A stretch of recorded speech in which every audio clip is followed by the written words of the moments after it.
Hi, Val. How are you?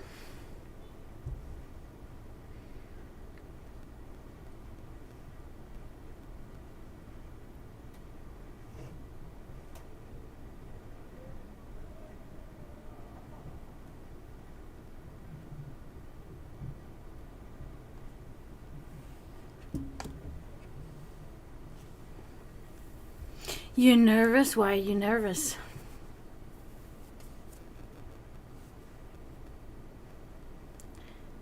Hi, Serendips. How are you?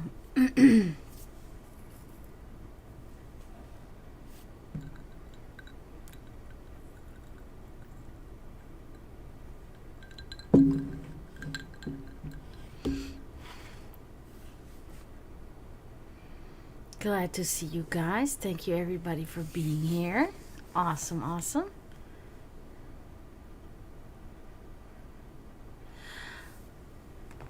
Oh my god! Thank you! Thank you for the raid! Kitsune Coart? Kitsune Coart? I'm not sure if I'm pronouncing that right. Thank you! Hi, Kelly. How are you? Oh my god! Thank you so much! Wow, I did not expect that. Hi, guys. Welcome in. Welcome in. Thank you. Oh my god. Thank you, Kelly. Thank you guys so much. Thank you. And you guys are awesome, man. Woohoo! Thanks for following. Thank you. Oh man, this is great.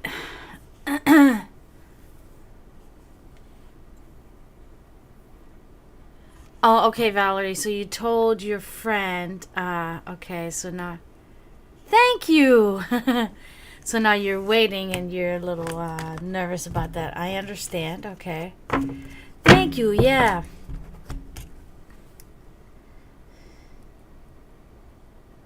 Sorry, I'm still posting to my social media and stuff.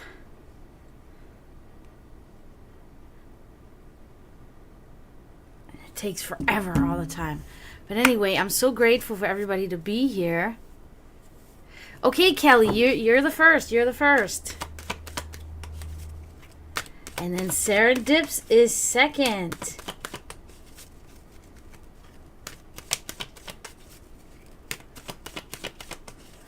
Thank you. Yeah. I mean, you don't have to know anything about tarot. As long as you come here and have, enjoyable conversation, that's pretty much all you gotta know.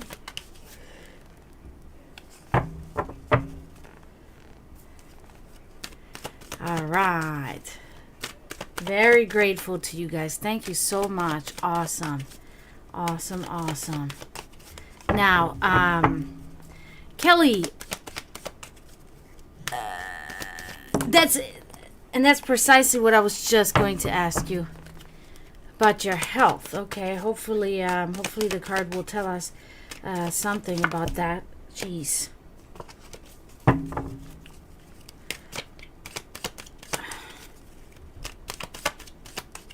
Alright, and I'm about to, let me just do this real quick, and then I really do hope we're going to see something about that in the reading.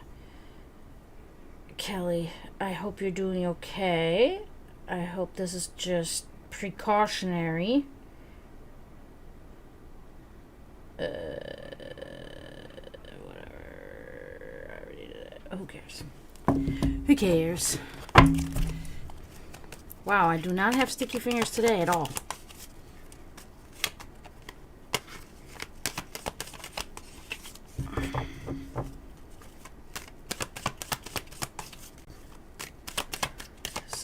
Okay.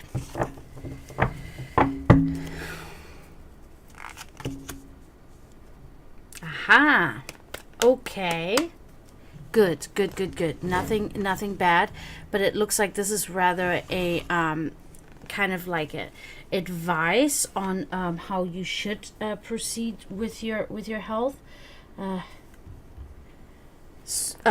So this is the Four of Swords inverted here, okay? So this is pretty much, I feel like this is advice of taking it easy, okay? Put simply, you know, it is about kind of regaining energy, resting, re-energizing yourself, retreating, inverted thought, and it is about once accomplished this, that you will come out of this with renewed vigor, okay? You will be getting back to a daily life and events, and there will be more activity in your life.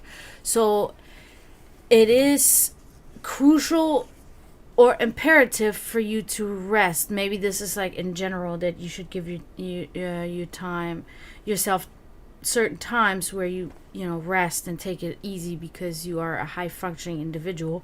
So it seems this is what the card is telling you, that if you do this, you know, take a break, give yourself time, maybe even be active more, you know, invertedly, then you will be returning back to daily life and activities.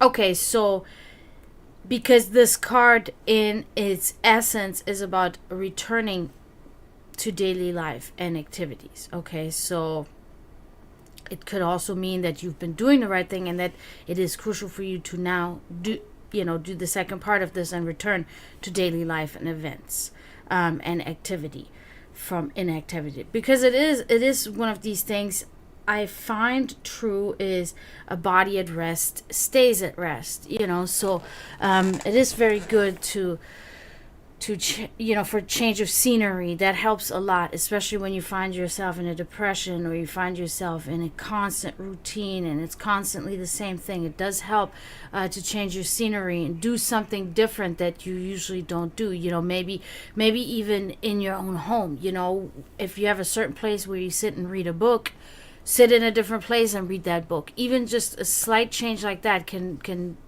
really do wonders, you know. So that concludes you, Kelly. And thank you guys so much for being here. This is awesome. Oh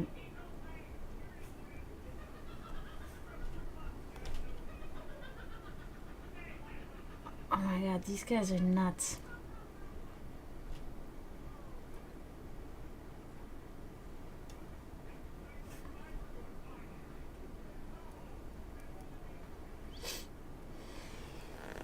You're welcome. You're welcome. So now, Serendips, you are up next. What time is it now? Oh, I gotta remember to feed my cats in about an hour.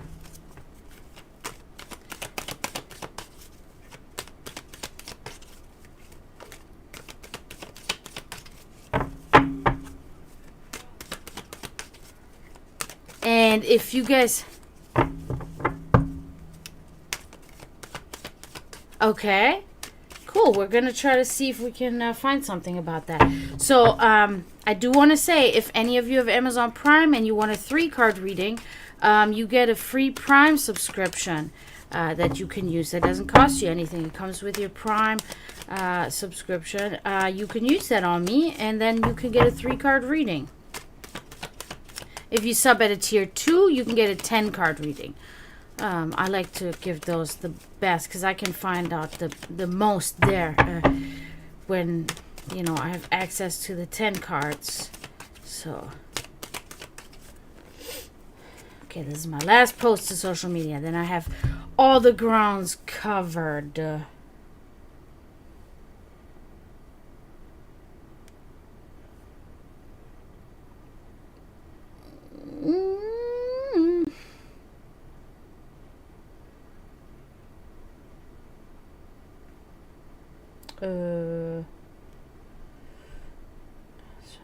Fear.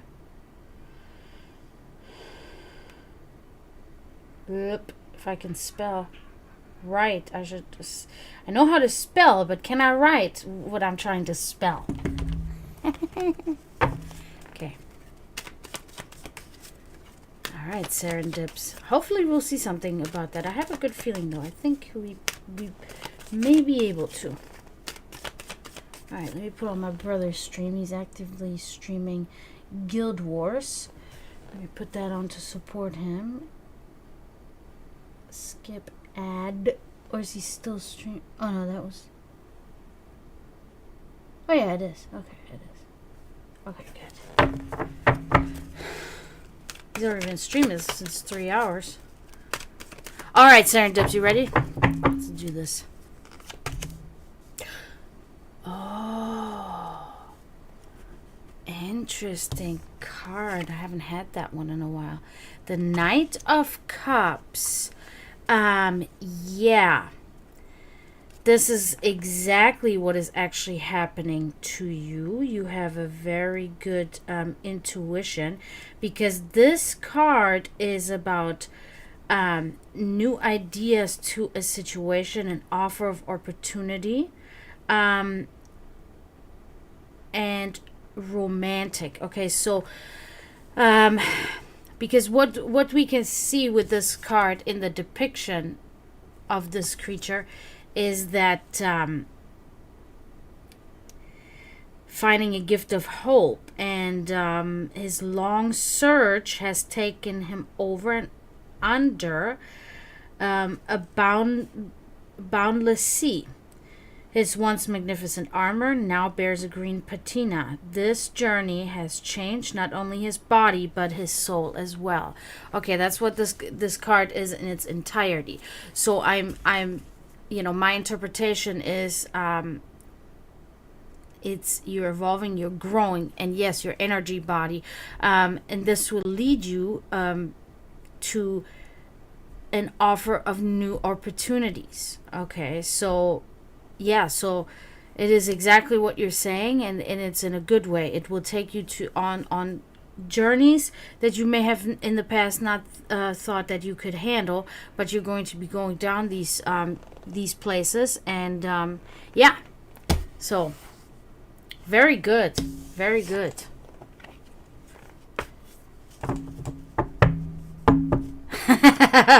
I had you at romance, of course.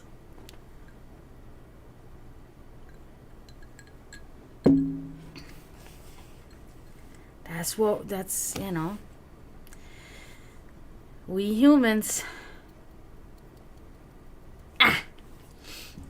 So anyway, for any of you that are in the Discord, I posted something in Discord you may find of interest.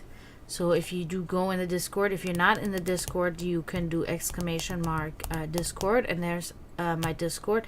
I posted my GoFundMe yesterday. I have a GoFundMe going on for something that it is regarding my educational path. But I also posted something else today that had nothing to do with my fundraiser. I posted something I called consciousness and admittance. Okay, so I came up with this theory in my head, a thought on the subject of consciousness and admittance, and I posted something.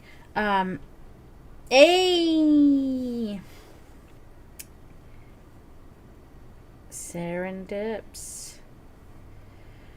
And yeah, so I posted something, just the thought that I had. I was reading yesterday, and so then today, I processed what I was reading a little bit. With Friedrich Nietzsche, it's like your brain is just pretty much constantly going, because there's always so much to process when you read him.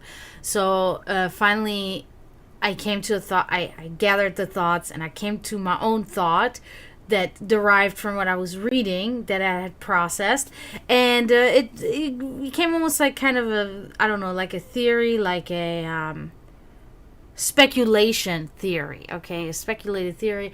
So and I posted it in the Discord, and any thoughts and concerns or whatever, criticism, whatever it is welcome.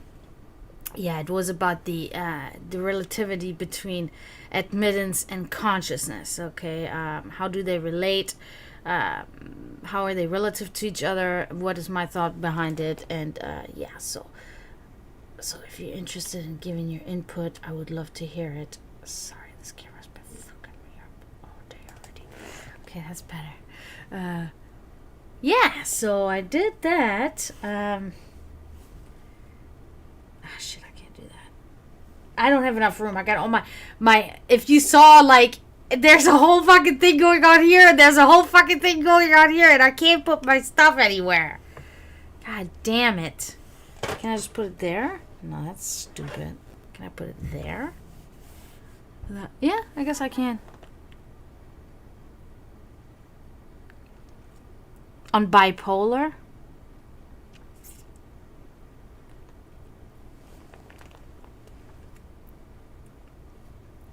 That would be an interesting thing to talk about too.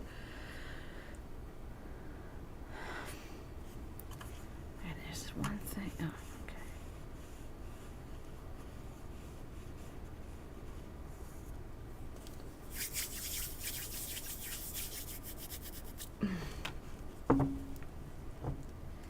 Yeah, I try to. So the Discord is it is really about it's any esoteric topics can be discussed there, down into philosophy, theology, or theosophical conversations. We can talk about spirituality. We can talk about religions. We can talk about consciousness, about, all of these different things that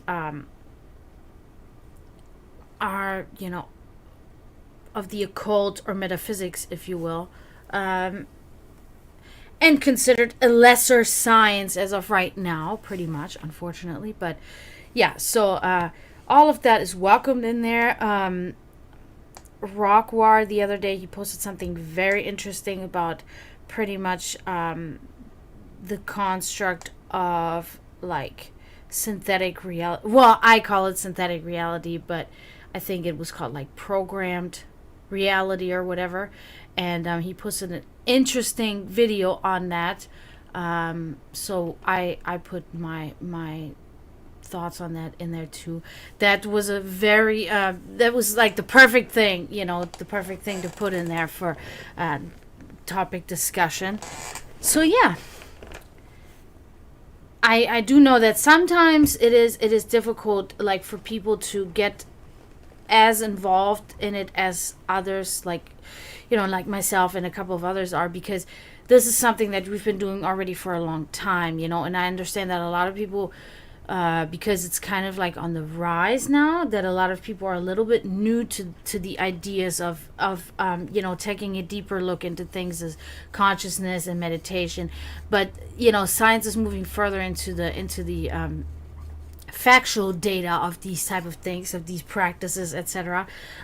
So humans are starting to look more into, because as humans evolve, their brain evolves, so they're looking more deeply into this type of thing too. But I do understand that this is pretty new for a lot of people. But I've been involved in this for over 25 years. So for me, it's kind of like just natural talking about it. That's why I'm kind of trying to spread the message a little bit, and I'm also trying to spread that I'm very open to any kind of, like, discussions about things, alternative ideas or comparisons or analytics, whatever other, I'm always open to debates and discussions and other people's thoughts behind these things, even when in connection with religions, with spirituality, with whatever research. I'm always looking to talk about these type of things. We have a saying in Germany, when you have a good connection with a person, and somebody asks you, so what did you guys talk about? And then the answer would oftentimes be Gott und die Welt, which means, translated, God and the world, So it is kind of like this common thing. If you can talk to somebody about God in the world, which means everything, and everything in between for long periods of time, then you have a very good connection with this person, So I always like to use that, we talked about God in the world, For more on German sayings, no, we have good like sayings like this. What do you call those? You call those, like, euthanisms, I guess. Euthanisms or whatever, something like that. I don't know. I think there's a term for it, and I cannot think of it right now. Why is this camera still like this? God damn it! It gets on my nerves. Oh, yesterday we had that's still kind of shitty. Yesterday we had a very slow stream. Not many people in here. I was hoping that we will have more activity today. I think I like it like this now. Yep. Okay. You know, hey, English is my third language, and I will milk this until the day that I die for making mistakes in that language. I don't care. My English is pretty good for not being my first language, I think. So.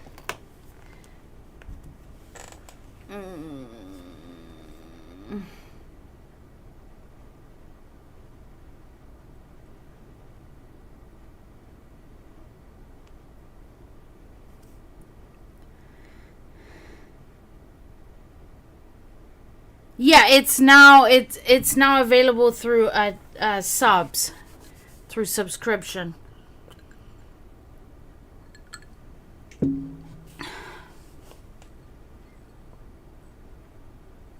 I have such a mess over in this area. I think you guys can see it a little bit from the incense all the time.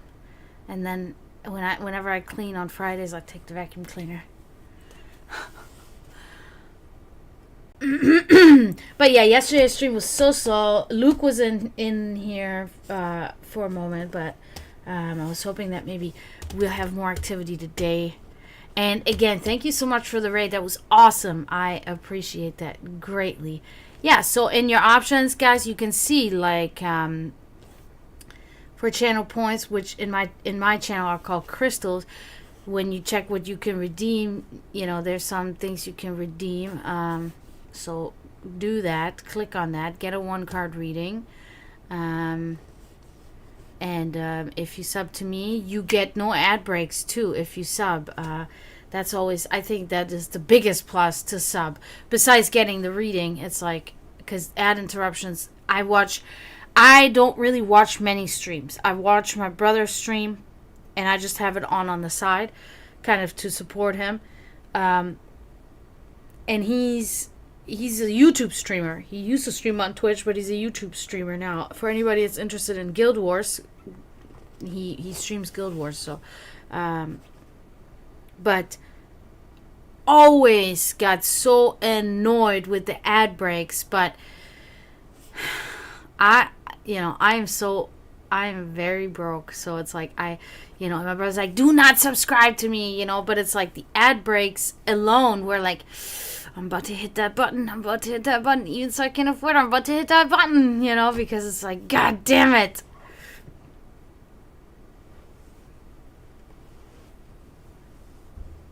Yeah, so.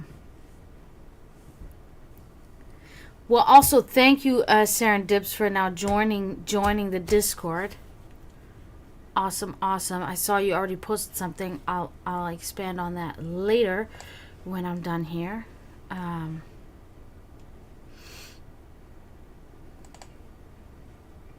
Yep. Actually, let me go in there right now. I want to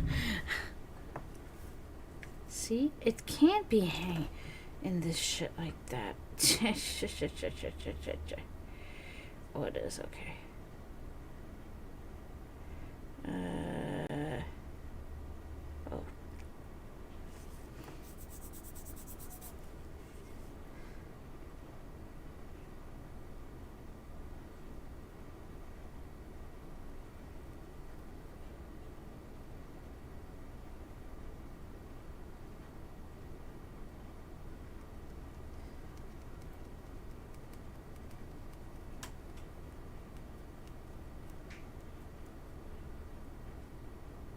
Well, now, see, my interpretation is this. Now, when we consider, bipolar as a psychological condition, I do believe that there's an actual kind of like a chemical malfunction in the brain, right? Because it is not a conventional bipolar as in two polar opposites, but it is rather in an excess and in an extreme and uncontrolled shift between the two. I think it's not about the actual bipolarity, but it is about how it acts in relativity to each other, which is it becomes the problem, because that is then affects the behavior of a person in a negative way. Thank you for following Dimmy TV.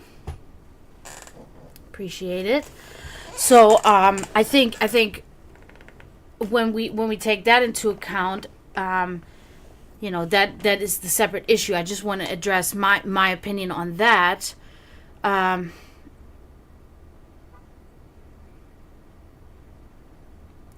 Yes, indeed, Dimmy. Now, when we talk about bipolar in a more generalized sense, then I would say that I agree with this poetic interpretation that you put into the Discord, because it is everything is like this. You're talking about duality, which our pagan ancestors and even the pagan ancestors before that have been practicing for thousands of years, the thing of duality. Now, of course, Christians have kind of taken this and kind of butchered it in a sense to indoctrinate it, but I do still have a belief in that, because I do believe that there was a big evolution with all the biological bodies on this plane, as in at some point we were of one gender and then became split into the two genders of male and female. And I think that there is a big spirituality behind it, because I think that there's a coexistence that is extremely necessary in order for things to thrive. Duality, right? There always has to be darkness for it to be light. There has to be rain and then sunshine, whatever examples.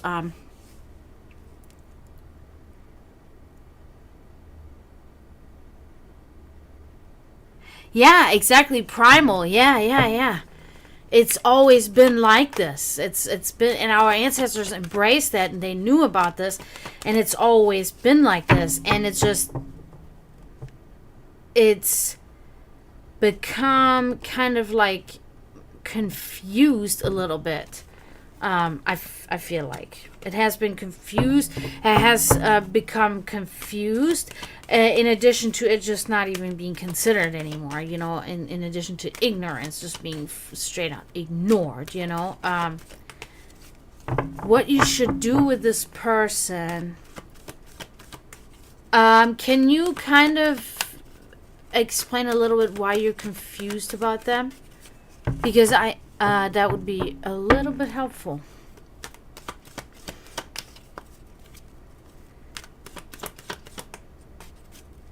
Ooh, shit. Yeah, see, so this is a great discussion here, Serendips. This is a good, another branch of the main topic that we like to discuss here. It's, it is, even when you look at, for instance, and me as an artist, when you look at colors, one of the fundamental things that I was taught in art school is like, what's the word now? Contrast. It is huge. Contrast is such a huge thing to consider when painting or when drawing, in order to give it the desired effect, be it a 3D effect, be it a shadow light effect. It is crucial. Contrast, bipolarity in a sense, because white and black, this is, for instance, the two total opposites, but they are crucial and very necessary in forming, anything. Even in chemistry, in alchemy, these things are important. In scientific research, it is important, these things of fire and ice, of different chemicals being dissolved and then put back together. This brings us to the back to the whole thing of solve e coagula, the satanic interpretation of dissolving something and then putting it back together. And this is all only able through the process of alchemy, through the process of chemistry, which is, which bipolarity is part of, in a sense, in a little bit of a removed sense.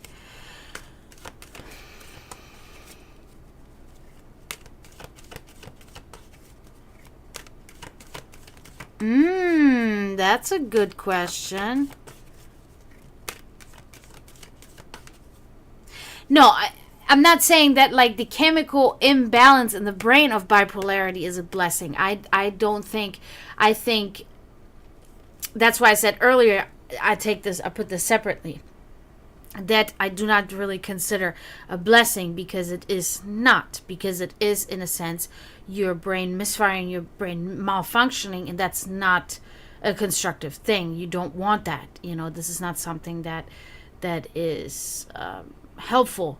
What is helpful then? The medication that is achieved through alchemy and a chemical process that includes bipolarity of different chemicals, and then the result of that is the medication that you then take in order to balance the imbalance in the brain. So when it comes to psychological bipolarity, it is something that needs to be treated.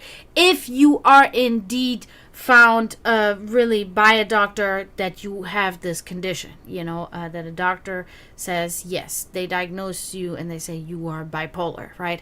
Not if you, some people will think, oh, I'm bipolar because my mood has just shifted from this mood to this mood, but it's not, we are all emotional beings. Our mood will change dramatically, quickly, that's not an imbalance in your brain. That is just, it is what it is.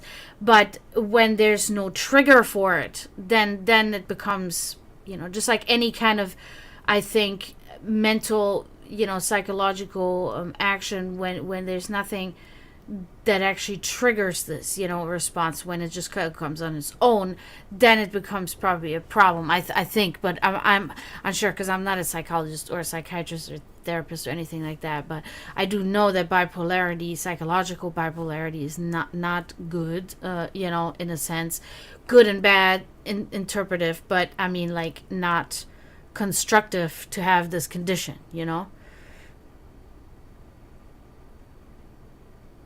But also, being aware and being understanding of this condition yourself, if you have it, that's already like a huge step, because a lot of people just are in denial about these things too, about themselves. Ugh.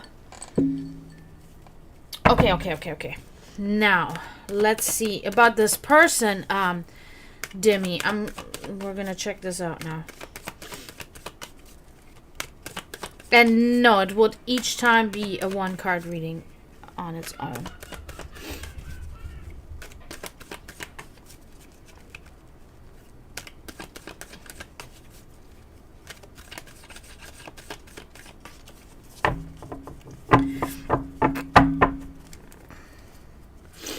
And also, Demi, I cannot promise you that we're going to find anything out, okay? But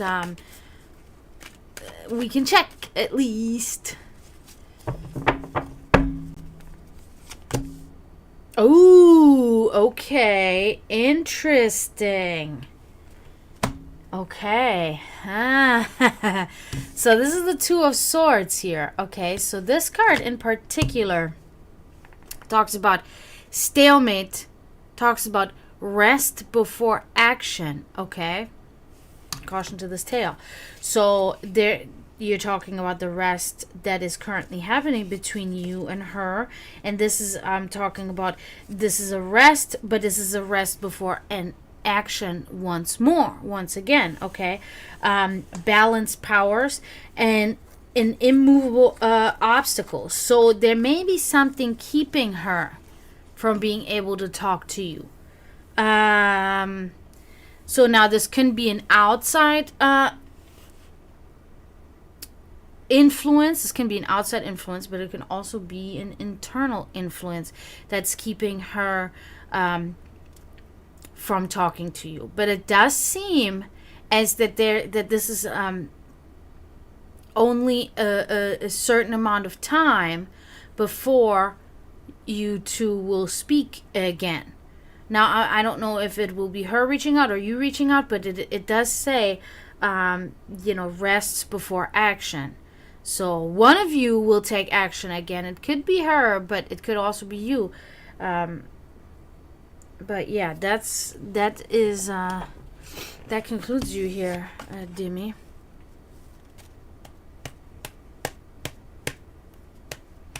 They were bad relationships, I take it. I gotta move this out of the way.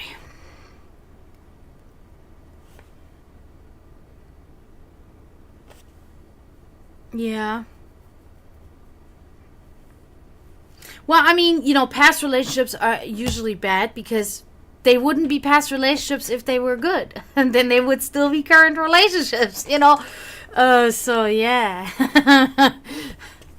But I know sometimes it's hard, especially when it's fresh, to leave the past in the past.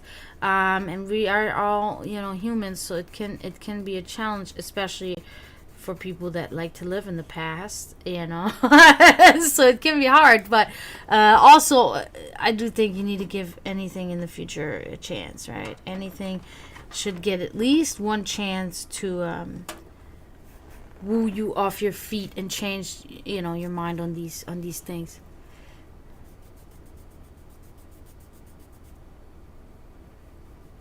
Yeah, and Demi, that's a very I think personally that's a very mature way of doing that, because I get a lot. I'm not going to lie, and I've said this before, and I feel guilty every time I say it, but I also agree with myself saying it. Is I get a lot of people in here that always want to have these love readings. Can you tell me how so and so feels about me? Can you tell me if we're gonna get together? And first and foremost, guys, if you have to ask me about this. If you have to ask me about how they feel about you, if you have to ask me if they're going to make a move, then you need to ask yourself, why do you have to ask me that? Because they're not doing it. Because they're obviously not giving you signs, and they're not showing you what you want. So you should already move on. You should already move on. Because you can realize pretty quickly when trying to, pursue a person, whether they're responsive to you or not. I mean, you can figure that out within an hour of meeting somebody, right? So it's okay, if you do not see them kind of being responsive and there being a progression in your relationship into a romantic relationship, you already need to move on. And I know it's hard because you might be really having a crush on them or whatever. I get it. I was in my 20s once too. But it's you need to force yourself, and you need to move on. Now if you ask me serious things about my husband and I might be getting a divorce, what can you tell me about that? That's different. But if you're asking me about a crush or somebody that you're dating for 2 weeks, or somebody you've been talking to for a week or even a month, even a couple of months, don't worry. If you have to, already move on. I'm telling you, it took me many years to realize this. And I was so unhappy for many years in this. And then when I understood this, and when I actually put this into action, I've been feeling so much better ever since. So much better. Relationships work out way better for me now because I gotta let go. You gotta let go. You gotta turn off your feelings, and you gotta let that go. Focus on yourself, like Demi says. Focus on yourself. Read, paint, play video games, go out with your friends. Do whatever it takes to not think about this person and move on. And my other point was asking about relationship advice or like advice on your crush or whatever, it is not that important. Don't let that be your main concern in your life, your crush that you have on another person. Don't. It feels great, and you can let that feeling wash over you, but you have to keep your head in check, and you have to focus on yourself, and you have to evolve and progress in your own life. That is more important than anything. And I'm telling you guys this in such a like strong manner, because I was the longest time, I sacrificed my entire self to every person that I dated. I lived for them. I just forgot about everything pretty much that I do in my life and just focused on the relationship and them, and became just a shell of myself, because that's all that mattered to me was the relationship. And it's not obsessive or anything like that. It was just like I sacrificed myself to this person, and I have never gotten the same response, and then of course that's why they're all exes now, so it's like, okay, when I started realizing that it is way more in my own interest, and also in crucially thinking's people interest, to focus on myself, they see more value in me then as well, because they that's just how it works. I hate when people talk about self-love. It's not love, it's not like that, but self, like I don't know, self education, or self self growth. People, it is an energy thing. People notice that energy that you excrete. Then people will notice if you excrete an energy of desperation and depression and sadness, and try to fill this with them, try to fill this hole and this feeling with them. They notice it. They may not even know that they notice it, but subconsciously they notice it, and subconsciously their energy will react, and therefore this relationship will never work out. They either resent you and reject you, or they will abuse you, because then it becomes a victim and prey, or a prey and hunter thing, and they will take advantage of that. It's like a shark smelling blood, right? So it is very important that you don't put this on your number one, unless you're both in love with each other, you want to spend the rest of your life together, have kids, and grow old for sure, and that, and that's how it is. Other than that, a little crush for a month, don't worry about it. Toss it, move on, okay? If you have to question me, or question yourself, or question them on how they feel about you, they feel nothing about you because they haven't shown it to you. So don't waste your time. Move on.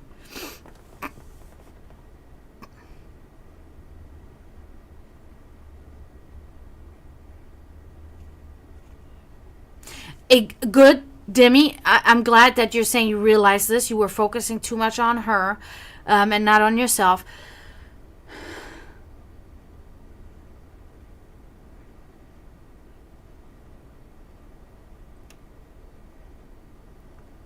And that's good. You've invested, and I don't want to say it, but I'm going to say it. Wasted 3 weeks already with no reciprocation. That is a clear sign that the feeling is not mutual. It is also one of these things that I tell people is like, if you have to wonder whether they're thinking about you, see what they're doing. Be aware of what they're doing. Are they sending you messages? Are they calling you? Are they thinking of you when something happens to them? Are they inviting you to things? Do they want to see you? If it's always you that makes the effort, says, oh, can we meet? Oh, you want to do this? Oh, this made me think of this. Oh, good morning, I thought about you. If it's always you doing that, it's obvious they're not thinking about you. Because if they were thinking about you, they would text you. They would call you. Whenever people tell me, oh, I haven't heard from my lover in like a week. What? You haven't heard from your lover in a week? That's not your lover anymore. They haven't thought about you one time in 1 week? 24 hours a day in 7 days. There was not 1 second where they thought about you and said, oh, I'm going to send a quick text. Hey, how are you doing?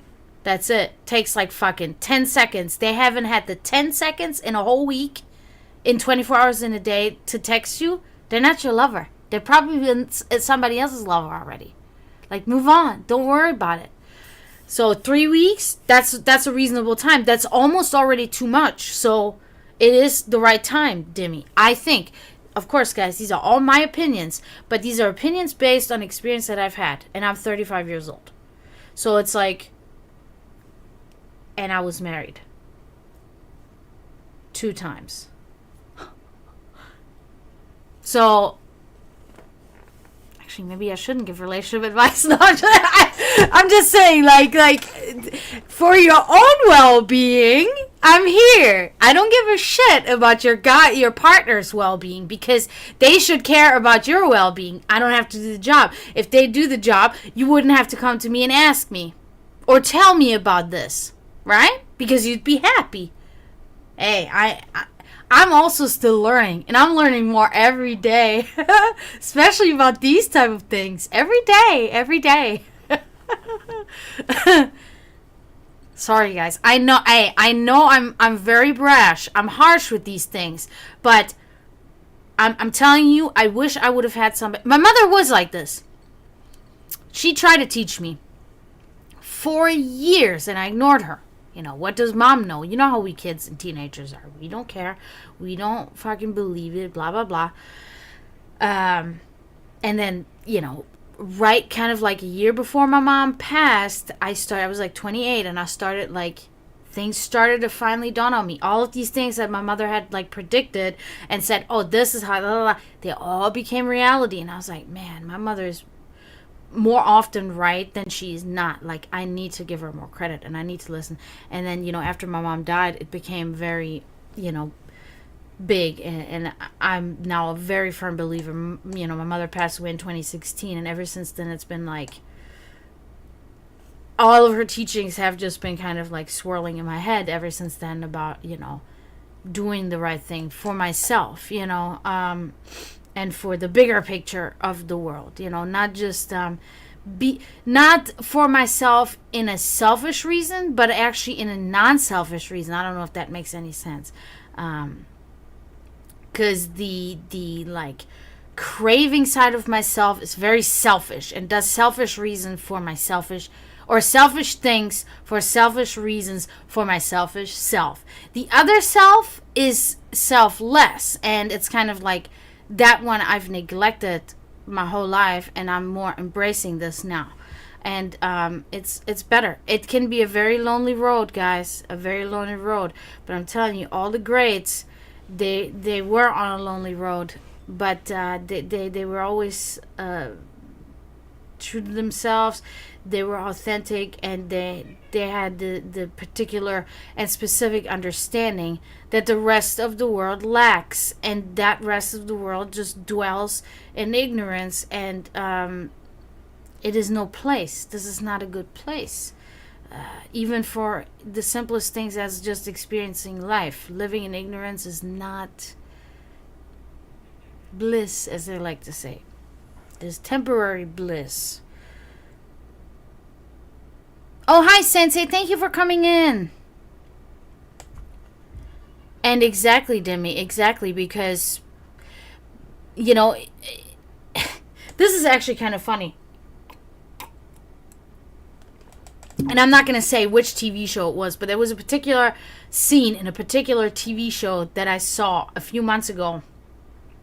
And it was not something that I hadn't heard before or read before, but it just kind of like really stuck by me again, because it was said again. It was like something along the lines of, so your mother is gone, your friends are gone, you know, you lost your home, you lost your sister, like everything is gone. What do you have left? And then the response of the person was kind of an obvious one, I should say, but the person said, me.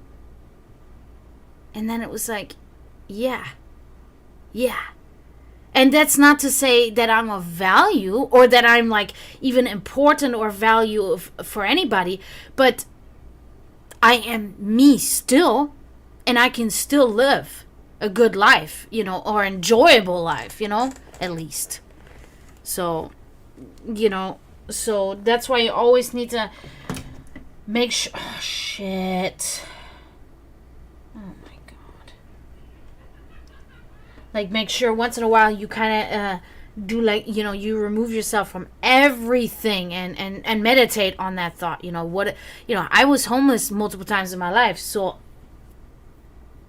sometimes I will sit there and I do this while I clean or whatever, when I do, kind of like muscle memory things where I don't use my brain. My brain goes on its own. So it's like, then I will kind of like put this thought back into my head, like, remind yourself of this time, where you had this experience, and how did this make you feel, and sometimes, more often than not, there comes a little bit of a feeling of freedom. Because when you are homeless, for instance, you have no attachments.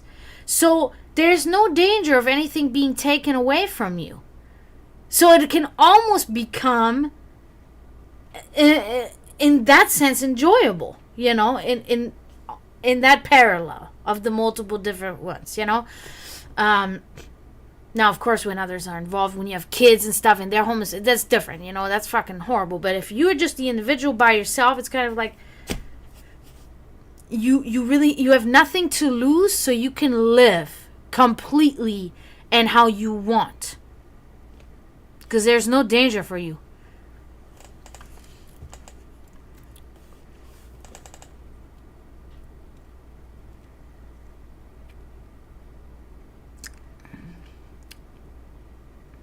Yeah, Dimmy, I agree that's the right thing. If she comes, cool. You can entertain it, whatever, but don't put 100% of yourself in there, because she's not putting 100. She's not even putting 10%.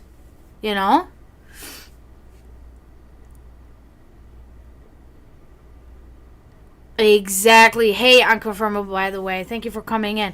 Yeah, exactly. It is. It is. And I am notorious for this, guys. That's why I can speak on it. It is fucking dangerous to depend on another human for your comfort. Especially when going through hard times. Like, I know this because, like, for instance, when my father passed away, I had no comfort from anybody. I was all by myself. There was nobody comforting me. And I kept on making the mistake in my head to tell myself, like, why is there nobody comforting me? Why is this person not comforting me? Why is this person not comforting me? Why is nobody comforting me? And two things came to mind. It's like, I cannot expect anybody to comfort me. I got to comfort myself, and I got to go through this myself. And secondly, it was like, all of the people that were supposed to comfort me as my friends and family, they're not my friends and family. So it's like, okay, ever since then, it's been kind of like a remodeling of my circle of people too, and which that process is a little bit on hold right now. Cannot continue until other things are lifted from my problems. So, but yeah, it's been a constant, like, ways of updating my circle of friends, or my circle of acquaintance or whatever, because the people in my circle currently, I have a couple of people in my circle that will call themselves friends to me, that are not friends to me. I have literally, on one hand, I have four actual friends, actually people that have actually helped me fundamentally with huge things in my life. Okay, so those are my friends, and neither one of those people have I known for longer than maybe 3 years.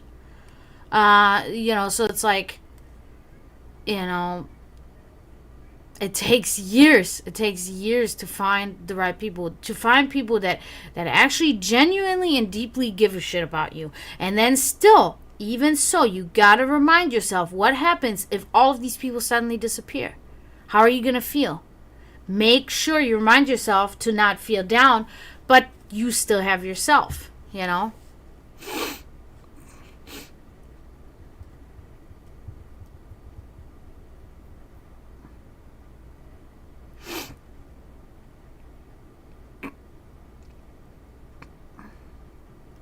Thank you, Dimmy. I appreciate that.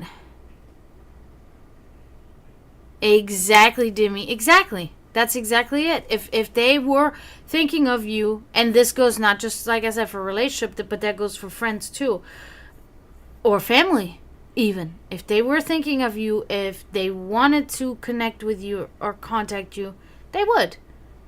They have all the abilities, most of us have internet, most of us have phones, most of us have address. Even if you don't have a phone or internet, maybe you can write a letter. There's always some way, unless you're really homeless and you don't have a job and all of these things, then okay, then it cannot, But if you do have the regular means that most people have, you can contact somebody. And unconfirmable, I don't want to down talk this at all, but this happened to me probably like 10 times in my life, that exact situation. Completely manipulative and toxic. That's all I've ever experienced. Either mental abuse, physical abuse, both, adultery. Like, I have gone through everything.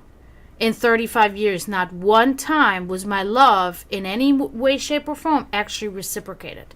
It was always selfish. I was always just a possession, or meant even less, than that. So it's like, yeah, it's hard. And many times you look at yourself and you're like, what's wrong with me? Why can't I be loved? But it's like, I've done this so many times now, I'm starting to realize, like, I have friends, and I have friends that are very honest with me. They're not just telling me what I want to hear. They tell me. They tell me when they think I'm wrong.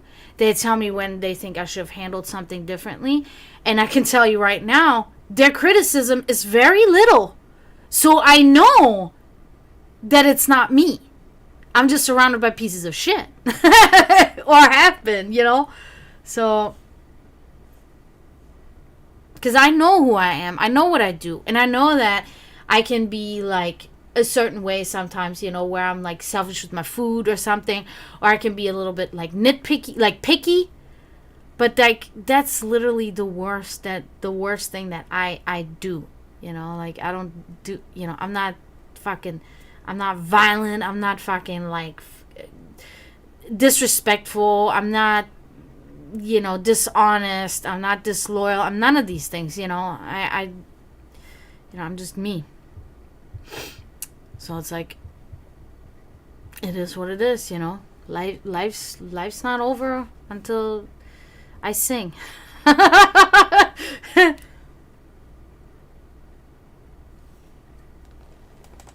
But anyway, really, really awesome stream so far, guys. I'm super grateful for everybody that's in here.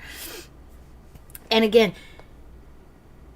Kitsuneko art, I appreciate you rating me. That was so unexpected, and I'm so grateful. And I want to say thank you to Dimmy, thank you to Unconfirmable, thank you to Kelly, thank you to Sensei, Serendips. Yeah, you guys are amazing. And Valerie, yep. Valerie. Oh, Banished! How are you? Shit, I gotta check my multi-stream. I'm so bad about that, man. Why am I like this? You had one job! You know what I said that? Alright, Banished. Oh, you were sick? What was wrong? What was it?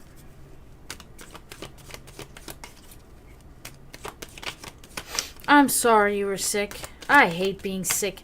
Sick is one of those things. Oh yeah, I get those. But it's like when I'm like really sick and I have like a fever and stuff and I can't even get out of bed, I get so depressed. Do you guys get like that? I get so depressed. I don't know what it is. It's like, ugh, I hate being sick.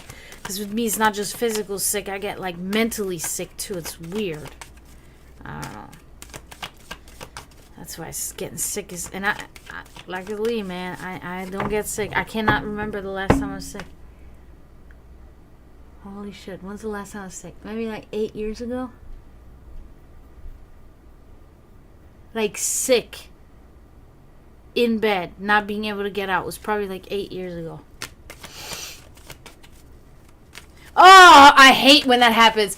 When I have such a cold that I can't smell and taste anything, I get very anxiety. I freak out. I panic because it's like the same as like a claustrophobic effect. Okay, because it's like I'm missing one of my senses or two of my senses at that, and it drives me insane. I freak out.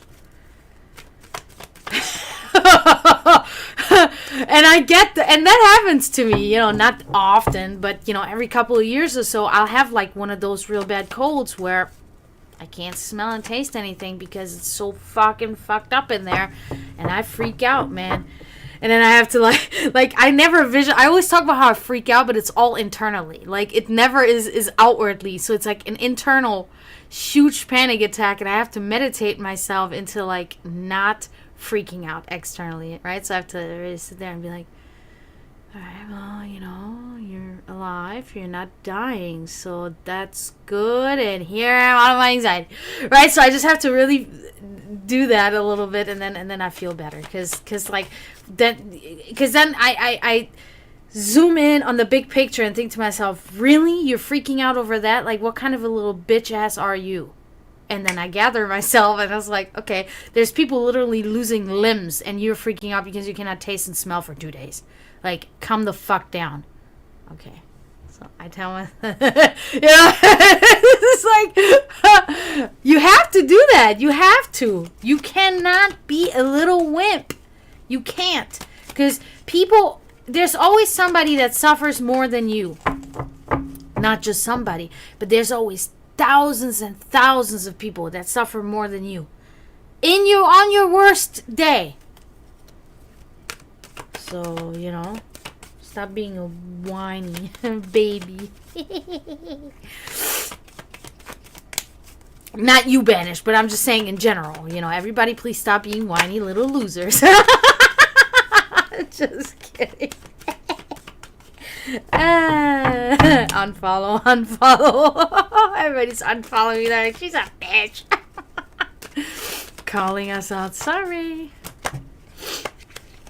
Just called somebody out the other day. They were so pissed off over something, like a stranger. It's a stranger I've never met. They were pissed off about some fucking shit, and I was literally like, I told them, I said, you know, I'm sorry you're so upset. Like, don't be upset with me over being honest with you. I hate when people get so, and it's a grown-ass man, and he's like, crying me a river, you know, being all like really bitchy. Like, if you would have not known that this was a man sending this message or like putting this comment, then you would have thought it was a woman because of the stereotype of women, which, you know, this was just another example that proved that men are so much bigger drama queens and gossipers than we women have ever been, you know. So it's like, I was like so angry. LOL. I'm like, I'm sorry you're upset. Jeez. Chill the fuck out. Okay. Banished. Anyway, let's see. Okay. Oh my god. On the internet, and only on the internet, right? If you see them in real life, and I go through this, right? I get these keyboard warriors, right? And I then maybe a month or two later, I see them in real life, you know, at a show or whatever. They got nothing to say. They got nothing. Quite the opposite. They come up to me, hey, how are you doing? Da da da. And I'm just like, weren't you just losing your shit on me like a little baby a month ago? I remind them. I say shit. I'll make fucking some derogatory comment or something, you know, because I'm like, what is this shit? Why are you coming to me? Don't come to me. Hey, you were talking shit. Now you want to come? Why? Are you afraid or what? It's so funny, dude. People are weird. Anyway, because I'm raised in the 90s, right? I was raised in the 90s. Like we didn't have internet at first. We had that later. So everything was face to face. And then in Europe, where we don't have that backstabbing, we're honest to each other right in the face. There's no All right. Seven of Cups here, inverted. This is good. Because it looks like maybe this is also maybe part of why you're coming here today and asking for this reading, because you have established that you are going to set yourself realistic goals. Okay, you're going to stand in reality with both legs, versus kind of maybe fantasizing about things and living a little bit in a dream world. You're setting yourself realistic goals, and you're looking at hard facts, and you believe what you can see, versus I think it may be like a small thought that you had the other day, that kind of had you in this feeling of I need to be more realistic, and I need to stop looking at certain things and growing this huge tree of like, living in a cloud type thing. You are more realistic now, and you are understanding that it is more in your interest to set yourself realistic goals and looking at reality, and believing what you can see versus even believing what people tell you, and that's actually very good, because this is a saying that I heard this somewhere, picked that up somewhere years ago, and I've resonated with it always, and I always use this. I don't believe anything I hear, and only half of what I see, because that is the extent of truth that we are able to gather now, especially nowadays, right? Because many things can be manipulated in many different ways. So it is wise to, look at reality and not fool yourself in a sense, So that concludes you, Banished. I really hope you're gonna feel better. You said you're getting over the illness, though, so that's a good thing. You're welcome. You're welcome. I want to thank you all again for being here. I'm having a blast today. This is the first good stream I've had in weeks. It's been very slow in here, and I've been very sad about that, because I enjoy talking to you guys. I enjoy your guys' thoughts and opinions. Thank you, Laura Nettles, or Laura Nettles. Nettles, we would say in German, actually. But thank you anyway. Thank you for following, Laura. Thank you for coming in, Laura. I have to say, you may, please don't be offended by any means when I say this now, because this is not this is not an offense at all. It is actually meant in a positive manner, because it gives me kind of a positive, kind of an annoyed thought, but a positive. Laura reminds me always of the show, the fucking Little Farm on the Prairie. Yeah, that's what it was called, I think, right? Because it's Laura Ingalls is the little girl with the braids, and she's kind of like the main character in the show, I guess. Besides, I guess her dad, but whatever. And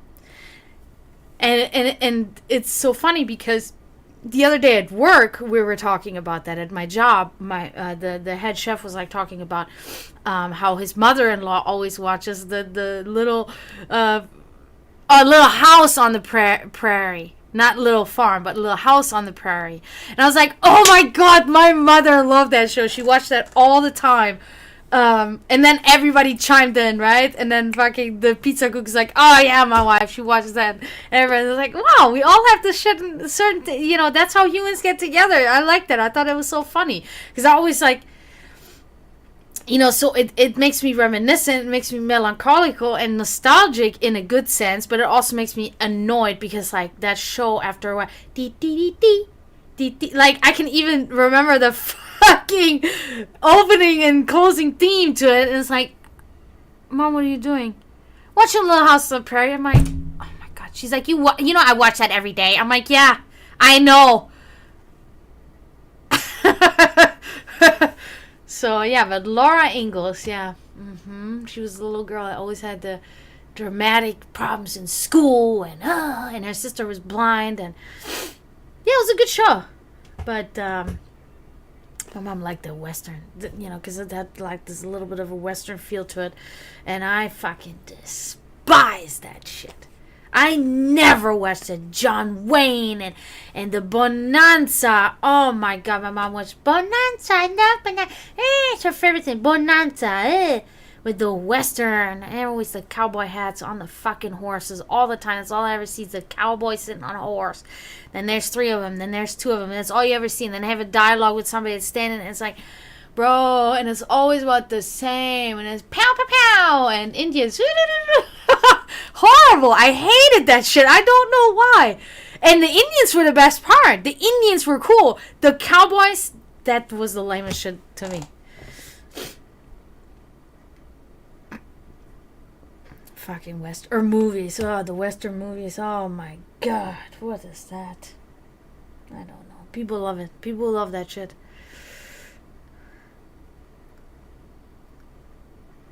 Oh. Yeah, that's cool, you know, because it is like one of those iconic shows, right? Even so I hate it, it's still an iconic show for millions of people in the world, probably. So going to the filming location of this, that's pretty cool. I always like doing stuff like that. We have the, I've talked about this before. One of the towns is very close to where I live, like literally 20 minutes from me. Maybe even less. Is Dunellen. And Dunellen has this like, it's a main road, but it's like, like an outskirt road, and it goes through like bunch of fields, like cow pastures, but they have like, but for like miles, so there's no trees. Maybe like half a mile back trees start, so it's like one of those areas at night nobody drives there, and when you go there you can see the whole sky. There's no light pollution because they don't have many lamps, and there's no houses or anything, just the fields. So you could, I mean, a couple of times that I spent there, I literally was able to see the Milky Way at night, and it was so, like, such a mesmerizing experience. But anyway, the point is that this area is part of the beginning of the movie of Jeepers Creepers. They filmed that, where the brother and the sister are driving in the car.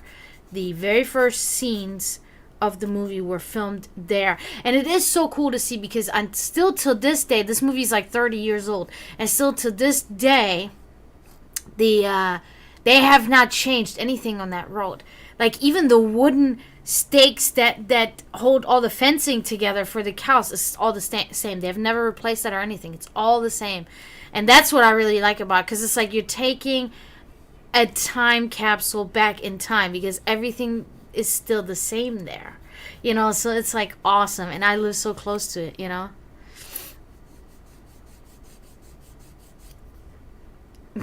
Peepers. Jeepers Creepers, where'd you get those peepers? Jeepers Creepers, where'd you get those eyes? Isn't it so funny? Because I love that they use that song, because the creature in the movie steals the different organ, or not organ, well, I guess the eye is considered an organ, but the different, you know, parts of the human body in order to replenish his own. Eyes too.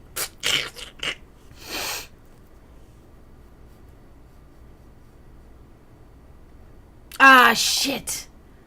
That is so sad. That is so upsetting and frustrating when that happens. Because, and that you can even...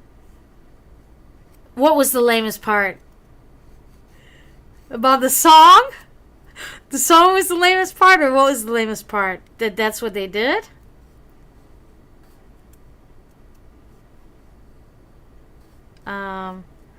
And, oh man, I would love to visit Canada. So much. That would be awesome. Even move there if I could. Also, yeah, see the Northern Lights, oh, the song. Well, the song was, I think the song is like from the 30s or 50s or something, so it is not really but that's why, you know, I guess it was supposed to give it a creepy feeling, but I guess it just probably annoyed our generation. Now, I don't know certain dips when you were born, but it did also always kind of annoy me. But then it grew on me after so many years, and I'm like, yeah, right. I guess it's fun or whatever, you know. But yeah, Laura with the with the Northern Lights. Oh my god, I would love to fucking see that. But I understand frustration because here in Florida we oftentimes have like meteor showers, or we have like some kind of event in the sky where you can see like Saturn really close, or you can, or whatever, and then fucking, because I live in Florida and we have tropical weather here, it's like can't see jack shit. Clouds are so dense, like you can't see it. I have never really missed a meteor shower, but only was never able to see it because of the fucking weather here. Oh yeah, so you're just 2 years younger than me. Yeah. So we are definitely same generation. Yeah, so I understand that. It makes me so sad. Especially, like, my house is so good because I have a 2-story house. And it's like, okay, I can't open my stupid window. My house is very old. But my brother can on his side. So it's like, I can literally go onto my roof and I can watch the meteor shower from my roof. And it's not helping because it's always fucking cloudy. Thank you, Lychee.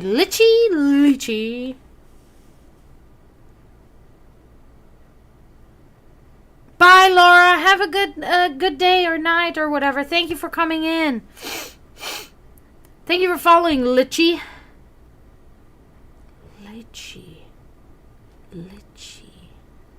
Wondering what that is. Itchy? What are you trying to tell me with your name? What is your name? What does it mean? Oh my god, what?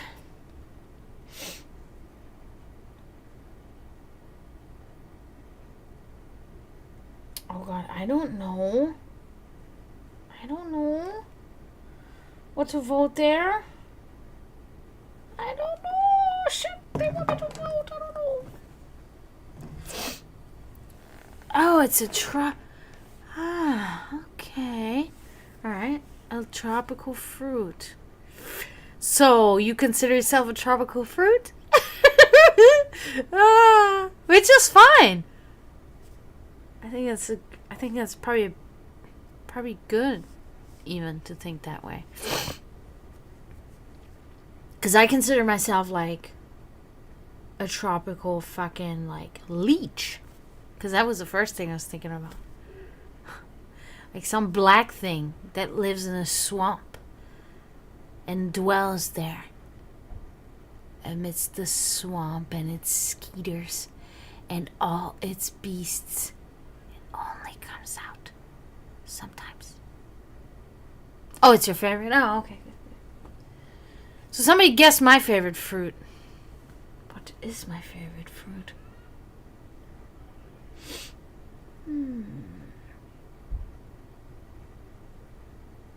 Yeah.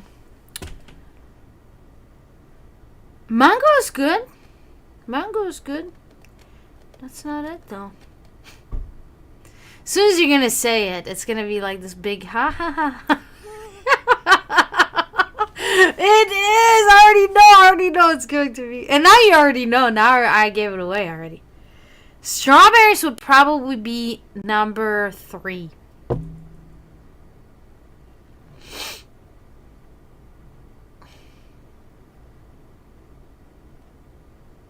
No. Peaches. I like all fruit. I like pineapple too. Not that much though. Bingo. Banana, kiwi, strawberry. And then probably mango then. Yeah. Grapes are good. No, like I said, I like all fruit. Like there's not one fruit where I would say I don't like it. Right? Yeah. All the fruit that I know. I mean, there may be fruit out there that I don't know that I may dislike, but the regular fruit in general, I like them all. But the least I would probably go with is apple, which is unfortunate because it's probably one of the best for you. Apple and oranges and like peaches are kind of like, eh. And pineapple, I can take it or leave it. Like, Oh, dude. You're right, Lychee. You're right. I got it totally fucking correct. Banana, watermelon, strawberry, mango. And banana, watermelon, kiwi, strawberry. Yeah, that way. Oh, plums are good too. Apricots and what was it? Peach. Jesus. Yeah. Watermelon is. Oh my god, it's so good, but it upsets my stomach bad. I don't know why. I think my stomach is confused because it is 90% like water, and I think my stomach gets confused. I don't know how that's possible, but I think like my stomach cannot understand, is this water or is this solid food? And then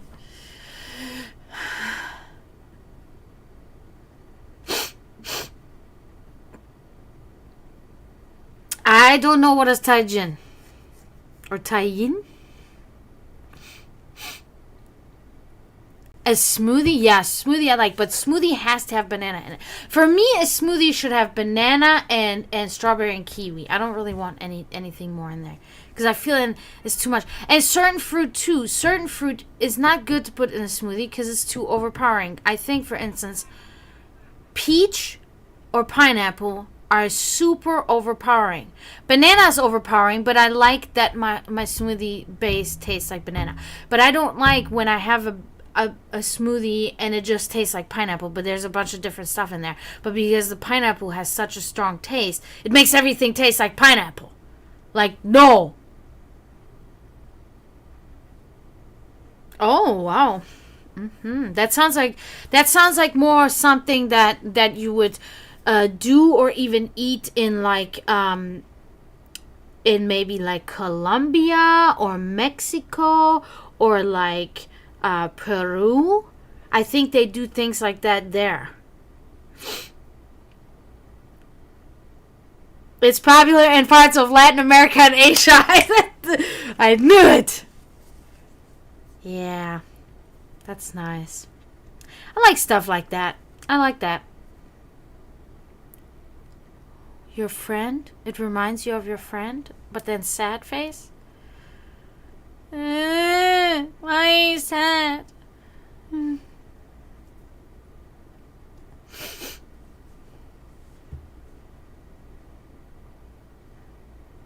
What friend? I really need to know. Is that the friend? No, you weren't asking earlier, but oh my god, I'm getting confused, guys. My nose keeps running. It's been like this all fucking day already again.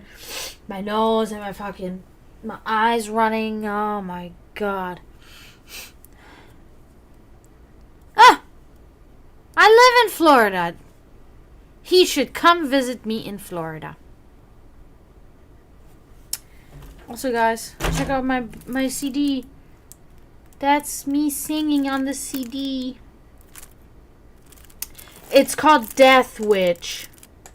Go check it out. I got CDs. You want some? You can buy them from me. PA. I have to be honest with you here. Okay? Yeah, you should. And why? Oh, you're not that far from me then. You can come visit me too. Yeah, I do sing and I also play the guitar and the bass. But not in this particular project. In that project, I just did the vocals. But look at my guitar, how dusty it is. Because I have not played recently. I need to. I've been thinking about it again. Why is all this like accumulated like this? No, I want to be honest with you. Everybody that I've met from PA has disappointed me. Besides you so far. I'm just letting you know. I've had bad experience with people from Pennsylvania. Oh, keyboard, piano. Yeah, you can buy one. I have this here. See? I have one here. You should buy it. You should not have one. All right, guys, I'm gonna get a drink refill. I'll be right back. Don't leave. If you leave, I'm gonna be pissed. I'm just kidding. No, just don't do it.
Oh, okay.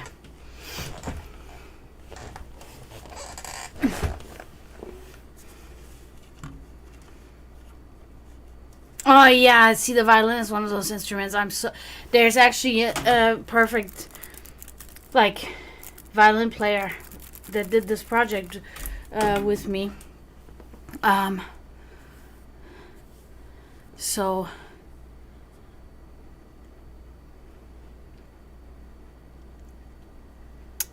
my point being, violin is like one of my favorite instruments. I love it.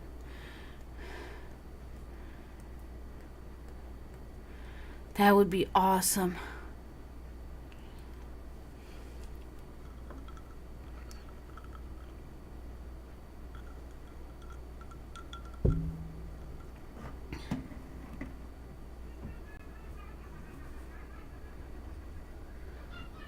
Jesus.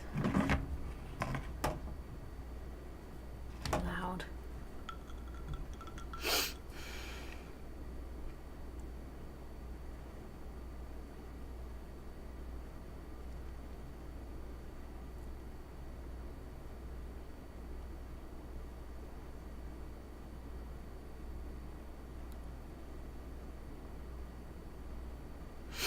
Anyway,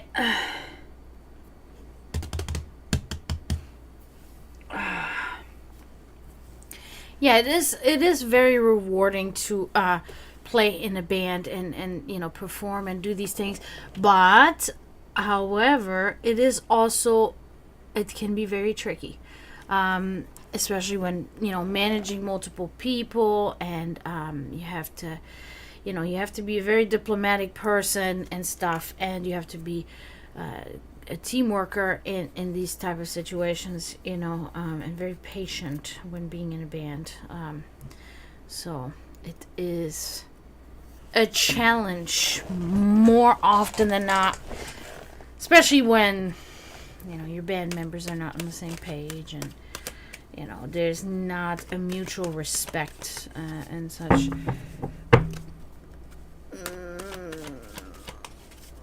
Oh, cool. What kind is it, Kelly? What is it? And hi, Valerie. I'm shuffling now.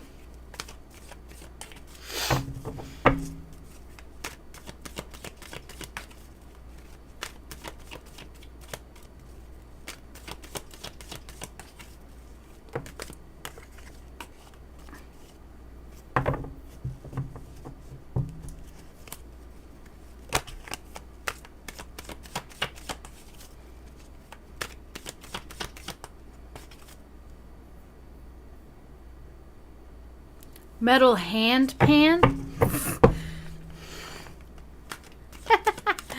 There you go.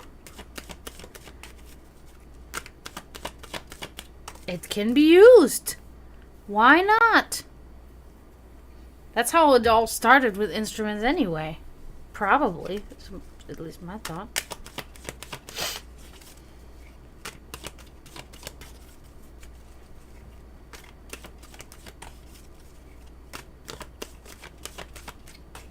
Oh my god, are you serious? That is so cool.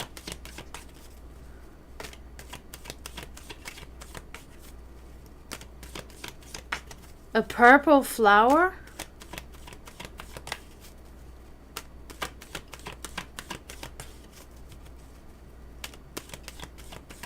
Let's see, Valerie. Serendip's redeemed altar item, a purple flower. I don't have a purple flower on my altar item. On my on my altar. I have a pink flower, but it's not really something I'd like to bring out because it's encased in glass. I don't have a purple flower.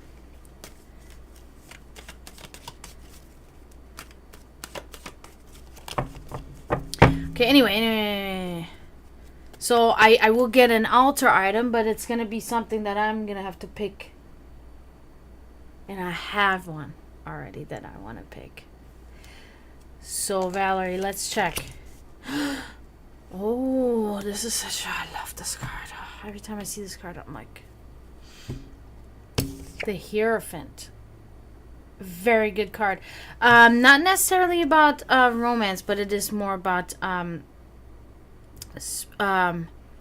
divine inspiration. Okay. Spiritual conformity. Okay. There you go, Serendips. There you go.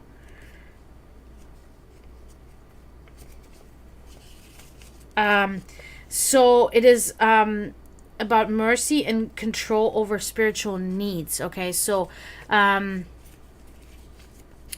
this may be something of kind of like an advice given to you about focusing on your spiritual growth and more on your mercy and your conformity and your divine inspiration that you can receive and are probably already receiving, instead of, you know, outward things. But I think it is more inwardly.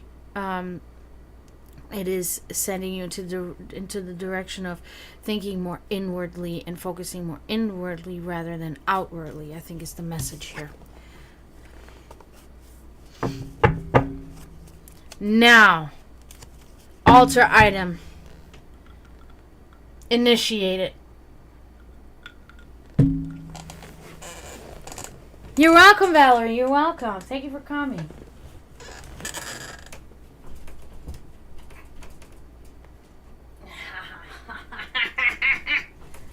Oh my God, guys. Look The gems that I find, it's unbelievable. It's unbelievable.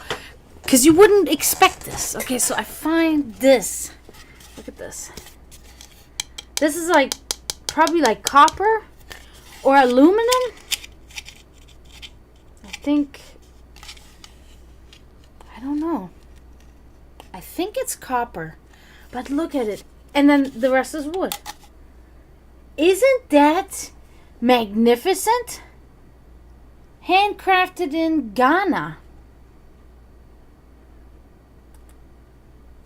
It is insane.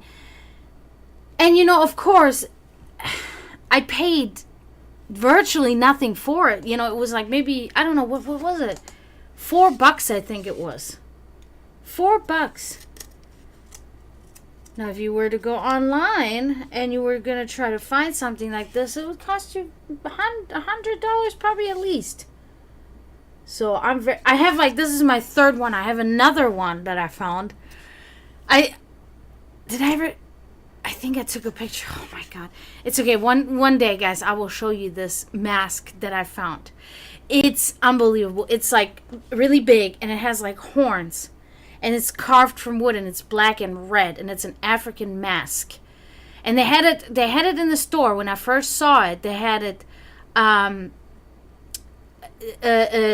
the price tag on it was $69 and I was like, nope, I cannot. I do not live my life like where I can afford something like this. And then the next week, I guess somebody was like, we can't sell this for $69. Who put the stupid sticker on there? My psychic mind connected there. They had this marked for $15. I bought it right away. I was like, there's no way. I have to have it. I have to have it. I wanted to. Because it had this. Actually, it was like, I saw it the one week. The next week I came back. I didn't see it anywhere at all. I was like, damn, somebody bought that thing. And then the next week after that, I went back. And then I saw it again in a different place. And it had a sticker of $15. I bought it. And one day, I promise you guys, I'm going to show it to you. Because I've been meaning to. And I've been wanting to show you guys on stream. And I've been forgetting to upload the pictures and stuff. So one day, I don't know if this is safe. This may fall down, but I think it's safe.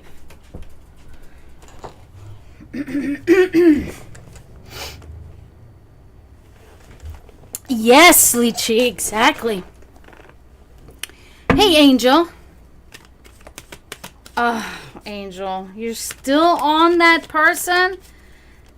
I can tell you right now without showing you this card that they're not growing. That those romantic feelings are not growing because you have to ask me about that. Alright, Serendips. Let me turn on my thingy. So, Angel, let's see what the cards say, but I can tell you no. Quickly, painlessly, no. But the card rules superior. So if the card says something different than I'm saying, so we trusted the card.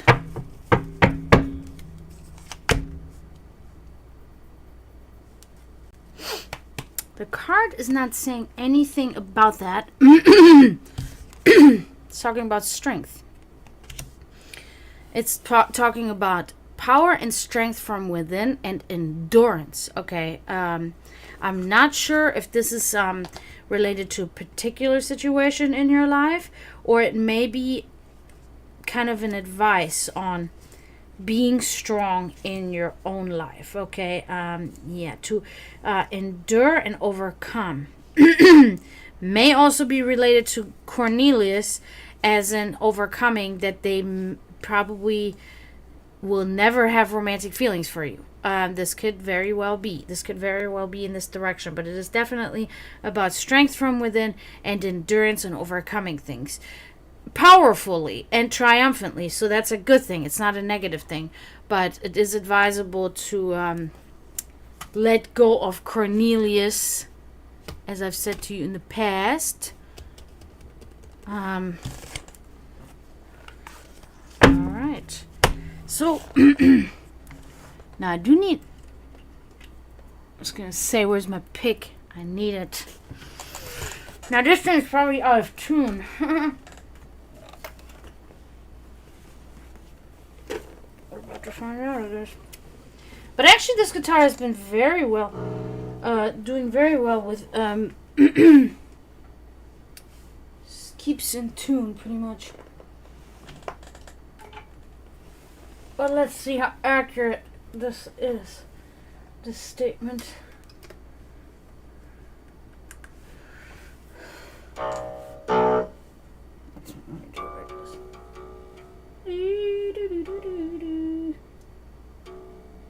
No, not too bad.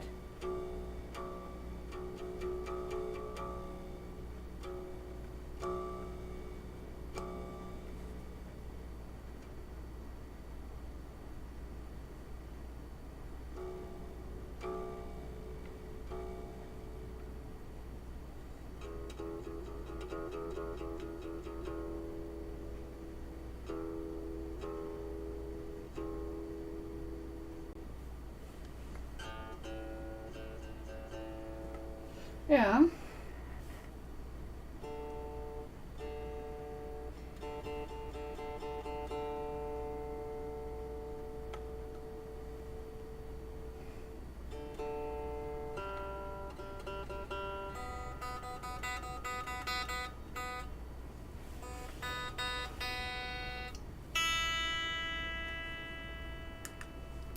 Yeah.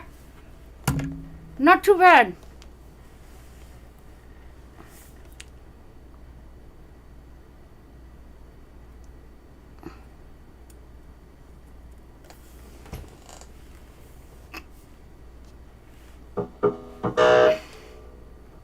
We don't need all that loud now, do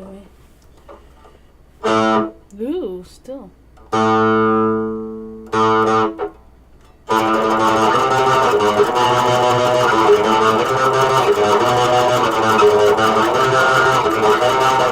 Wait a minute. Sorry, guys.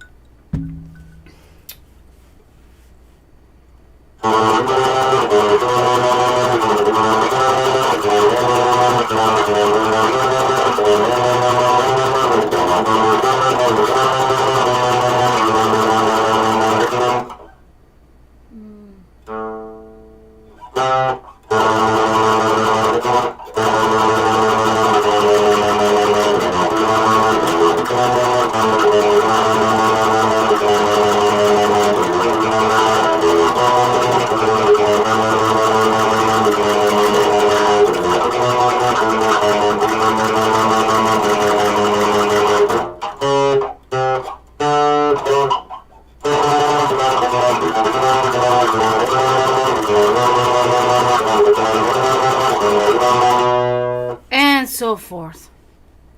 Rockwire! Hey! Welcome!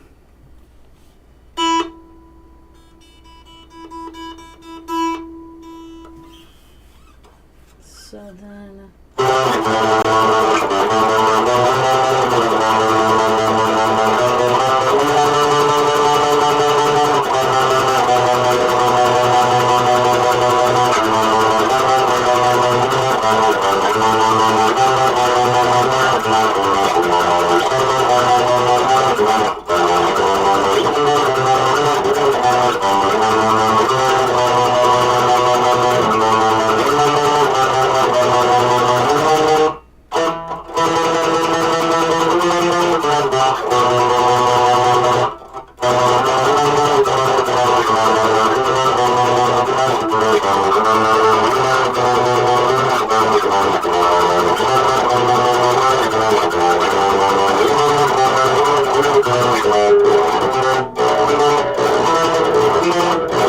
I'm fucking up, whatever.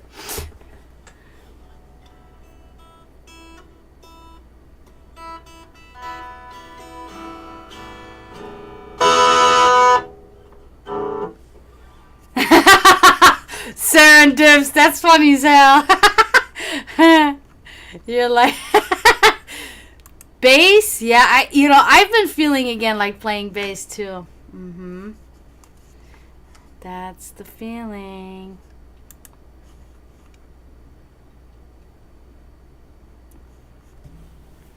I'm having fun right now, though.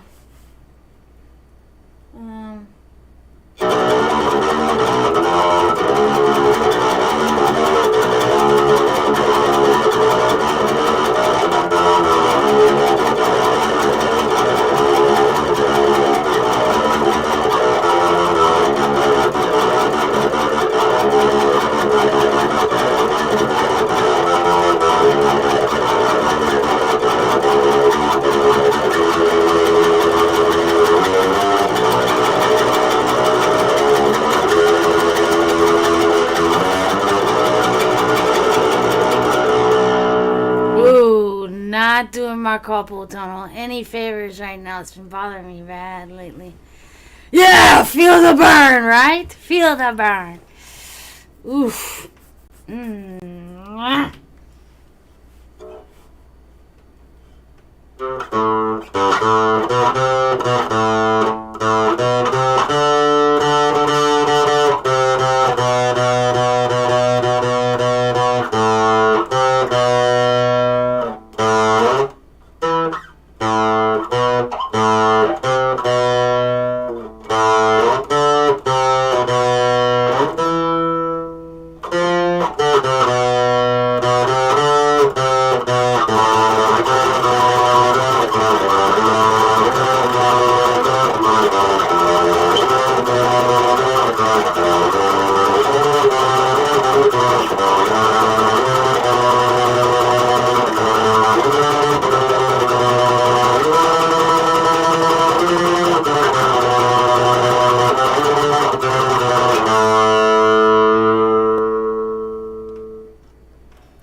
Done. This is a riff that, for me as a beginner on the guitar back then, was very difficult to learn. It took me a very long time to be 100% confident and have made it my integrated into my muscle memory. So that's why I love playing it, because it's kind of like this proud feeling that I have this riff mastered. You know, it may mean very little to a lot of people, but to me it's huge. So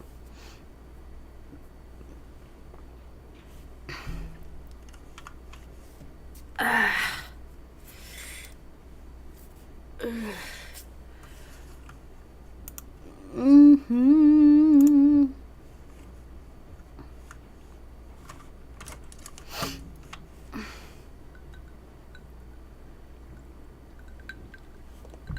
gotta go blow my nose, guys. Hold on 1 second. I'm not gonna do this live.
Okay. Better. What was that? Oh my god, it was my pick. I knew it. That's why I got scared right away, because I was like, no. I only have one left. I think two. I can't even know. I don't even know where the other one is. So one. Okay. Good.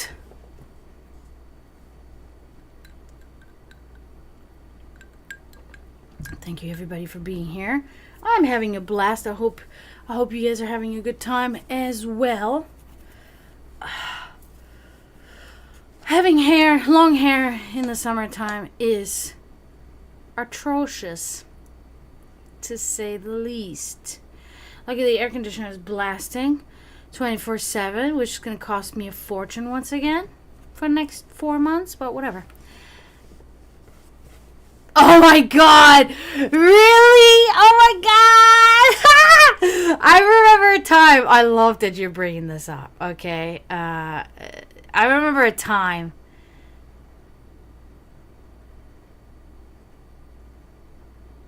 I don't know what is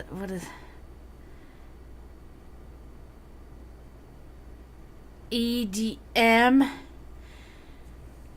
is. And yes, Flyleaf is one of those things that I was so like hyped about, right? I was so hyped about Flyleaf like, I don't know, 12 years back or something. And now when I hear this, exactly like it's like a throwback, but it's kind of like I don't really indulge in that type of music anymore. It's not my genre. Like metal to me has become like, I used to be very into grunge. I love grunge music, and I loved, many different. But for me, it's like black metal has ruined me. If it is metal, it's black metal that I listen to. I literally have like 3 different genres that I nowadays listen to. I listen to black metal, I listen to new wave, and I listen to classical music, and that's pretty much it. That is my extent. What is this shit? Suspected incoming spam call. Decline. All around me, yep. Fully live, yep. Those are all the ones that I was like, oh my god, and I would blast them and I would sing along, and oh, yep. I'm so sick. Yeah, I remember that. I'm so glad that I no longer listen to this. Shokran? No.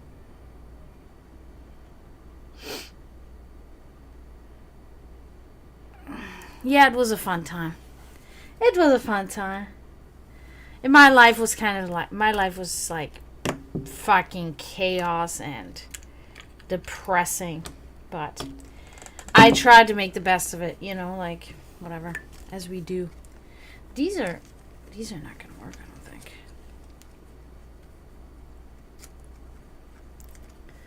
Ooh, Deftones. Oh man, these are the ones that don't work.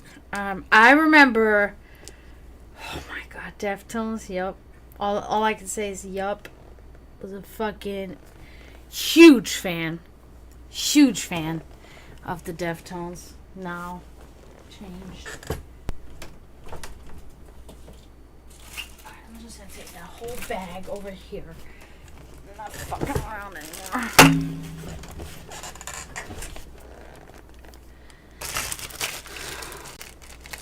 Egyptian metal. Oh my god. That sounds great. Because my solo project which I play all the instruments and I sing, and I have only one song as of right now, and I have this out, and it is about Egypt. It is actually Egipatopio.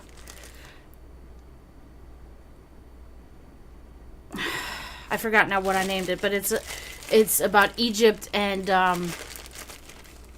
it's just a great. It gives you the feel of being there, being at these sacred sites and everything. So I had to write a song, and yeah, so.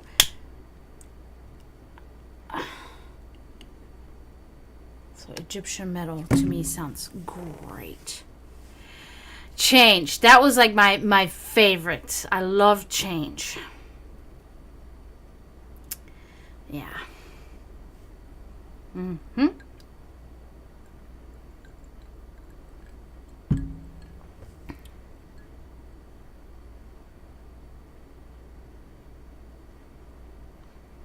Yeah. Yeah, it's like this. Like, if you get, you hang out with the right person, or you get with the right person, or whatever, and then they listen to that song that you have kind of like started to dislike, but you listen with them to this song again. You can kind of fall back into the feeling of it. That has happened to me before. That's cool.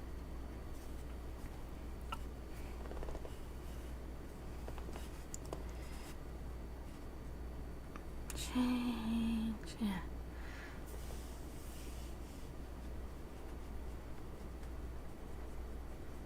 Yeah, the music is actually called duduk, I believe. The sounds, the a certain type of sound that they produce with this certain native instrument is called duduk, I believe.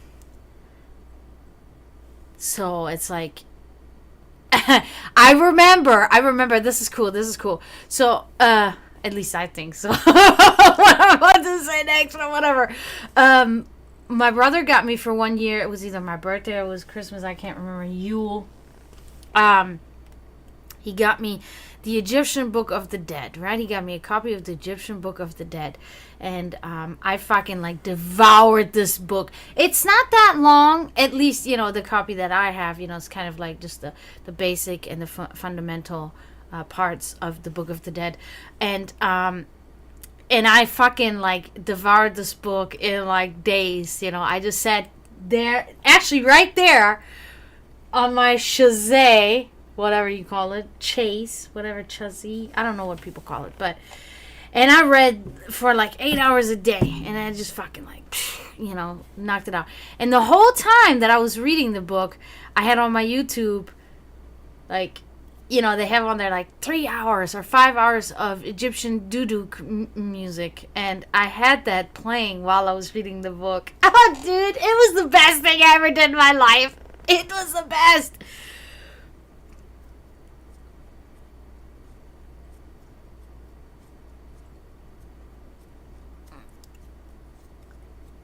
Um, yeah, sorry, Rockwar. It looks like you put a link in there or something, but it's not. I don't have that. I still haven't corrected that. You can't put links into the chat. You can put that link. I don't know what you're talking. Oh, it wasn't. It wasn't a link. Okay.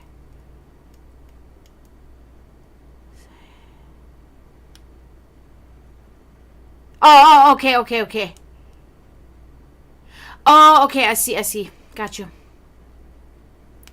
Yeah, and it Licha, and it gives you that feeling. It gives you really that feeling that when you're reading, you're there, you're in Egypt right now. You're seeing the wall carvings because they have the pictures in the book. It's not funny, right? Whatever. Anyway, they got the pictures of the carvings in the book. So, and then the text, what is the meaning of the carvings beneath, right? So it's like how it coincides and stuff. I'd have to look. I have this in my library downstairs. I have to look at that later to see who's the author.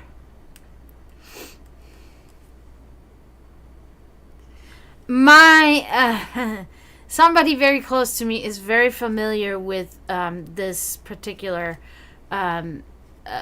work of The Five Rings by Miyamoto Musashi. He's actually a samurai, so he's very involved with this.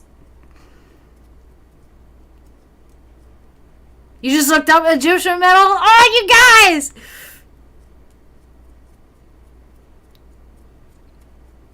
Exactly, Licha, exactly. Alright, Rockwire, you do that, you do that. Yeah. So I like to do that. Like yesterday I was reading Friedrich Nietzsche, and it was just coincidentally that I had my Pandora on Duran Duran radio, right? So it was like fucking new wave, fucking 80s weird goth music playing, and it was like it was really purely coincidental. And I was like, oh my god, this actually mixes very well for me in my mind, in my weird fucking mind, to read and listen to this shit both at the same time. So felt good. Usually I will have on either black metal music, or I will have on meditational tunes, or I will have on, most of the time it's classical music that I have playing while I read, because oftentimes it is works from that era, right? That I will read. If it is stuff from further back than that, then I will put on some meditational music or some black metal, right? I will always kind of try to put on music that kind of relates to what I'm reading, right? So if I'm reading a book on, Marie Antoinette, then I will be putting on something by Mozart, right? Mozart was actually helping Marie Antoinette for a while in her progression as a musician. So you know what I mean. Like I try to make the thought connect to what make the two connect, so it makes more sense. I know it because I don't know.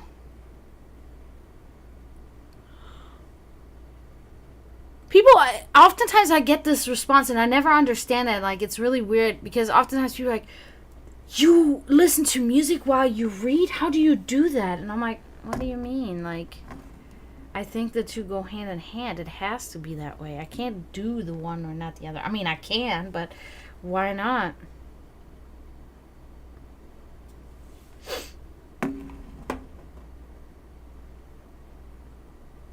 What is multifaceted? What?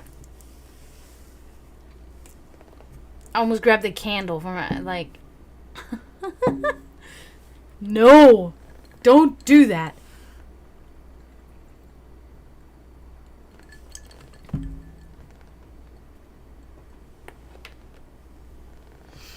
Yeah, I don't know if that's what you're talking about, Serendip's, but I like to kind of like transfer myself into that time. Like mentally, I like to fucking stimulate my brain so that I feel like I'm there. That's also what that is what I base the movies that I choose on. Okay, so that's what you did mean.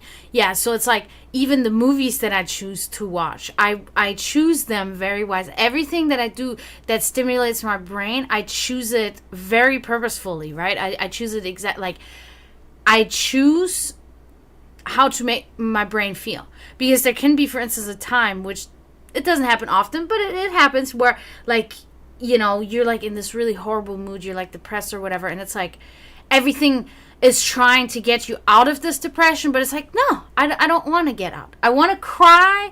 I want to be upset. I just want to dwell here. So what do? You kind of, put yourself there further. So now you're going to listen to a song that reminds you of, like, I've done this where I listen to a song that reminds me of my dad. My dad passed away. Makes me even more sad, right? It makes me like hyper sad. And I do that. I try to always enhance my feelings that I already am feeling, because like it's kind of a thrill for me. I don't know. It's kind of like, it makes me feel alive, So, because I'm trying to get the most experience out of these situations. Nothing half-assed. It's got to be 100%. I'm like this with everything in my life, At least I try to be, That's true, legit. Yeah, I guess that's true.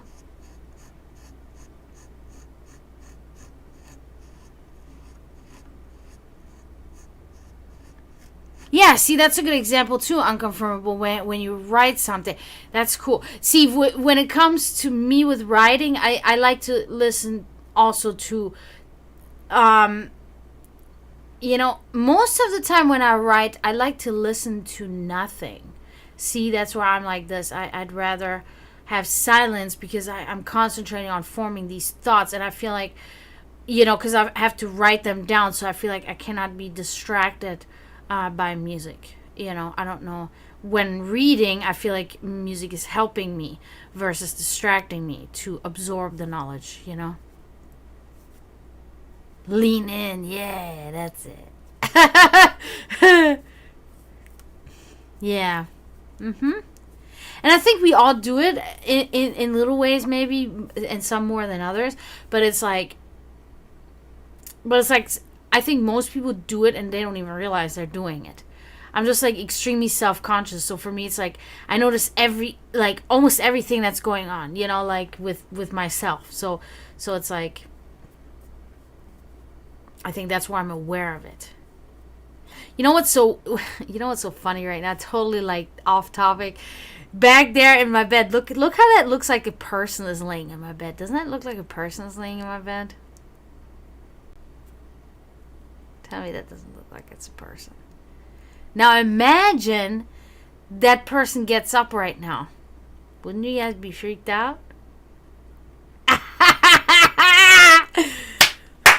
Get up!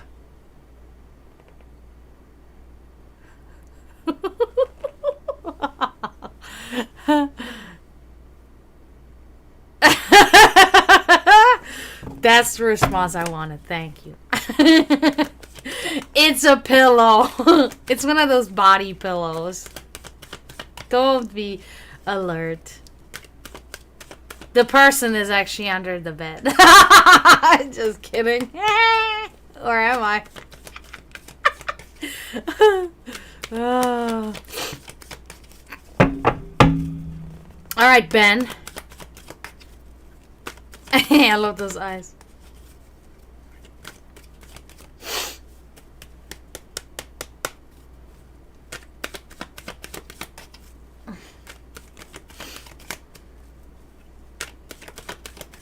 No, never like a slasher film. Slasher films are great for the fundamentals of nostalgia because, we were kind of the generation that started it, or maybe a generation before us, and we incorporated like the aesthetics and the music and like the desperate need of us to act out in this way. Like we resolved all that with slasher films, right? So slasher films to me are not scary at all. They're entertaining, but they're not scary, and I also don't see a deeper meaning in a sense. Like it depends, but not really psychologically disturbing to me.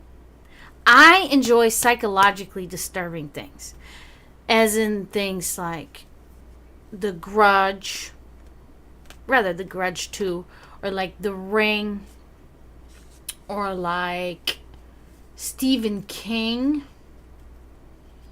Yeah, like It, or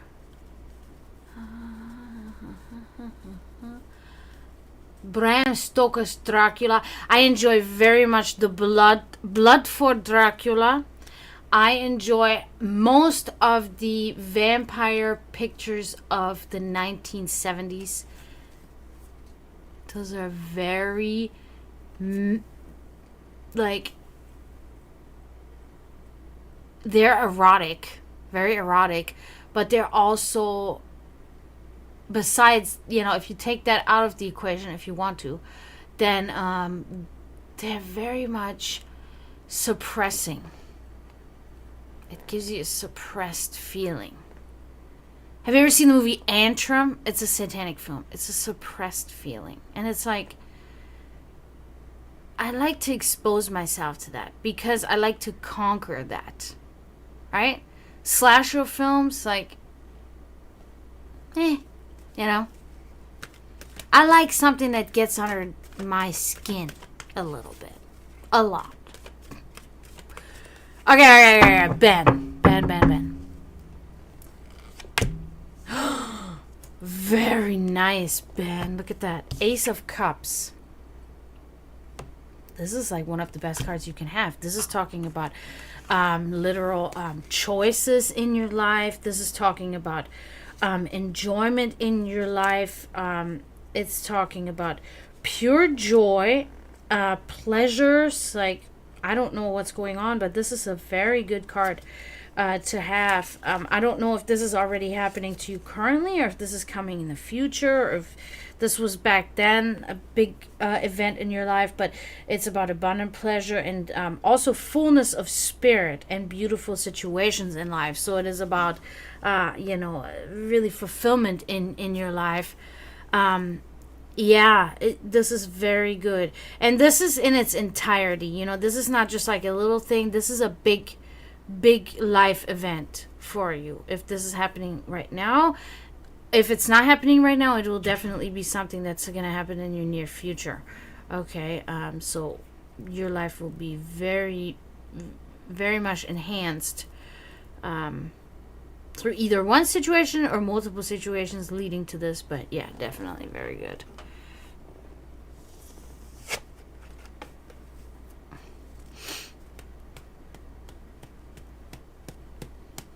Yeah, that happens to me too.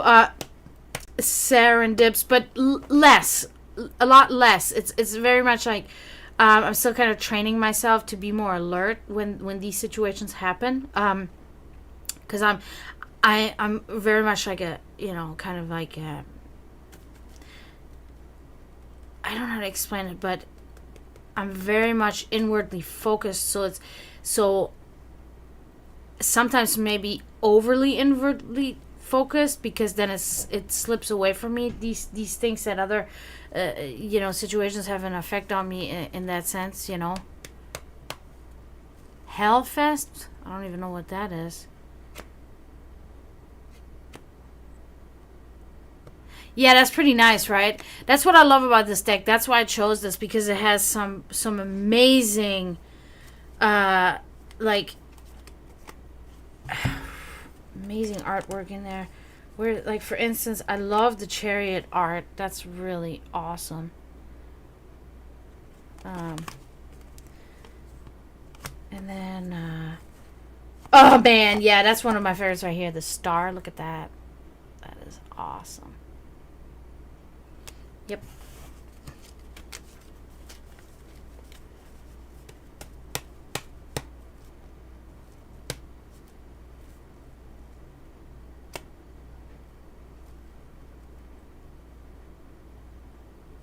I get that a lot, but I get this mainly with particular things like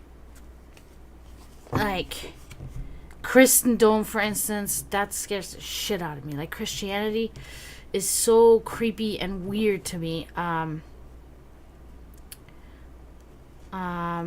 Or like, sometimes I get creeped out by people with kids. I don't know how to explain it, but I feel like it's such a weird. I guess it depends on the people, right? If it's like these really gross, dirty ass like people, and they're just like shitty people on top of it, and they're just like awful humans, and they have kids running around, I get creeped out, because it's like they had to do certain things in order to get those. That already creeps me out. And then thinking about the fact that that their mindset is so narrow, that it's like consume and reproduce. That's like all that's on their brain. That's why they had a baby, and it's like, and I don't know, it freaks me out. It freaks me out sometimes.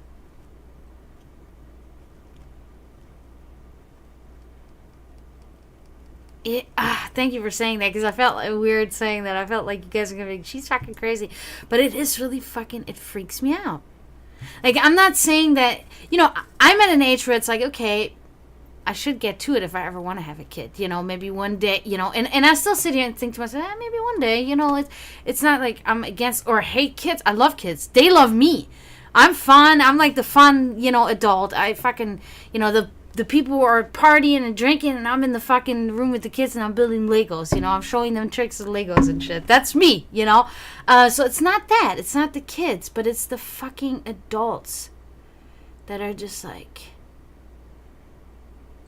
I don't know. I guess I don't have really the words, because like I said, it's not like this with everybody. It's not like this with everybody, but it's like you can see. And I think maybe this is the psychic part of myself, because you can see what is happening to this person, right? it happens a lot with women, with the moms. It's like they have a baby, and now that they had a baby, they just completely neglect themselves. It's like they no longer exist. They're only alive for their child, which means now they blow up to be like 400 pounds because they don't care anymore. They don't exercise. They don't try to watch their weight. They don't fucking clean themselves. They're fucking like their look in their eyes is just totally empty because they're just a shell now because they just take care, and I didn't grow up like that. My mother and my father were very much still individuals. They still did the things that they enjoyed, either with my brother and I or without us, and grandma watched us, which happened like super rarely, but it was like my parents remained being the people that they were, even so they had us.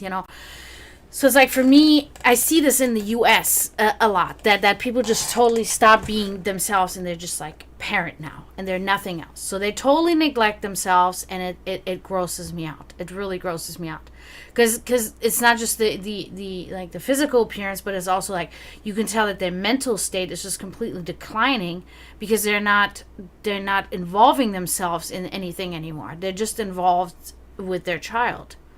But I think it's also unhealthy because it is sort of like an obsession now with the child. And I think that will cause the child subsequently, or consequently rather, to develop issues too. They will become, dependent on their mother. They will not be independent people then. I think they will be spoiled due to this behavior of the parent. But I don't know. This is, I don't know. But that's kind of like the things that I see and feel.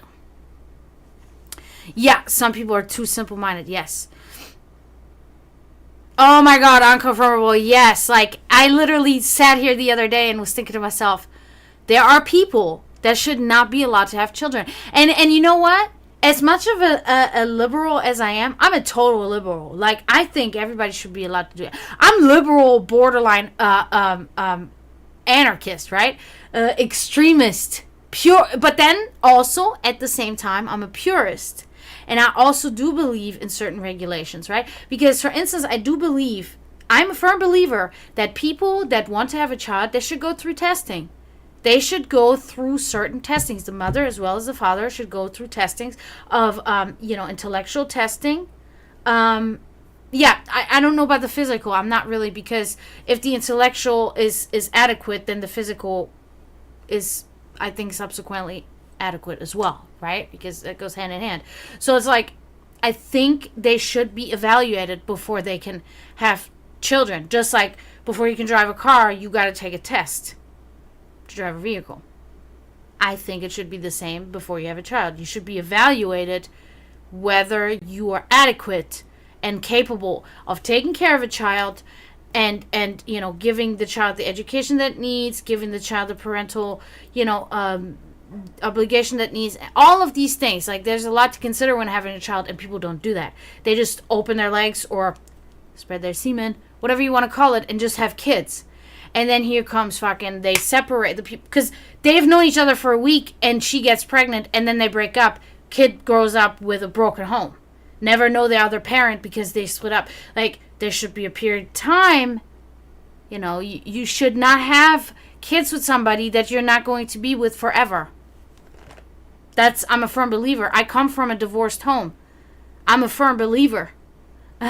The divorce happened a little bit later in my life. I was 13 when the divorce happened. So it was like super damaging because I was in my puberty, right? So it's like, I know this firsthand. So I believe there's so many things that need to be considered having a child that people just don't consider. And I know that this is one of the reasons, or this is the biggest reason. All of these things that need to be considered is the biggest reasons why I don't have kids. Because it has to be but merely, no, also the wrong word. It has to be 99% perfect situation in order for you to have a child. In order for this child to grow up healthy, physically as well as mentally.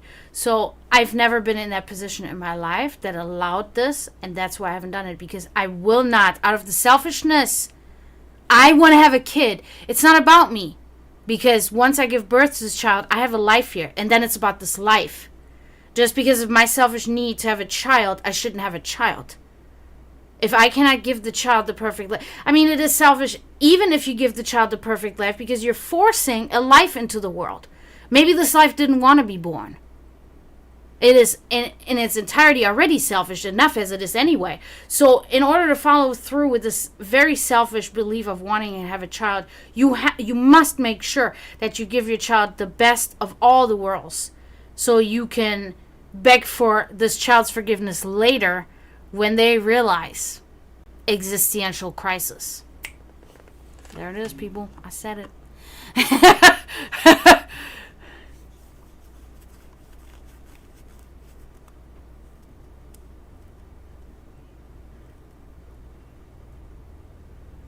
Yeah, and Licha, I agree with both of those statements too.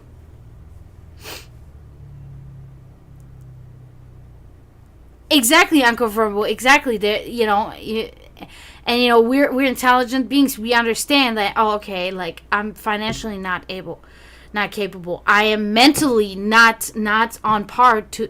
Like, you have to be a self-conscious being. You have to be a being that is aware of their own flaws in order to make the conscious effort and the intelligent decision to not follow through with your selfish need of having a child. When you cannot even conceive what it all means to take care of a child too. So it's like I don't know. I think I kind of lost my train of thought there. I was going somewhere with this, and then I lost it. Yeah, and there you go, Licha. See, you understand that if you have a child, you're going to have to do that. But there's people literally getting pregnant or having kids that they don't think about that not one time. And then as soon as they have the kid, there's like they just dump it off of grandpa all the time because they want to go out partying. Well, you should have thought about that before you had a kid. And unfortunately, that was my point, I think. Unfortunately, more people in the world that have a fucking brain of a fucking ant, and I don't want to offend ants, but I'm just saying they have kids. People with careers of a higher IQ and intelligence, they're the ones that are not breeding because they get it. They get everything. They get the whole picture, not just their own life, but the whole picture of the world, right? So they're not breeding. So now we got a bunch of fucking morons breeding. And of course, this is DNA, right?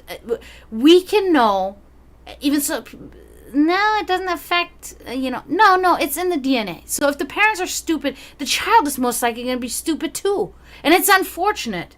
If the child has a little bit of intelligence spark and can force themselves out of that and educate themselves, they can save themselves. But how often does that happen? They have to be so strongly minded on their own, because you already know the parents are not going to support them because they're fucking dumb as hell. They don't even know what to do with the kid. So it's like, it's just a lose-lose situation. It's like, no. Like, you shouldn't have a kid. Like, I can say that about my neighbors, for instance. Bro, like, it's like, why do you, and then sometimes I see a couple having a child. I'm like, this is good. She has a good career. He has a good career. They have a nice home. They have everything settled pretty much, for the child that's good, and then, okay. Or they love each other endlessly. That's the main thing.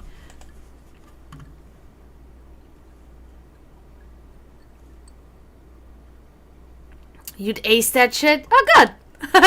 That's good. I'm glad.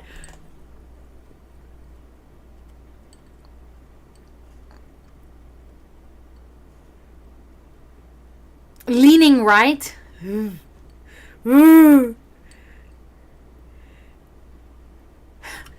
Mic drop. Exactly. Divorce and single parent life is heartbreaking for a kid. I went through it too. Yep. I cried to this day that my dad pretty much fucking could have cared couldn't have cared less about me at some point. He started being better later on, in his life, but fundamentally my father really kind of ditched me for most, like, half of my life, and it's like, okay, and that's mental scarring that will never come out. Doesn't matter. I can see a therapist. I can fucking get myself on pills, which, I don't think it's that bad. I think it's more often not that bad. That's a whole nother thing. The epidemic of fucking prescription medication in this country, especially.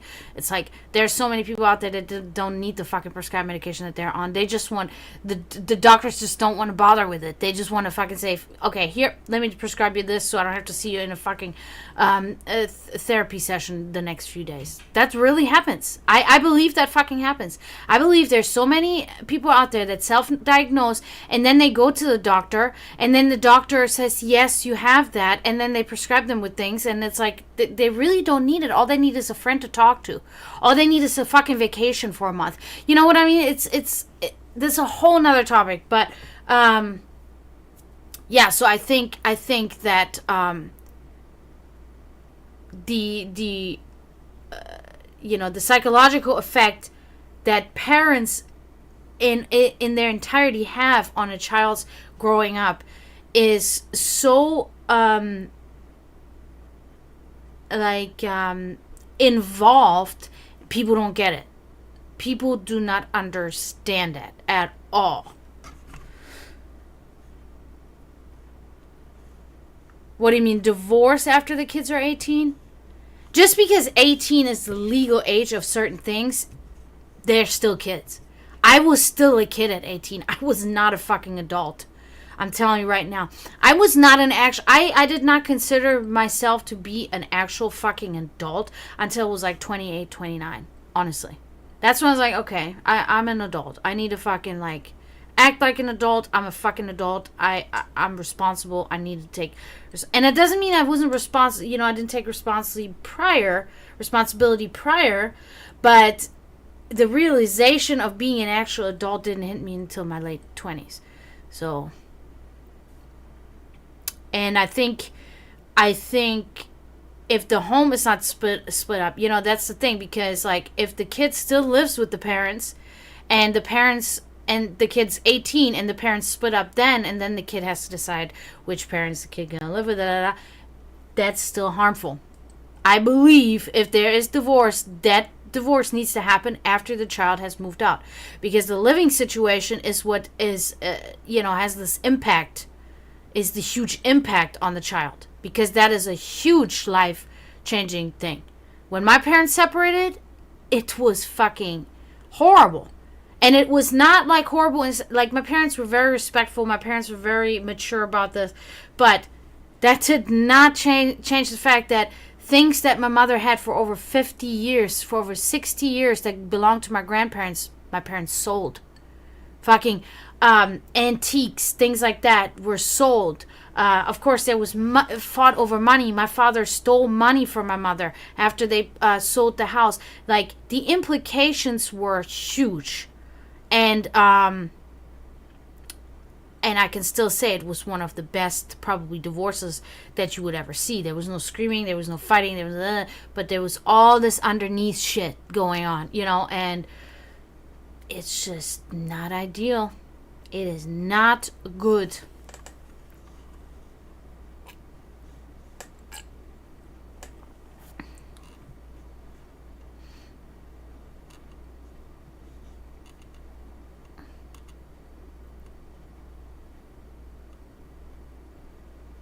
Yeah, hollow.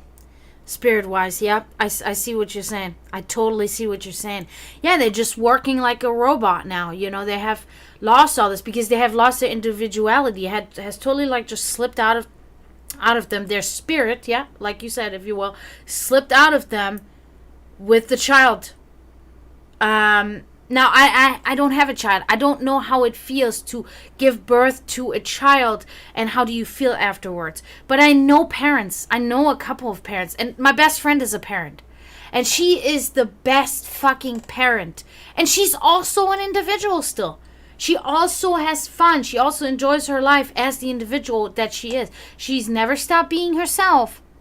She's, but she is also a parent now. That is also part of her life. And that is her biggest part of her life. But it's not the only part of her life. You know what I'm saying? That's how I interpret it. And that's how I think it should be.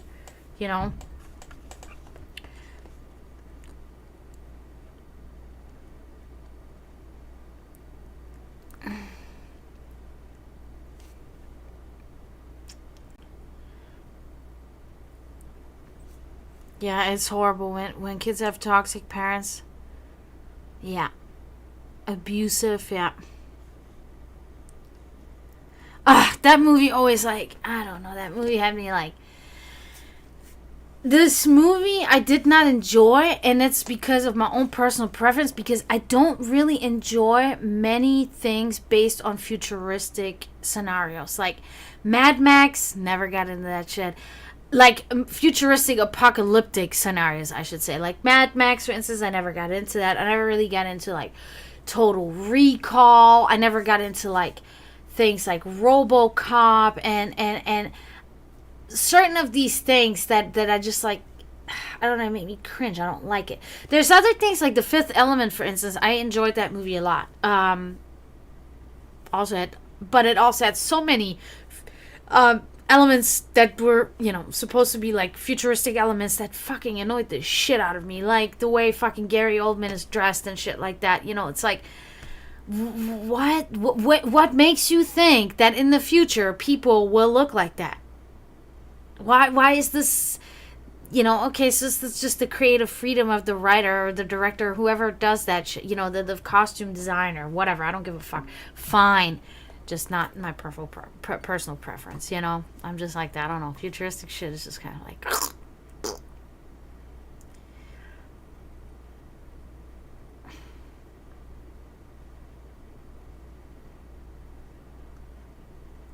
Yeah, a lot of moving parts to the puzzle. Yeah, it's true. And always moving, constantly moving, never stopping, and always growing and evolving. And it's like, it's all these fucking bubbles that just get bigger and then it gets small again. There's a fucking cube here that fucking does, like, I don't know. I see shit. Whatever. Yeah, I know exactly what you're talking about, actually.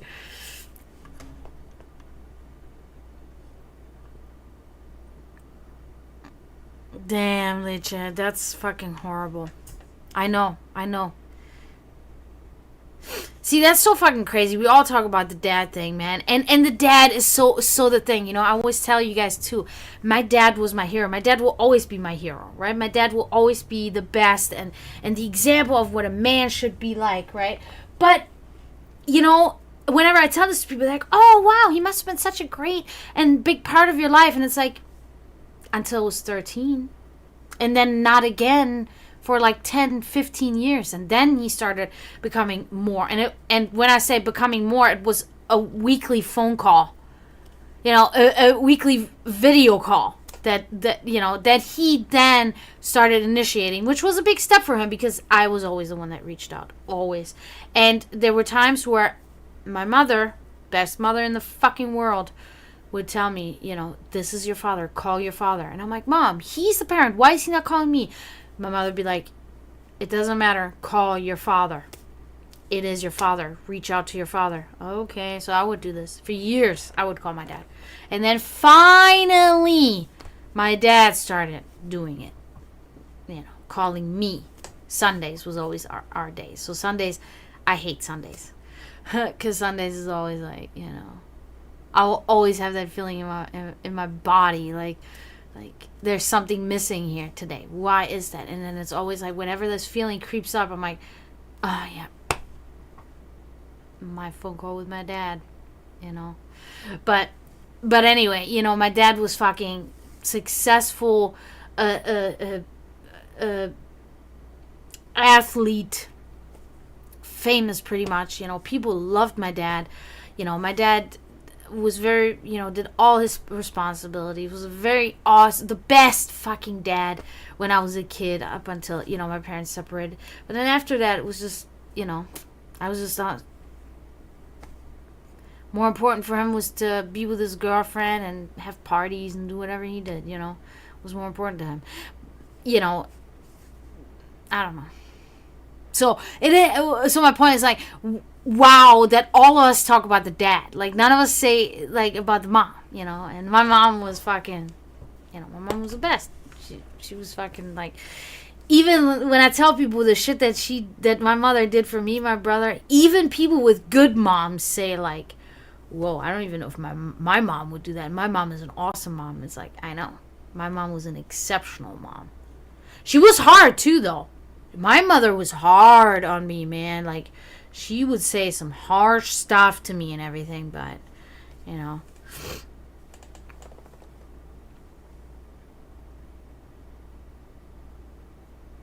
And Serendips, that's a very good point. That's a very good point. That's why, like, my mother at some point, like, she did blame herself and she regretted everything. She regretted leaving my dad for a minute, And, and I told my mom, I said, Mom, you being miserable in the relationship for the rest of your life, for me and my brother, would have not made us happy. Would have not made my brother and I happy. And my mother was just miserable in the relationship because my father was not a loving man toward my mother. He was not abusive at all. My father was great, but he was just not loving toward my mom. My mom was with him for 17 years, and the love was just not there from him toward her. So of course, there can have been a little bit of a time where I did blame my mom a little bit, for leaving dad and stuff. But as an adult, then you think about it, it's like, I don't want my mom to be miserable. And if she's miserable with my dad, then she needs to leave. Just, it's understandable. Don't do it for me. Don't do it for me.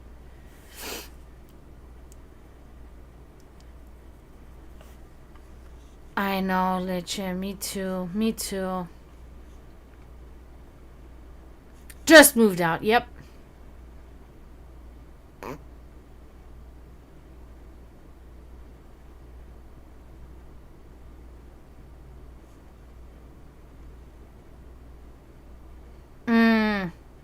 Oh, wow, Rockwar. Ooh, that's a...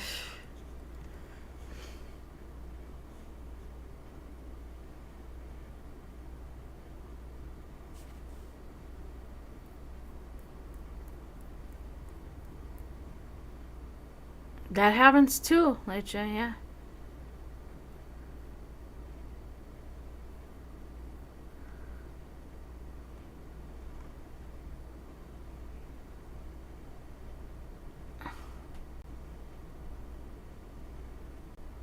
Oh, dude, that's a great memory, Liche. That's a great memory. Yeah, yeah, yeah. Mm-hmm. Oh, shit, Serendips. Yeah, you're thinking for yourself. You're doing it on your own.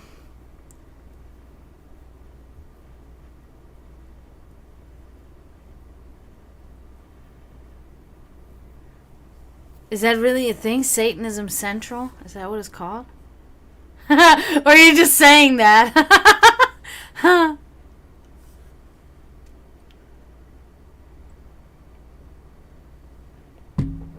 Yeah, it is. But do you see how we just dissected this whole thing? We just analyzed and fucking dissected all of this shit. And what did we come up with? Look at all of us damaged by what our parents did. And now here you have the fucking morons of the world breeding kids and doing the same shit to them as our parents did to us. Unacceptable!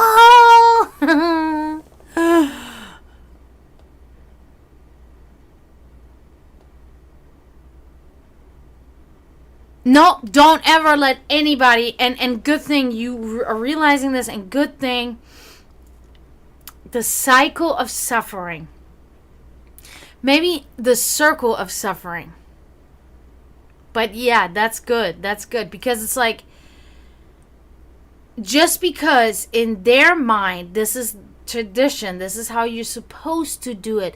This is how we've done it for 100 years. Well, guess what? I can tell you right now that your ancestors, thousands of years back, didn't do that shit how you do it now. We are the future, and we must act upon this, and we must really renew and refresh the moral compass, or what we consider or interpret a moral compass to be. It's got to run deeper. It's got to run deeper. It's got to be more, I don't know, like more purposeful. I don't know how to say it, but it's like, it is not important to do the same shit, get married and have a kid just because you did it, Mom.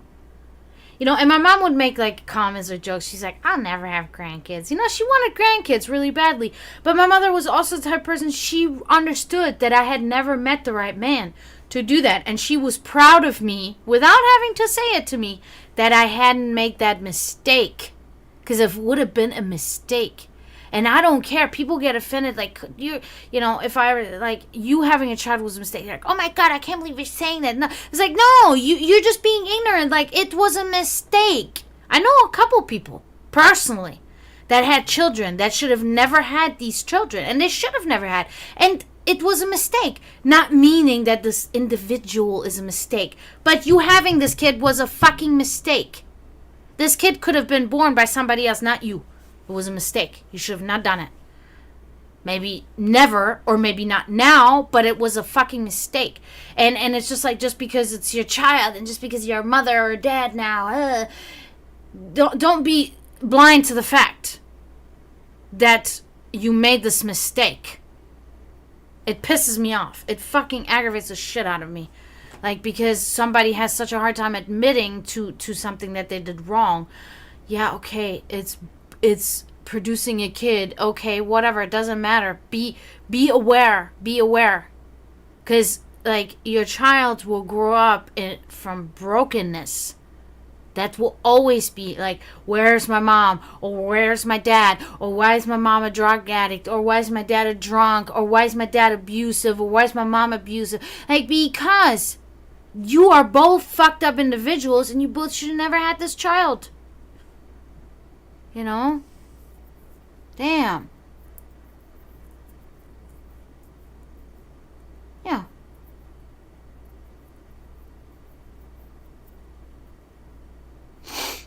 I am not damaged. I'm beautifully scarred. Yeah, whatever. Same diff. Same diff. Unconfirmable. Good. We need more intelligent beings on this planet. Do it. I greatly discourage you to do this. I was recently informed that at the birth rate that the human race is going, is that we're on a decline. The human race is on a decline. Can you guys believe it? Even so, all these fucking morons, these millions of morons on this planet, have kids every day. We're on a decline. And guess what I said? Woo! Finally. So please help the decline of humanity and don't have kids. Don't reproduce. Help the cause. Help the cause of Mother Earth and her creatures. Help the cause. Stop reproducing. I'm going to make that a thing. Help the cause. Stop reproducing. That's it. That is my new motto. It's always been my motto, but I've never been so open about it. I'm glad I find like-minded people that I can be open with, because I already, because I'm always like reluctant.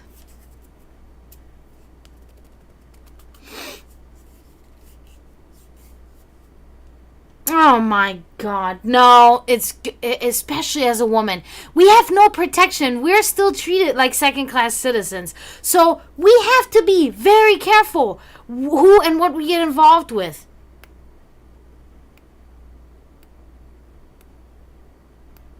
Exactly, Lecha, exactly. That's all we do. We are not in symbiosis, currently in symbiosis with this planet at all. We are a complete cancer and parasite. Help the cause. Stop reproducing.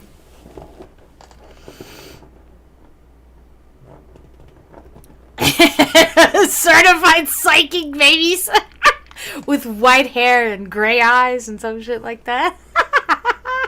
No. If the parents are certified, the chances are high, and it's enough to know that the child will most likely be good, right? DNA will hold up with the child. The child will also be similar to the parents. Intelligent and, beautiful, whatever. No, that's one of those things that should not be, like, who gives a shit what people look like? It doesn't fucking matter. That should not be, okay, if the people are not pretty, they shouldn't have a child. No, I'm totally against it. It's not about that at all. It's about really, the building blocks, the common sense, the logic, the intelligence, that's what you need to base that on. So, yeah.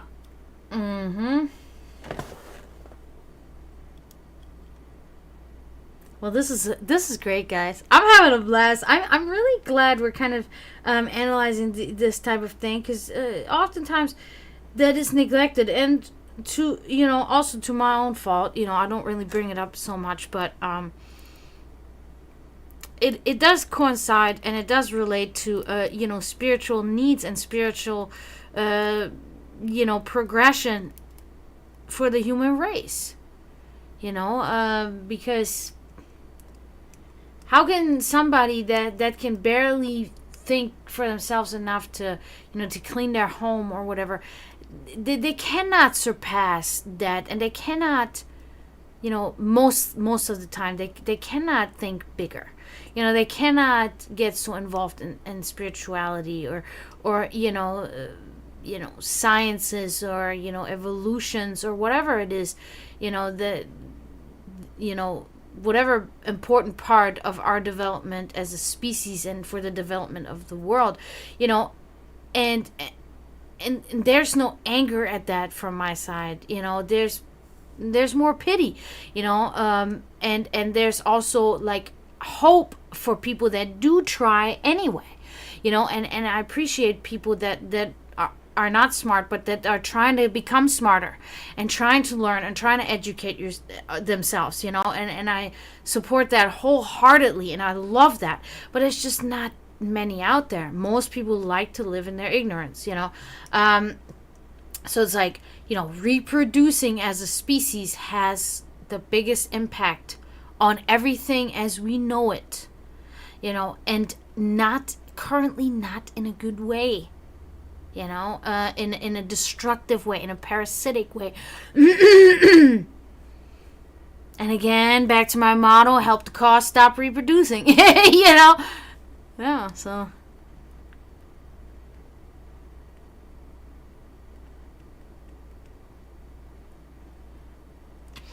intelligence level, it is like, this is not meant to be discriminative at all, because nobody chooses that. Nobody can choose, but people can choose how they react to who they are.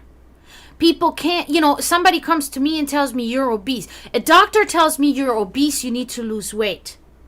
Many people will shun the doctor, will ignore and live in denial and move forward with their life, instead of, understanding a scientist, because essentially that's a scientist telling you this, a scientist factual information on your physical health. Take it and be better and get better. So people that live in ignorance, they don't need to be living in ignorance. The knowledge is at their fingertips. You can buy a book in the thrift store for $1. You can buy free books on Amazon for free. You can Google things. Like, their education is everywhere you look. You can get it. You don't have to enroll into college. Well, of course, that would be the most, like, extensive education I guess you would get in whatever it is. But it's like, education is everywhere. So stop living in ignorance. And most importantly, help the cause to stop reproducing. But really, it's like there's no reason. Because Einstein has explained in the past that the IQ can grow. The IQ can actually, become bigger. Like, there's no reason that you have an IQ of 80 right now that it remains there. Do something about it. Don't be a fucking dumbass walking through life. Stop that. If you don't know something, find it out. Learn.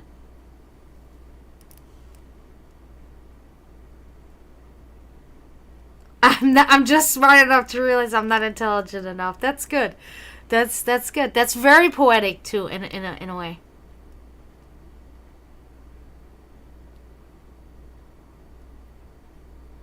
Exactly, Lychee. Exactly. That's exactly how it is. It's like, when I see somebody that was pretty much condemned from the time they were born. The parents were fucked. They maybe not smart, and they sit there and they bust their ass to try to be better. They ask questions. They want to learn. They understand that that's what they need to do. Then they need all the support and help they can get. That's why education should be more accessible. Actual, like, extensive college education, should be more accessible, even for the weak, even for the powerless, and even for the financially not stable. Should be more accessible. If you want this world to become better, and things in its entirety to become better, you have to have education accessible for anybody, or you cannot further anything. You cannot make progress. Why is this so fucking, like, why can highly intelligent politicians, because politicians are intelligent, they have to go through such extensive schooling, I've talked about this before, that they cannot hack it to do this? Well, of course, because there's also, there's also manipulation, and there's money. It's always about money, and a lot of politicians are paid for, and vice versa, by the big 1% or 3% or whatever it is, big corporations, right? So they are all about money. They're not about the people. There are many politicians that are about the people, but of course, because they are about the people, because they are genuine and they are sincere, they fucking get the shit end of the stick, because they're not corrupt and they do not work in corrupt money dealing, so they cannot get up the ladder. Because they go the hard way, the difficult way, the working way. Yeah.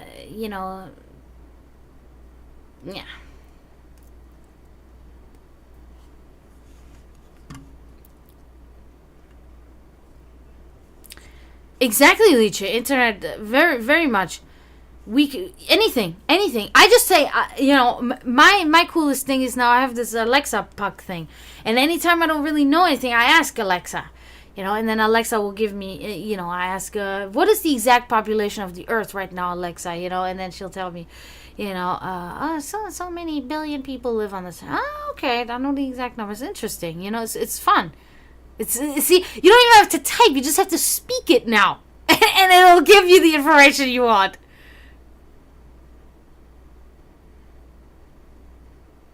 I don't know mine.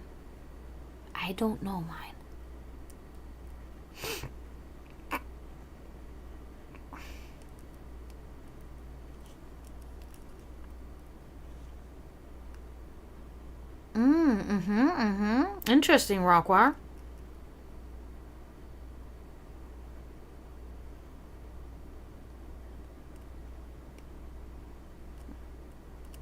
Yeah, but I do think that the way of testing an IQ is still very much a very primitive and very subjective way of testing, I do think. Because brains are the most complex organ, that biological organ, I think, and it's like how each person's brain reacts, even not just in general, but throughout the lifetime, how it changes, depending on what situation you put this brain in. There's so many aspects of it that I think it is a little bit trickier to determine, than taking an IQ test, and then the IQ test says this, right? Of course, they are designed for this type of thing, I guess, but I do also think that we need to not the certain. I don't know. I don't know. I don't know how exact of a science IQ tests are. Is what I'm trying to say. I don't know.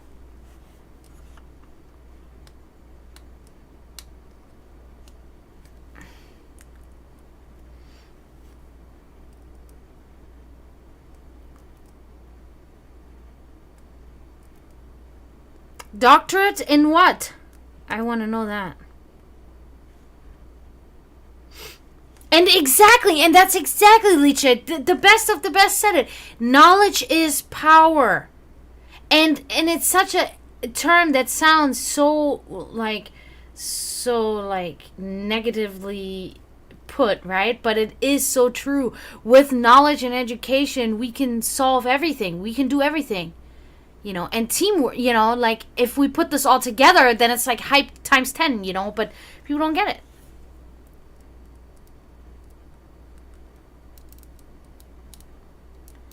Ooh, that's a good doctorate. Oh my goodness, okay.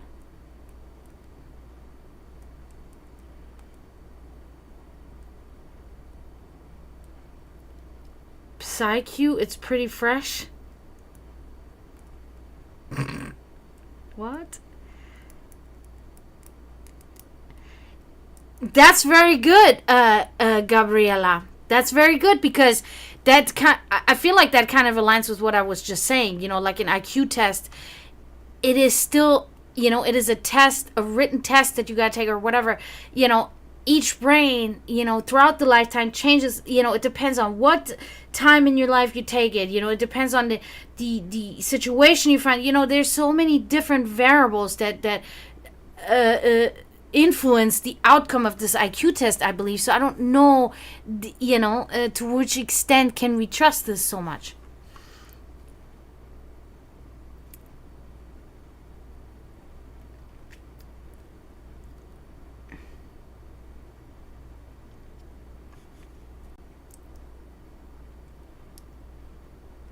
Hi, Gabriela.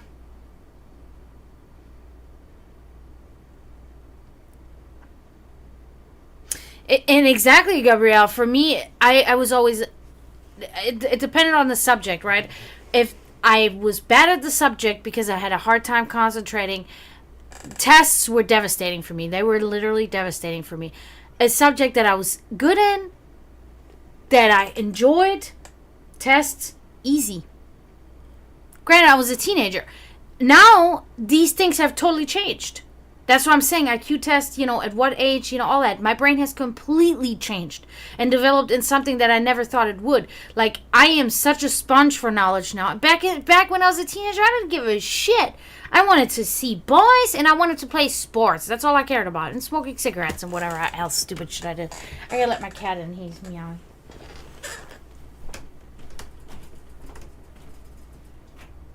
Guy? I thought I heard you, no? Oh, my poor guy. He's somewhere. I think he got aggravated with me. Yeah, so I think I'm going to have to take a 5-minute break, guys, because I gotta feed my cats. But if you don't leave, I'll be back in about 5 minutes so I can just feed my cats real quick. And then I will be right back. Thank you, guys.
Okay, I'm back now. Okay, let me read what you guys were saying while I was gone.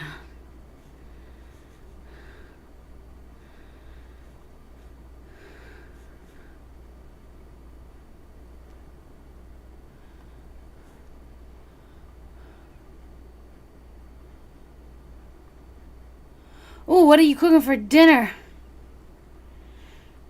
Pre-persuasion? Mm-hmm. Oh, and serendips. Let me take a sip then.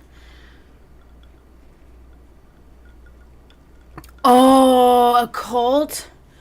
A cult. Which I have stated before, I hate what has become of the word cult. Because it was actually not a negative term back then, but it has become such. And guess thanks to who? Christianity. Anyway, moving on.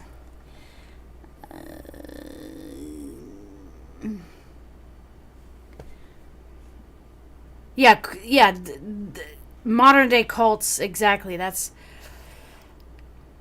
exactly, Licha. That's exactly what it is, about mind control. Mm-hmm. Yes, unconfirmable. I was in 2 relationships like that. Mm-hmm. I had virtually no contact with my mother. Yep.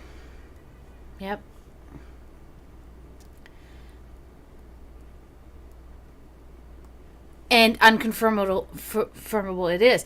They prey on sensitive people that make connection, because we are not people that give up. We're very loyal people.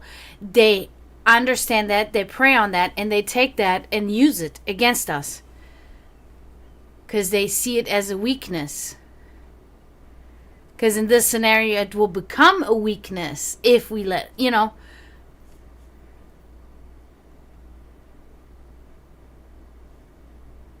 You were also in a cult? What the fuck? That's fucking horrible.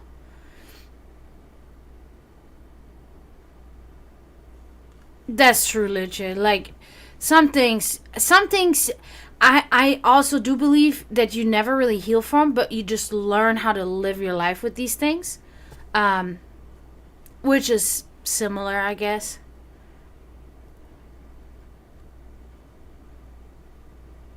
Exactly, unconfirmable. Same with me. And I notice it immediately.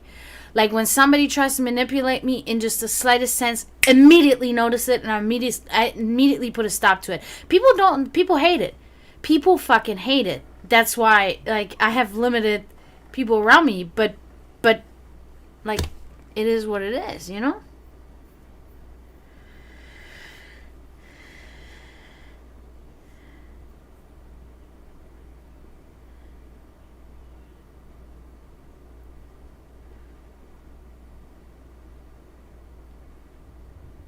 Exactly, Leisha. That's exactly what I was just meaning too. Yep, I go through that same thing. Yeah, and that's Leisha. That's what we call a keyboard warrior. They are only like this because they do not possess the backbone in their life. They do not possess the like confidence and the everything that relates to it, to do it to you in real life. That's why they do it online, because that's the only way they can feel that they're in control and are not powerless.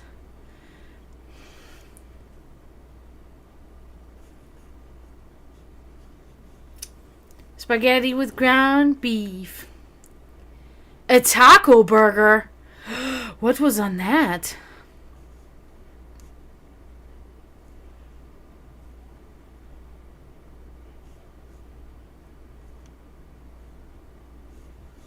See, now I gotta try this fruit. I really gotta try this fruit. I'm gonna look it up now. That's what I was gonna do earlier, but I had a stream. I had my brother's stream on here, so I didn't want to go out of it, because it's on YouTube. So if you like do something else and you leave the stream, so let's see.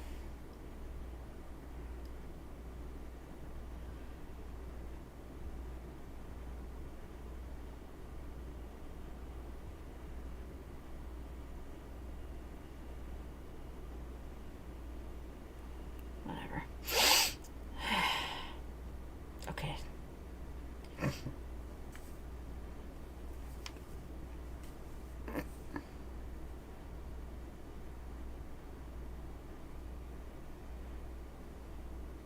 because I want to see it in a picture, because I want to see if I've seen it before.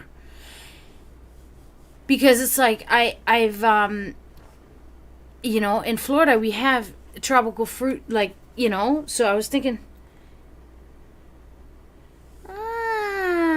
I've seen videos of this fruit. I wonder if have I eaten it? Yes, I have. Yes, I have. I see it with the hairs on it. With the little hairs on it, that's the one that I've eaten. Because they show some that don't have the little hairs on it. I've eaten the one that has the little hairs on it. I've eaten it. Yep. It's good. It's good. It gives me like a... It's kind of like... It's like a mix. The taste to me is like a mix between like a grape and a kiwi. That's kind of like how I place the taste.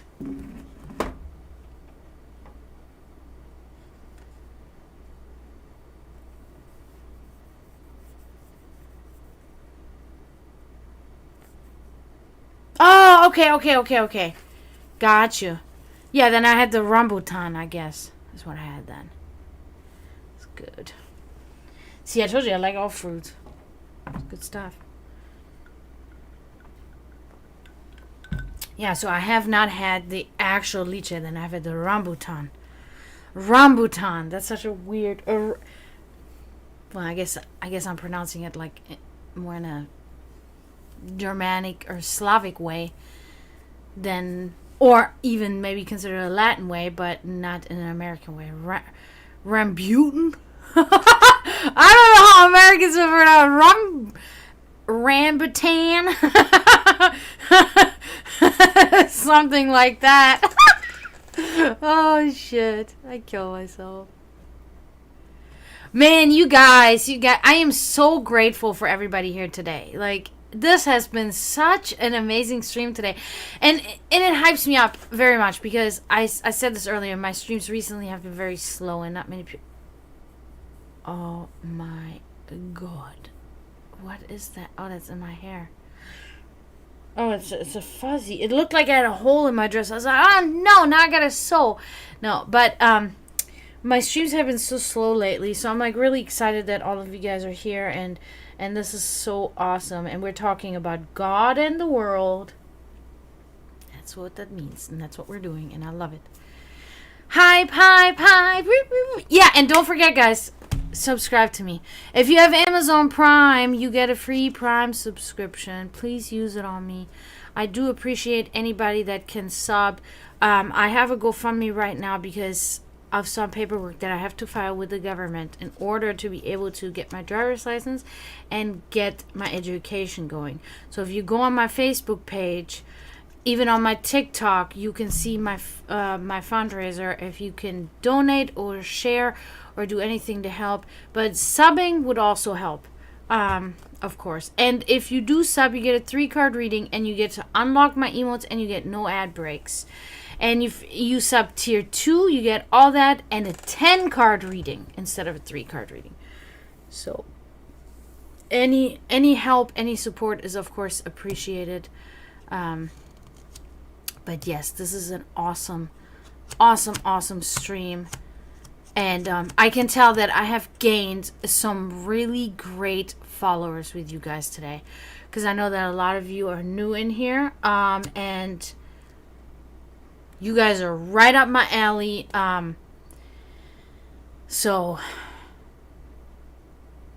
it's good. It's good. It is good to talk to like-minded people. I'm also, of course, welcoming to people with opposing opinions, especially when they can give me good and valid reasons why they oppose my opinion. You know what I mean? I like discussing and I like debating, and I also like, if they have good points that can open my mind to their opinion, but it can be a lot easier when you talk to people that are like-minded, and then can just kind of move a little more swiftly, but yeah, so I really enjoy talking to anybody that has intelligent conversation to make, and good points to bring and experience. You guys talked about your parents, your parental struggle with your parents and stuff like that, and also one of those things where it's like, I can remind myself honestly that other people have it worse, oftentimes than me. And I can also remind myself on the other side that I'm not alone, right? I'm not alone with these certain struggles and stuff like that. Because in this time, in this type of time now, that we live in, especially post COVID,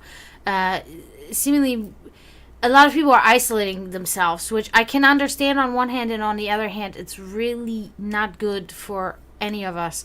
And we should use this time to unite again, because now that we have vaccine and stuff, I think it can be time for us to come back out into the world and unite as people and, work toward common goals together. I think that's huge. And I think having streams like this here, it helps with that. When you guys come in, you want a reading, because of some concern that you have that's very important to you. I am very grateful that I can be of service and of help to make you just feel a little bit better. Or maybe you won't feel better because it could be bad news, but at least you know where you stand, and that can be a help in itself, because uncertainty is one of the biggest beasts. I cannot stand uncertainty. I'd rather you tell me right away.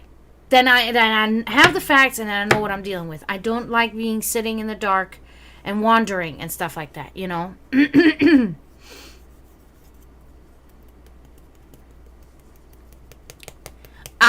I mean, you guys, and if you guys want to use my chat to talk about this, I'm not trying to be like, I'm not trying to pry, but I'm telling you, I would really love to hear about that stuff. I have this little weird obsession with cult history. So I'm a little bit like involved there, and I'm totally nosy about these things. And I watch anything and I read anything about cults because I find it so fucking like frustrating and annoying that this construct of a cult is so good in the essence and has still till this day done nothing but cause destruction and non-constructive things. This construct of a cult is such a good essence, such a good foundation, just to be completely obliterated by some perv that wants to run this shit and marry all the women in it and sleep with all the children in it and do all this horrific shit when it could have been something so pure and so wonderful and helpful of building a community. And they take it and they make it this fucking horrible shit.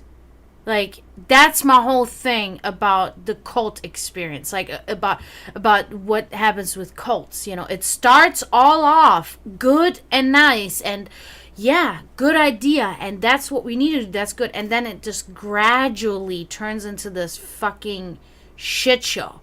You know what I mean? So it's like, damn.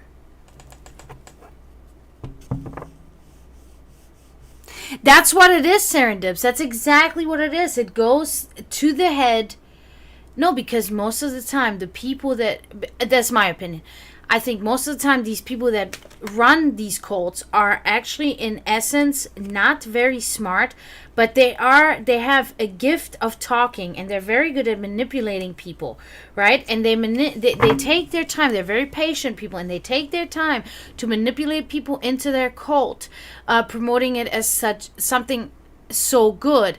But then their real self kicks in, right? And then all this power goes to their head on top of that, and then the real authentic character that they have kicks in, and it's a free-for-all then, because there's nobody now that can control them, because oftentimes not even the government or the police can control these people. And so because they are sometimes backed up by thousands all over the world, so it's like they have a card to free out of jail card for everything and anything.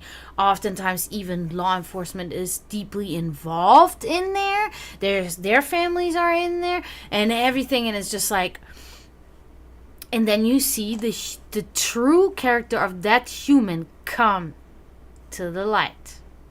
And more often, we know this, the population of this earth, more often than not, it is a disgusting display. That's what it is.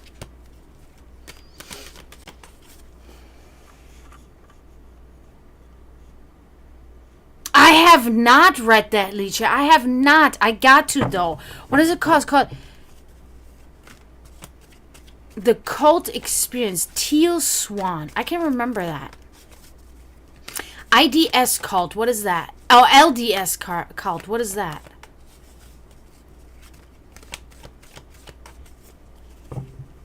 Well, see, that's the whole thing, Rockwart. That's my whole thing. It can be amazing. It can be amazing. But, and please, I know that there's a lot of male creatures in here, but have you guys seen the pattern, though? Most cults, actually, I don't know any cult that was ran by a woman. It was all men. So what, we should do this social experiment. What if you have a woman make a cult? What happens then? First of all, it's difficult to establish a cult as it is unless it's based fundamentally on Christianity, on Christendom, because that's what most people, at least here in America, let's just say, believe in. That's how you build. So people that have that belief system, again, no offense, essentially already kind of like there's some, there's probably nothing really good can come from that. Okay. Because it is like underlined with a hint of ignorance, right? So what if a cult of a different belief system run by a woman? A sect.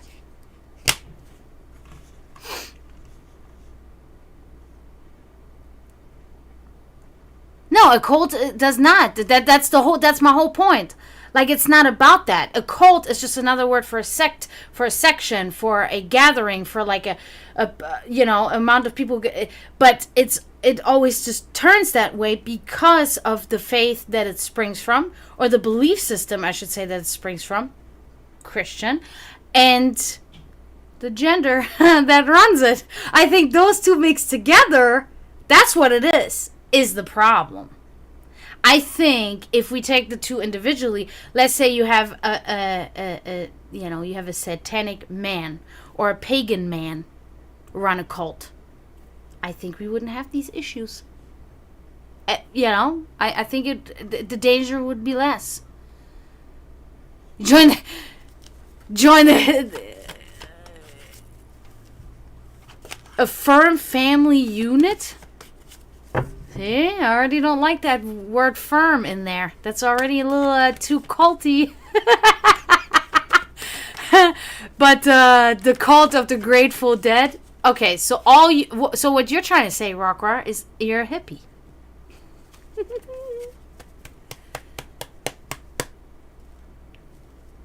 Because it's not true love, unconfirmable. Because true love and true love is true acceptance, and that is always unconditional. Uncontrollably unconditional.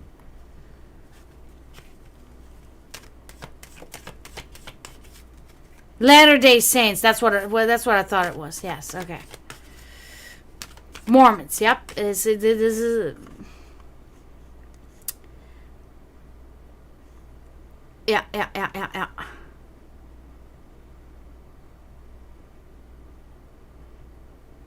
Entropy ensues.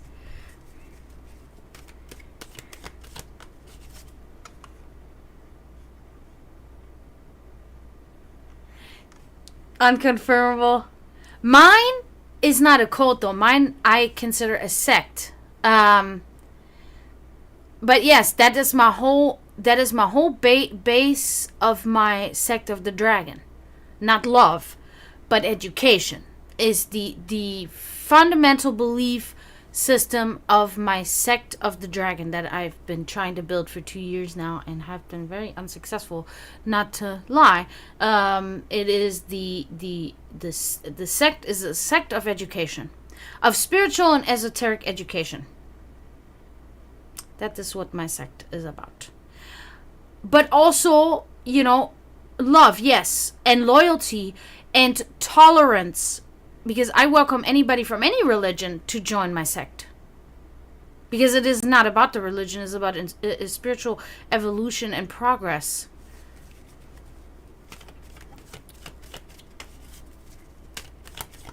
See?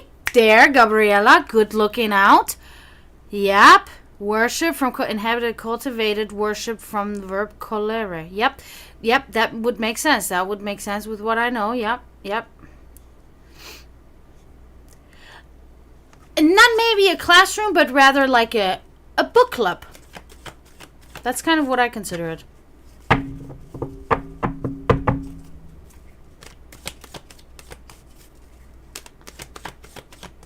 And you see, Licha, such a good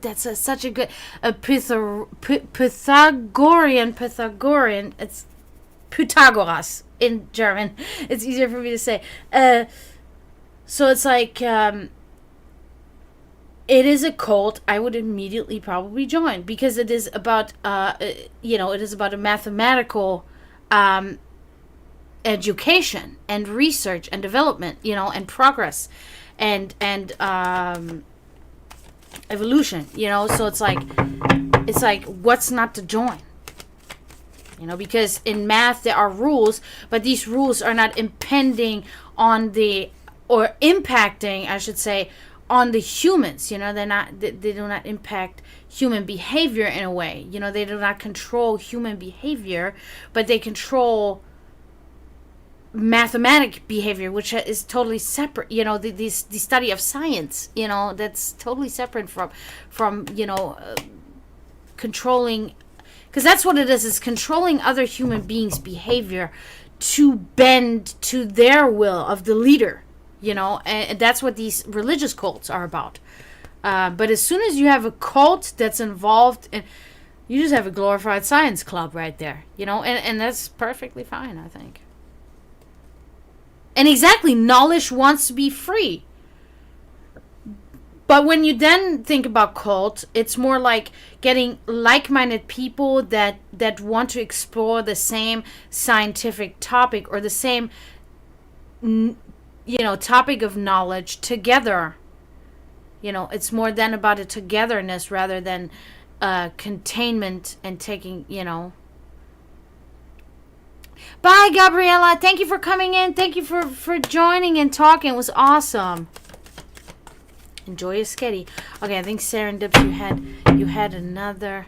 It was number based. Yeah, that makes sense.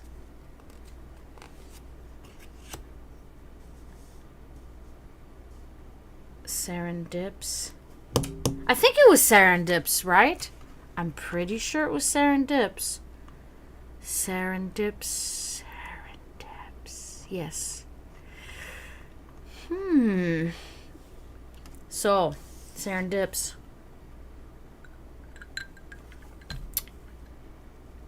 The High Priestess inverted. Nothing good for your book club, so it seems. No, I'm just kidding. I'm just talking shit. Okay, so,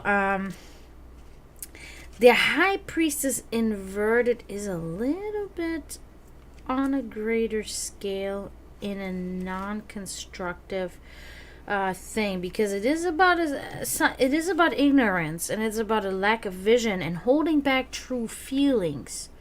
Okay, so it's kind of like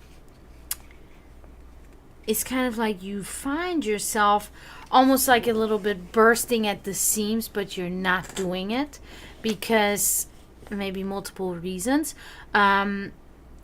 I don't think ignorance falls under you in this case, but I think there's ignorance surrounding you in some way, and that is the cause for your reluctance to maybe speak up or something, and holding back your true feelings.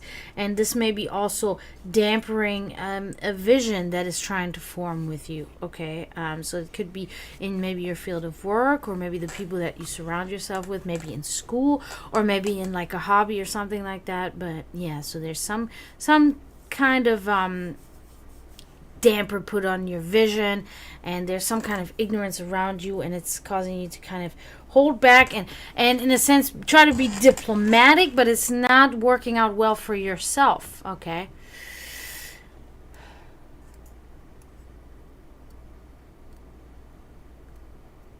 And literally, that's one of the biggest things that Mormon churches are very huge on that. Like, women are not allowed or Mormon, derivative cults, if you will. They're not allowed to cut their hair, and they're not allowed to wear makeup, and they're not allowed to wear any like pants. They have to be wearing skirts.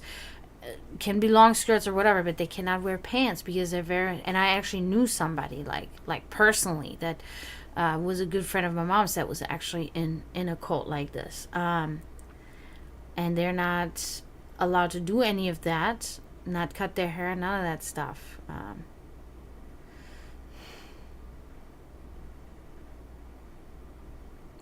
Yes, be honest, Serendips, of course.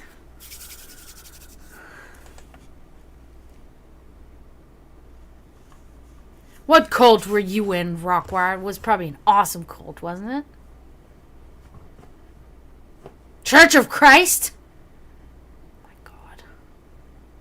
Scary. See, I told you, that shit gives me the creeps, man. That shit gives me the creeps right away.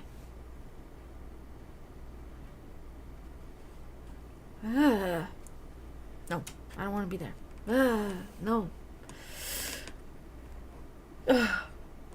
That's what I'm trying to tell you guys.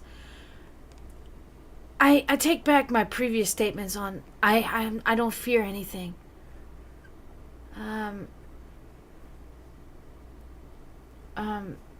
Shit, what was I gonna say now? I fucking totally drifted away from it because I thought about something else. Wait a minute.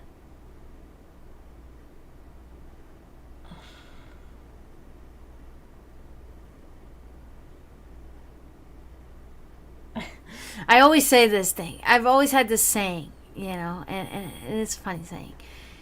And it is, shit, how did it go again? God damn it, man. I'm trying to make this all congeal and good, and I can't seem to get it.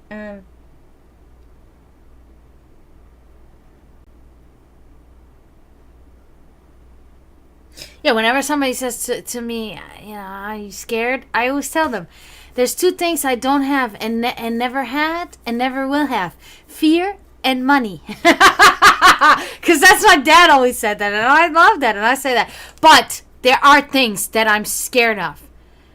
And it's not scared, right? Like, I will fucking do horrible things for the people I love, but it is more of a nervousness, and it's more like a gross. It's gross, right? It's Christianity. It freaks me out. And wasps. Oh, yeah. Well, and spiders. Spiders.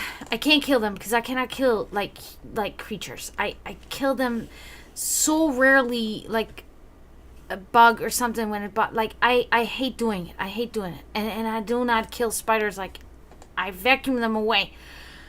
I know they're still alive in there, but they don't scare me. Like, I'm not afraid, but they're just like, the way they're doing this, walking with their eight, it makes me sick. I don't know why, dude. Like, I love the most fucking, absurd shit, and I love the macabre, and I love the suppressing, and I love all that shit. And then I see this big spider, and I'm just like,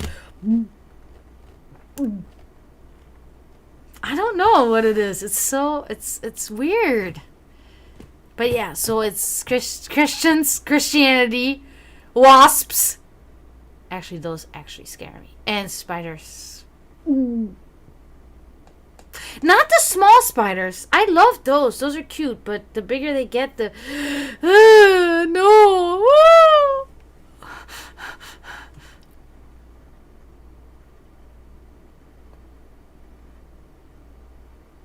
You really like this girl, but she doesn't seem to be ready. Shame for her? The fuck are you talking about? Sunny Islam? I'm a scholar too. I consider myself that, yeah.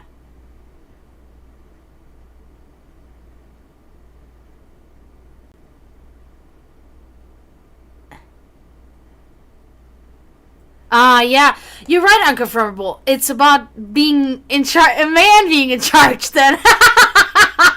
What I said earlier. No, it's true though. Weren't it men that were in charge of your guys' cult? Tell me. Tell me it was a woman. I will be fucking surprised.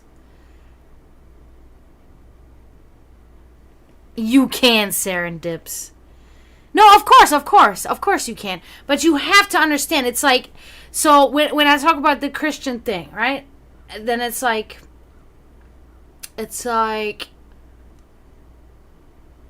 shit. I want to be able to explain my feeling, so that you can understand what I mean. It's like,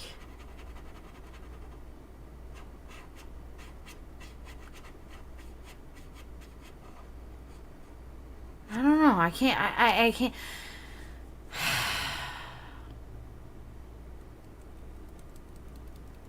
I don't know. I don't know how to explain it.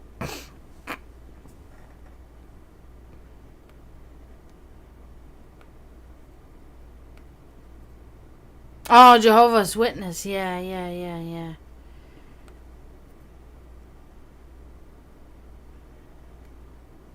Wow, bro. What? See, and that is the severity about cults like that. That is the severity. They put a barrier between their own parents and children. Like, whoa, bro. And I know, and like I said, I educated myself on this topic a lot, and it's like literally fathers let their daughters sleep with that leader and do. I mean, it's just, it's fucking disgusting. And again, no offense, but it is men. It's always all men. It is literally that their darkest and most psychotic fantasies can be made reality in that fucking cult. And you're right, unconfirmable. It may not have anything to do with the religion. But the courage of their convictions for their violent and their sick behavior that they can now act out uncontrolled and with no repercussions. That's what I was saying earlier.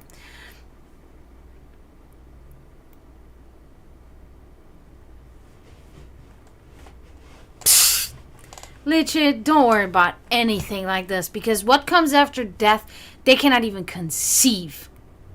These simpletons cannot even conceive what comes in their ignorant belief that some human is responsible for, some dead Jew hanging on a cross is responsible for their death. That's the most absurd. That's the most absurd.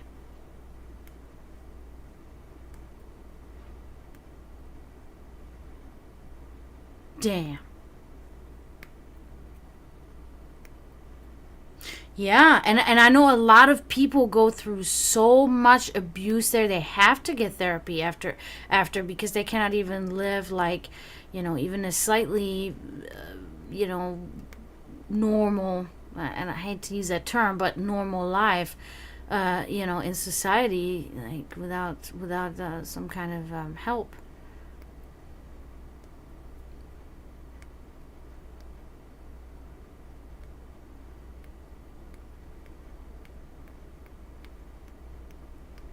Oh my god, I'm so sorry. Horrible. I'm very sorry you guys went through that. I am very glad that you guys had the courage, the strength to leave that, and the intelligence. That's where, that luck, I guess, was on your side. The intelligence to realize what was going on, and then gather the courage and the strength to leave that. I'm very sad that happened to you guys. I'm very sorry. Yeah, unconfirmable, because that's how they have you so, manipulated and brainwashed that it's going to leave you that way.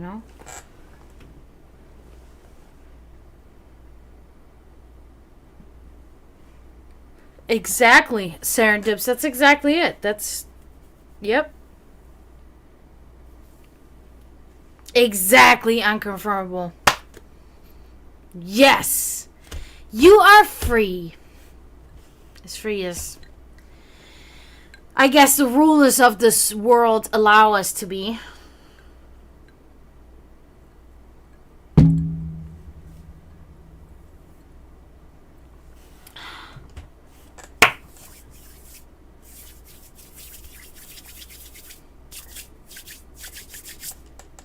So that card's sitting here.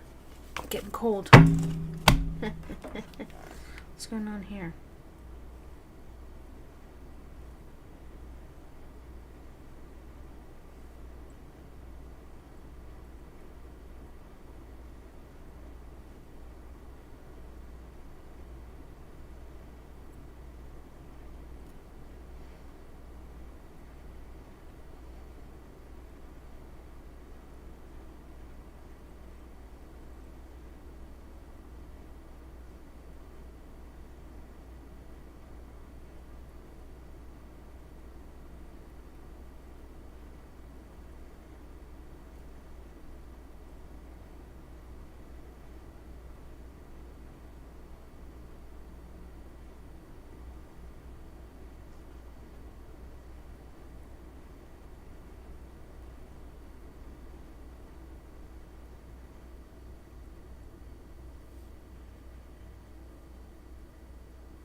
Sorry, guys.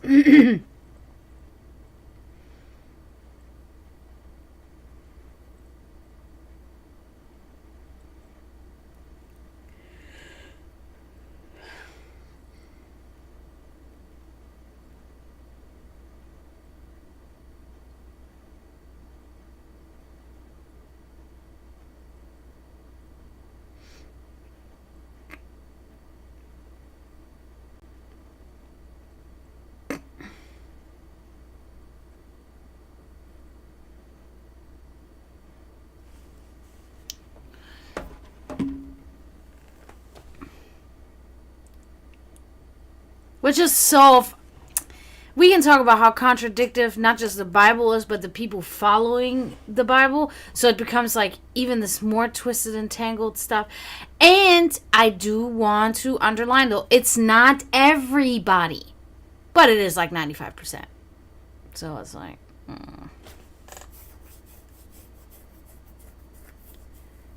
so.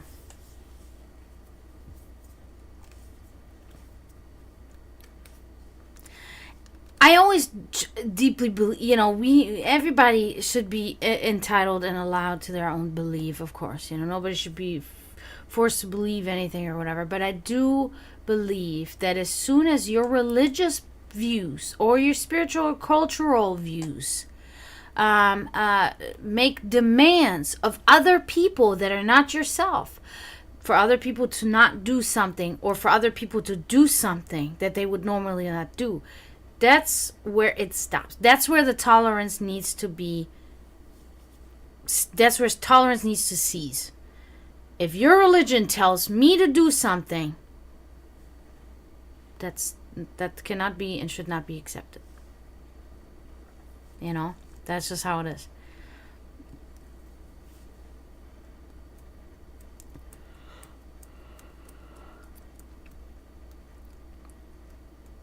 I thank you for sharing that, Lice, because I cannot imagine, because I was never in that position. But it's like I can kind of like speculate that this may not be easy at all to like talk about this like this with multiple people online, people that you don't even really know, so that's also courage there. I'm sure that was a little bit nervous and stuff. Yeah. No, because like, these things, we're all grown people. We all have been through multiple things, throughout our lives, that are different from each other, and then it's like, for me, this is a learning experience. I'm learning from you guys about what was life in a cult, and it's like, wow, because I've like I said, I've only known one person that was, but I mean, I've known many people. Maybe there were some that were in a cult and I just didn't know they were. But, I find it very interesting. I always find other people's lives extremely interesting, and kind of like, maybe I shouldn't say that, but it's like almost envious that I didn't have this experience, but it's like envious for the feeling after the experience, not having the experience, but what you gather from it. You know what I mean? Because I'm sure that it adds to your character, and it adds to your, your understanding with others, and, your patience probably too. It probably has had some qualities and some things that taught you something, afterwards. So I think that's huge, because it is this old cliche, our experiences, they shape the person that we are. But it is really true. It is really true. When we talk about abusive relationships, for instance, we then learn. Now, also trauma, affects our, then upcoming decisions in life based, relationship based decisions, of course. But maybe it's not that bad. Maybe that's a good thing,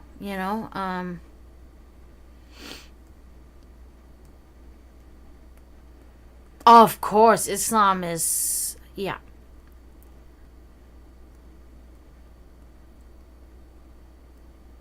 Yes, it is now, because it has now become Islamic State. Yeah, that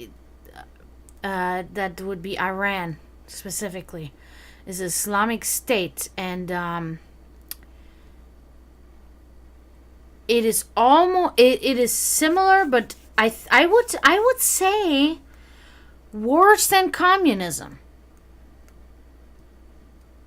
Um, because we know, certain countries, and and this is where then, of course, like the political and the religious mix, and that's why my stance is very firm on the belief of,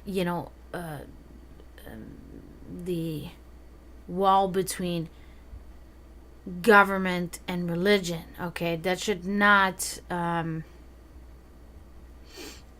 should be very, and that's actually a very democratic statement. The separation between church and state. When I say church, I'm not referring to just Christianity church, but I'm referring to any religion, because I think that any, governmental decision, country decision, should be based solely on education, science, humanity, and logic. It should never be based on a religious belief that has no fundamental scientific origin or connection. Right? So I'm thinking that, yeah.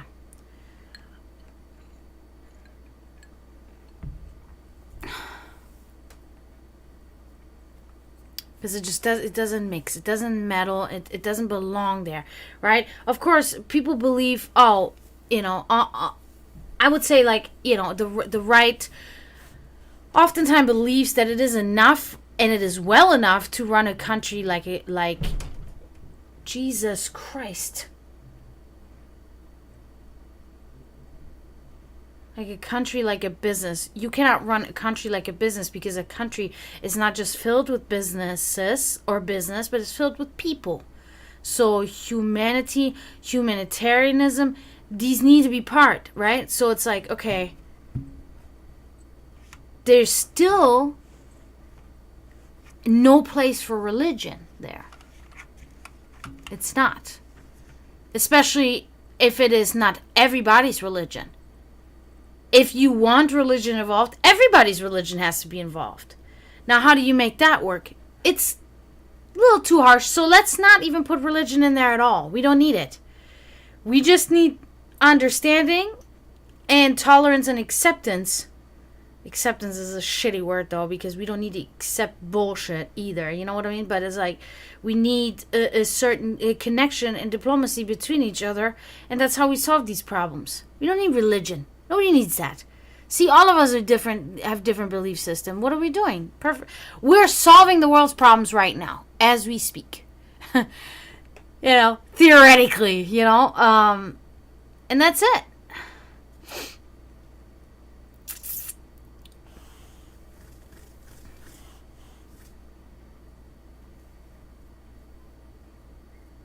Yeah, and see, and legit now even this is the force and the control over the human body, and yeah, this is dangerous to somebody's health. It's abuse, of course. Of course. That's always a problem. But when we really think about this more, it's not just in cults. It is in literally in any indoctrinated religion. You don't even have to be in a cult. The subservity of the I think that's what it's called, the men over the women, is still supposed to be upheld at all times in most of these monotheistic indoctrinated religions. Unfortunately, that is still the thing, unless we talk about Satanism or Luciferianism. It is still the thing. It is still the thing that, the belief system is that the man is superior to the woman. And this is still everyday life. That's why it is so toxic and so it's a cancer, because it doesn't just happen in cults. It happens every day in every fucking probably third house to your house, because of religious beliefs and religious indoctrination. That is where most of this stems from, and it's not it's because these people have never grown past certain evolution in humans, to understand and to accept and to to see really, and to integrate that women can achieve many things. And if you really think about it, like, the equal respect should have always been given the fact that we are the gender that gives life, that brings life on the planet. We are capable of this, and we are the only ones capable of this. We have produced, if you want to think of it in a Christian way, right? Oh yeah, actually we can't say Christian, because the Christians have it so fucking fucked up that they literally say Jesus just appeared, like Jesus whatever. But no, Jesus was born through Mary, right? So who's the God here really in that fucking talk? You know what I mean? Like it's so fucking confusing and weird that there has never been put the thought into how crucial a woman actually is, and she is literally 50% as crucial on everything on this planet as the man. So it's literally a 50-50. Literally, always has been. I literally have somebody around me, and I've had somebody around me for years that believes men are superior to women. And it's not acceptable. That's why that person won't be around much longer in my life. Okay? Because it's not that way. It's not. It never has been, ever. Roles may be separated into different categories, right? They can be, but nowadays they don't even have. This doesn't even have to be a thing either. Nowadays it can be. It's a free for all. And that should be understood and accepted, and fucking like, can we move on? Can we accept this now? Can we let minorities and women be just as much as men, and then we have equal rights, and then we're good? That's all that we're trying to do.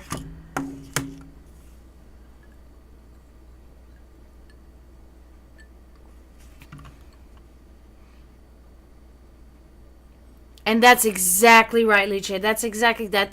That just adds to that whole abuse, that whole trauma thing. Like, the parent is supposed to protect their child. This is not your job. This was your mother's responsibility. And she did not do that. And it pisses me off.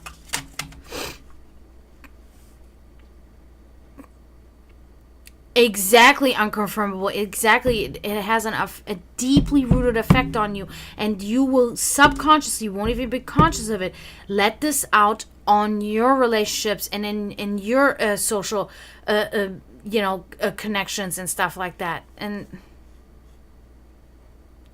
yeah.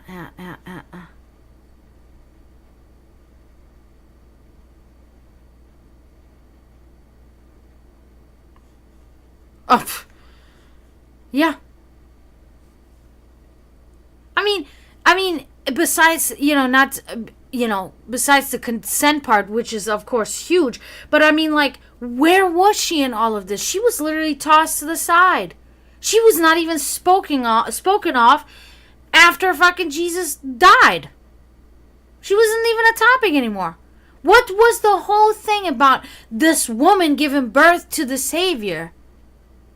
I guess okay, I guess, who cares? Just the mom, right? Like, it's upside down in my head. It's like fucking upside down.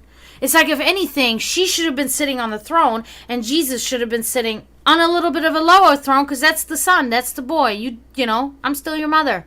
You know what I mean? Like, in that sense. That, and on top of it, a virgin can get pregnant. Like, she's gotta be a witch, right?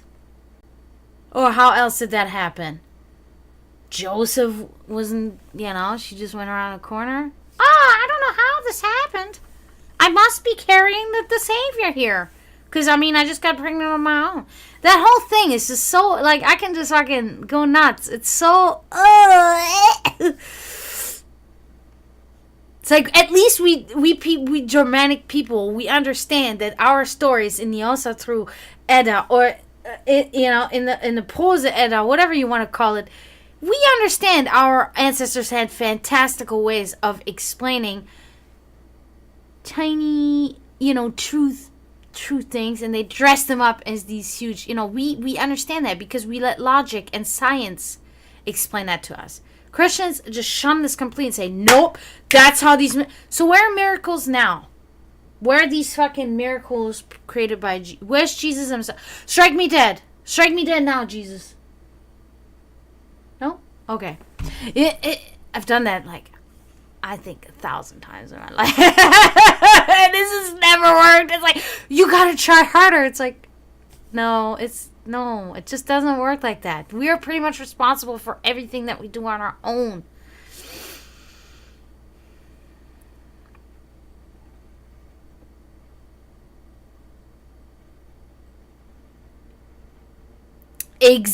And this is so good, unconfirmable. This is so good because exactly, it's like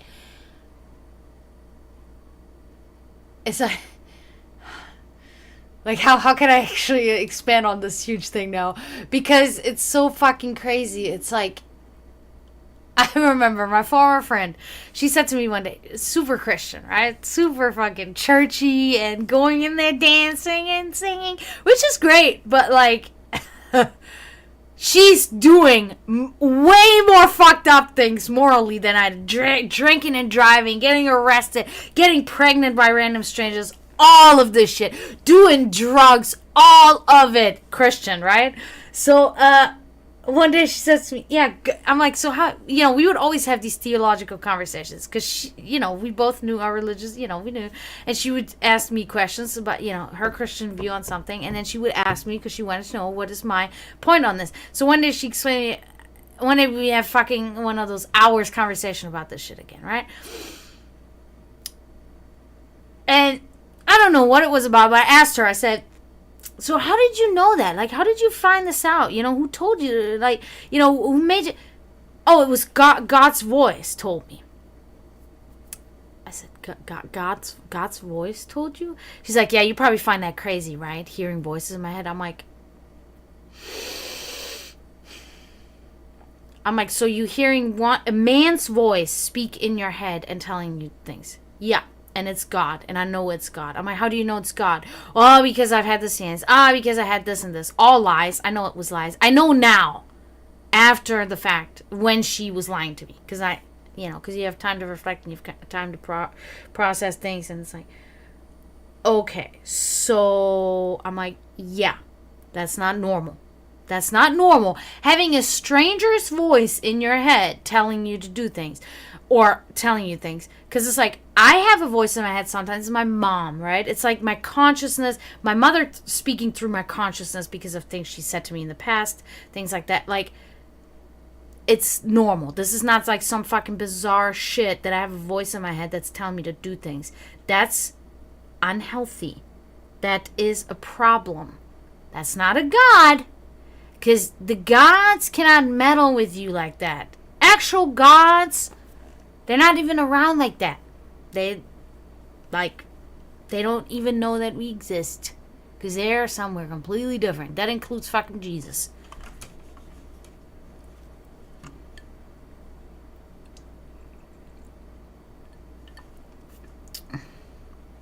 Yeah, so it is highly concerning.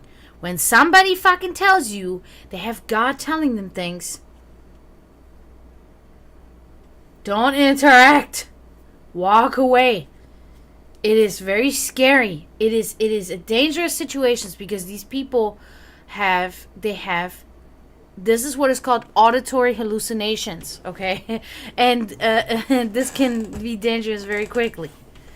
Because they let these and then on top of it, they let these auditory hallucinations run their life. That's insane, right? So, hey, cosmic dearest, it's been a minute. How are you?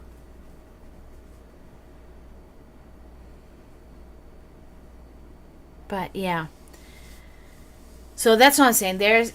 Now, to lighten the mood a little bit, it's like, okay, there are certain Christians that are very, Christ-like, the essence of the whole thing, they're trying to do the right thing. They give to the poor. They do all that.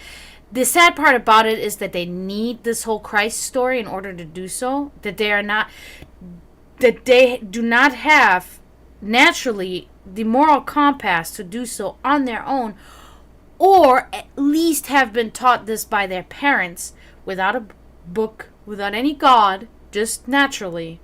And that's also scary, and that's also sad and depressing, because that is also a sign of lack of intelligence and a big increase, therefore, of ignorance. So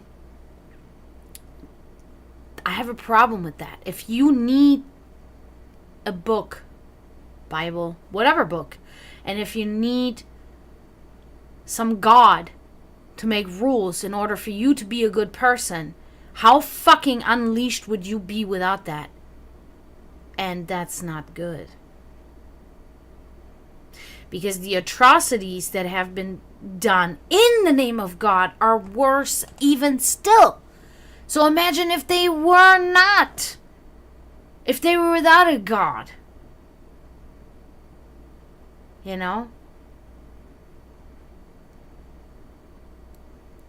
They have to have. Yeah, so it's this big fucking thing, just understand that having just a basic level of respect for others, that should be natural, that needs to happen. It doesn't matter what is your religion or your religious beliefs. Then, further interaction, you act as a mirror. I'm a firm believer. You act as a mirror. I do unto you as you do unto me. Oh, yeah. Eye for an eye makes the whole world go blind. But it depends on the situation. It's situational, And when I say situational, it depends on the severity and how badly does it affect not just yourself, but your surroundings as well. Like,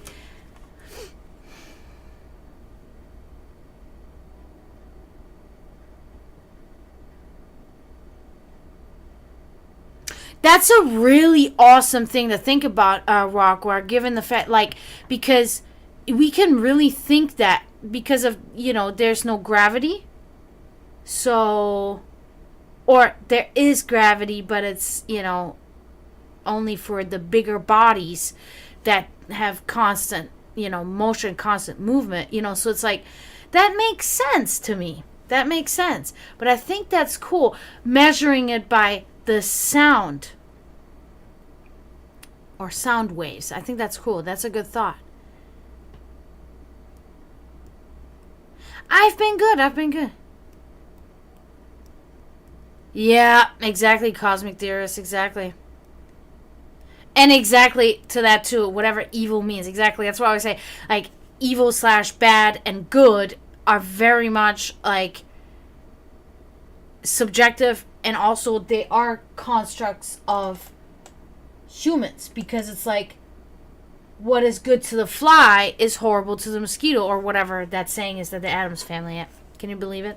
But yeah, it's true. It really is. Like,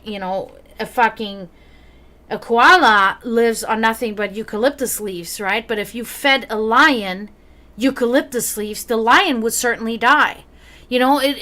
So you cannot, these things cannot be put, but that's why I was talking about this moral compass. It's like, we got to kind of understand what is constructive to our development as a species, more like to our development in the universe, or the universal development of everything. What is constructive and what is non-constructive? And that's what we need to base everything off. So help the cost stop reproducing. Ooh! Ooh!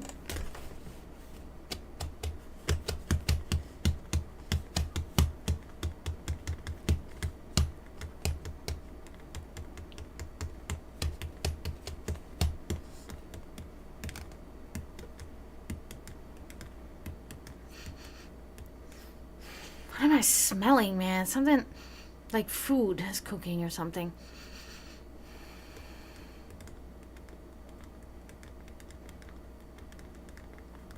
Always unconfirmable. Always.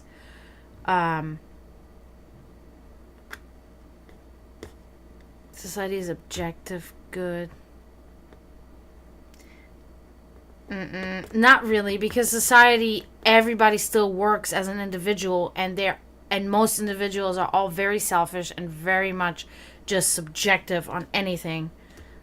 They do not look at the objective picture, at the big picture, and what is actually necessary and, constructive.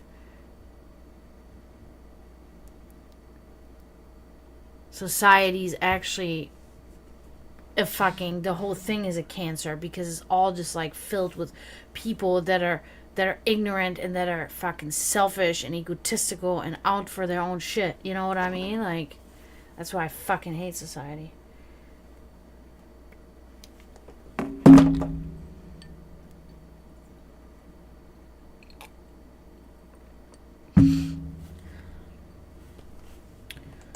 These are out now.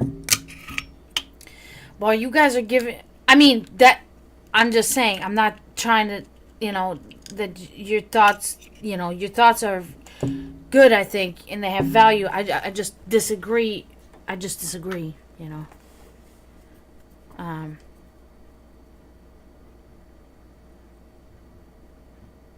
I wish I didn't, and that's the sad part. Like, I wish it were...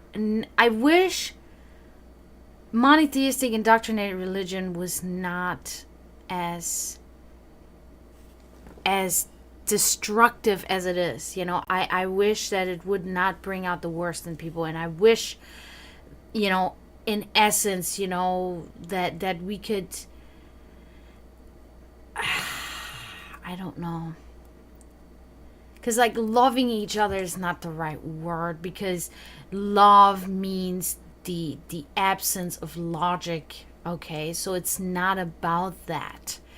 It's about an understanding. of each other, right? An understanding and a mentality of problem solving, but the right problems. You know what I mean? Like, people are trying to solve problems such as, like,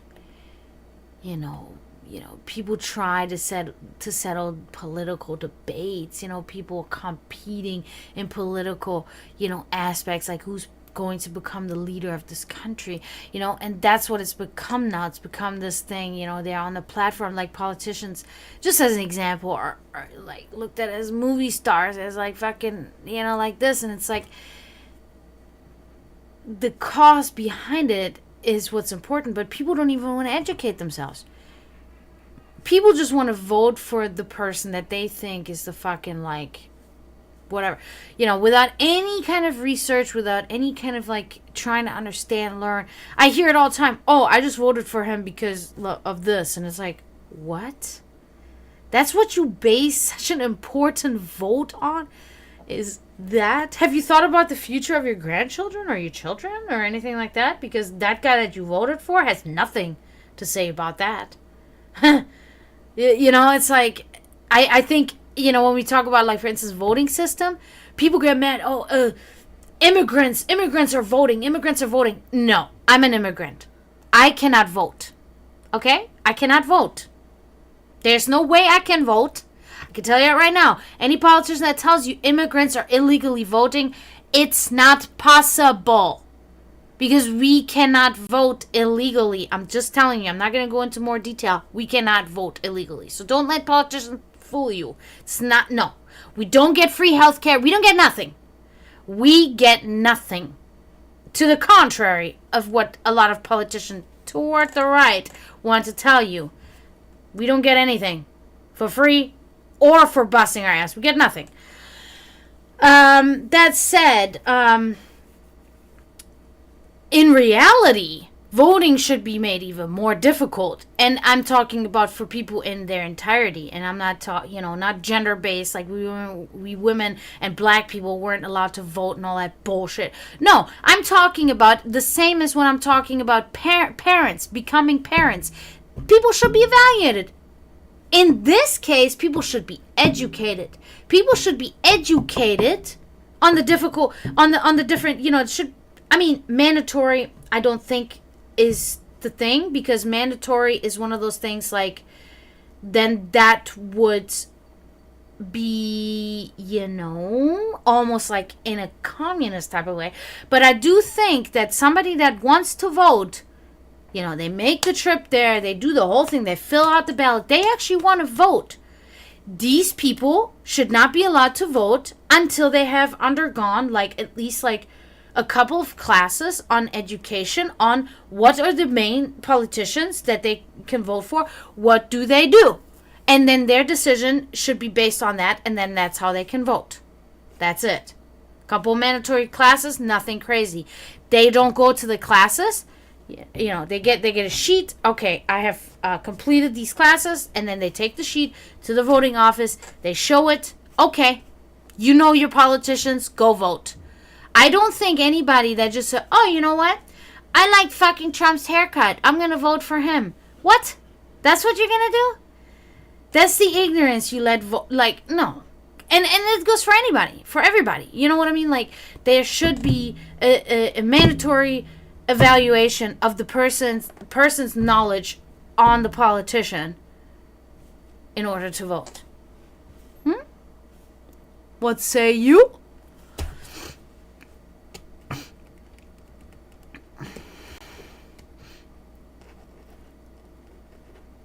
Yes, unconfirmable. Exactly. That's an unfortunate thing. Yes. A sin. Yeah, a sin. Yeah, exactly.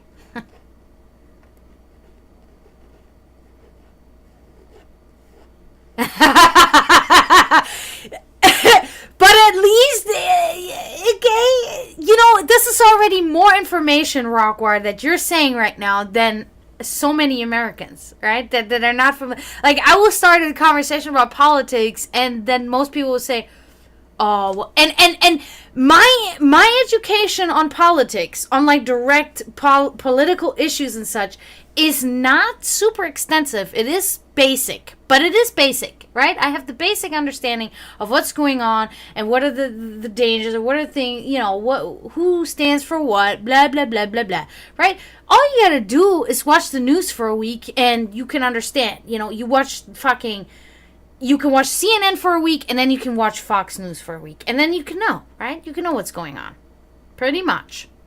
So, and I know it sounds hilarious, but this is really how it is. And it's actually easier that way because the news hype shit up so much now on both ends that it's like, oh, you will grasp it really quickly. It's probably not as severe as they're making it out, but these are the issues. So anyway, so it's like, that is logical, and that's understandable, and that's still more knowledge that you have on these matters than most of Americans that vote have. It's like, and I agree with you also. Of course, Sleepy Joe, whatever. It's better than somebody that's going to lead us straight into the hands of World War III. I take a Sleepy Joe like this anytime over somebody that fucking like is uneducated, incompetent, and fucking flat out masochistic and crazy and aggressive any day. Any day I take a Sleepy Joe over that. And especially on the issue number 4, I believe it is. I don't know what number issue it is, but what? Dude, that's so weird because like it is the opposite. That's the exact opposite than what happens to me. This can happen to me, very possible, from drinking, never from the other thing. The other thing never makes me emotional. The opposite, it makes me more like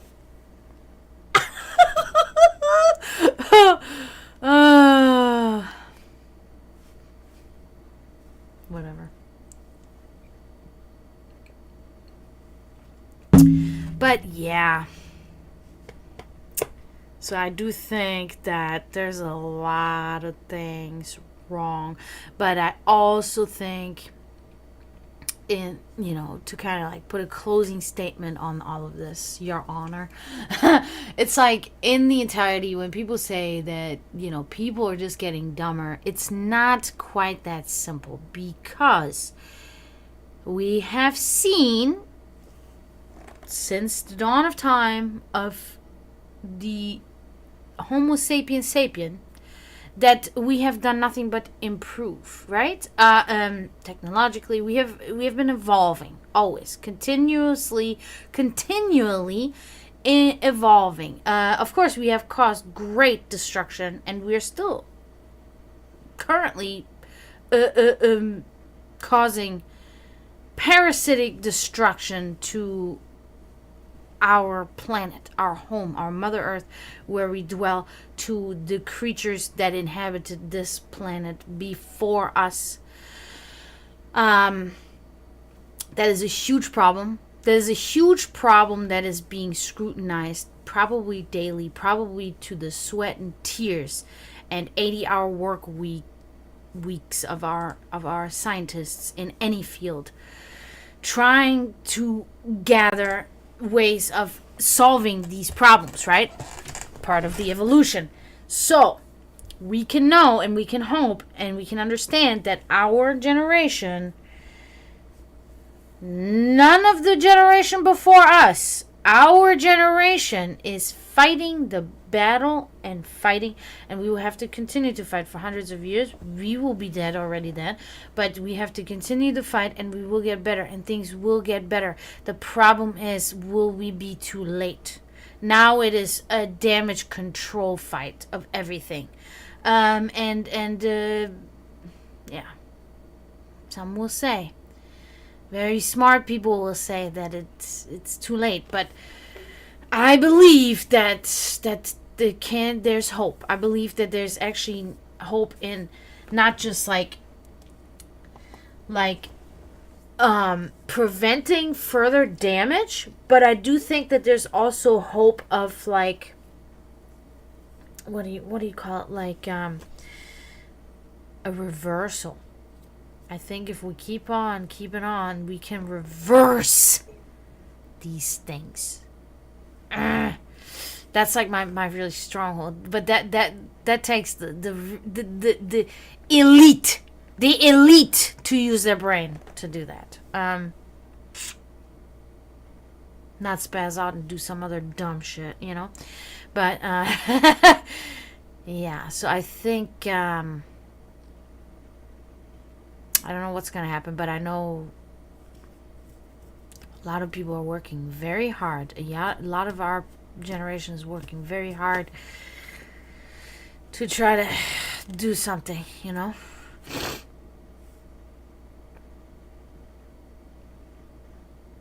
When you drink, you become smiling and silent. That's perfect. That should be every man. I'm just kidding. Silent and smiling. Perfect. I'm sure you guys think the same about us women. Just be smiling and silent.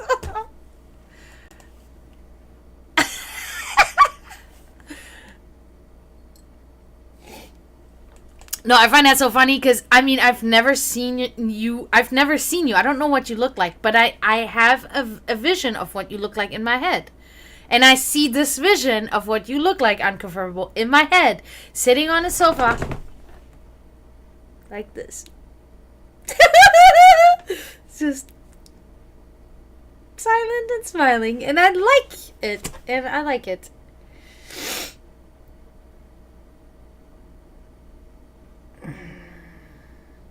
Because I like being amused. I love being amused. I love to laugh and be amused. I do not like being pissy. I don't like arguing. I don't like whiny shit. I hate all that. I resent that mentality and behavior.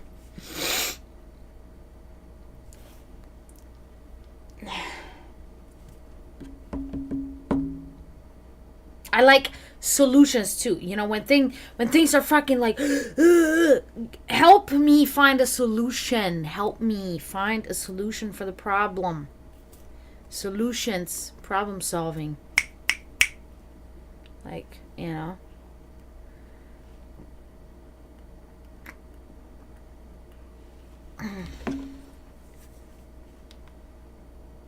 Ah, yeah, drama. Drama is no. You are wrong, unconfirmable, because you know why? Because I enjoy. But I only enjoy the drama that is told to me. I do not enjoy being in drama. I hate that shit. Exactly. Detest drama. If it involves myself, yes. But other people's drama, it's like Days of Our Lives, but in real life, so it's even better. So tell me. And I'm not somebody tells you something, I say nothing. You can fucking waterboard me. I'm not going to say anything. I'm not going to say anything. I'm not going to do it. But I want to hear it all. I'm very nosy. I want to hear it all. I tell me everything, because I'm like that. And you know, you might find this funny, interesting, or ridiculous, or whatever you want to find it, but or embarrassing. Fine. But it is a very helpful tool in psychic development. It is, because it is a study of human behavior and the cause and effect within it and everything else surrounding it. You know, so if you hear from 10 different people about their relationship problems, you start to be able to gather this information and start to make a visual, inner eye visual chart of what the common scenarios are and what are the chances, and that's how you connect these things. That's how you understand humans, and that's how you understand how to read humans psychically. It's crucial.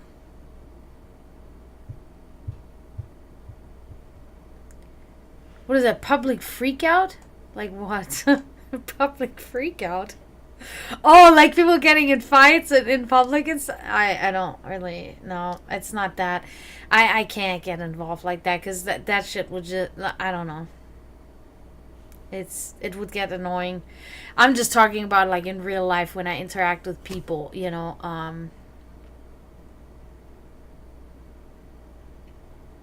is really about, I it is also a leadership thing. You have to understand how each individual functions. What triggers them in a bad sense. What does not make them feel good. What makes them feel good. And even as a friend, you want to be agreeable. I want to be agreeable to my friend. I want to be encouraging, agreeable, understandable with my friend, loyal, and I want to understand how they work on a mental level. I want to understand what is offensive to them, what do they consider. You have to be a little bit sensitive, and it is a challenge for me. It is a challenge because I'm not, I could be extremely apathetic. I know it's a sociopath trait. No, but it is true, and I'm aware of it. I can be very apathetic, sometimes selfish, apathetic in that sense, and this is not a good character trait that I have, and I understand that, and I'm working on it, and I'll get back to you. Oh shit. Shit, I haven't checked in fucking 4.5 hours, guys. I have not checked my multi-stream, except for the first 10 minutes of this stream.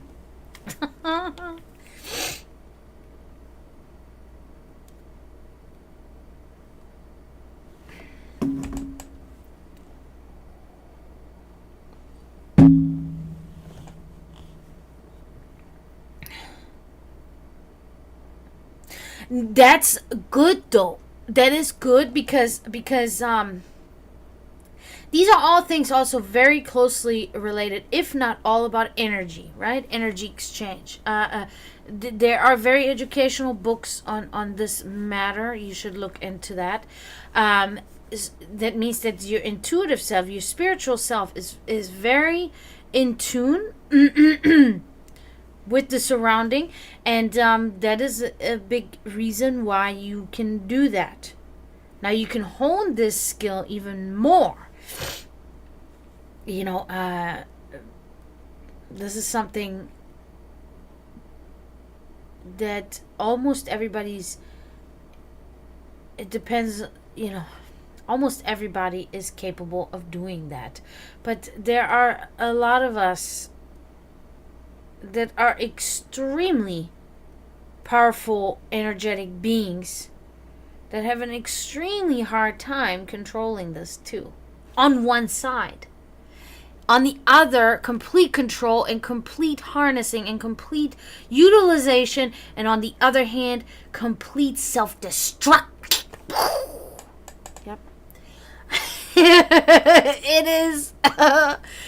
Start forwarding my mail to the edge because that's where I'm living.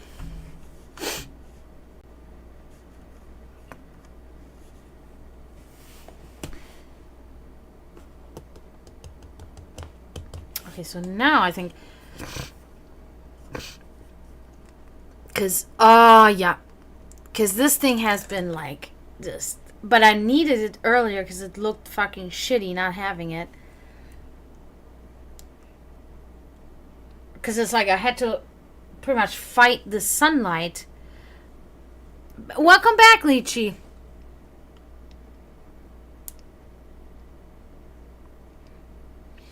And this is a very good trait to have. This is you're very good at reading energetic levels of humans. That's important. That's very important. That is a passive mastering of energy in a sense. And it's like, use it. Use it. Control the situation in that sense. To make it of value to not just yourself, but maybe even the other people. If you can diffuse a situation before it even, escalates or erupts, that would be a feeling, you would feel very gratified, I think, personally. I mean, I've done so, many times. I'm very much involved in these things, and, I'm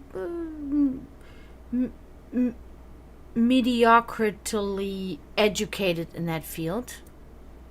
But I am a pro nonetheless, in a sense, because of my awareness of it. So it is very gratifying, and it is very constructive to be able to control these type of things,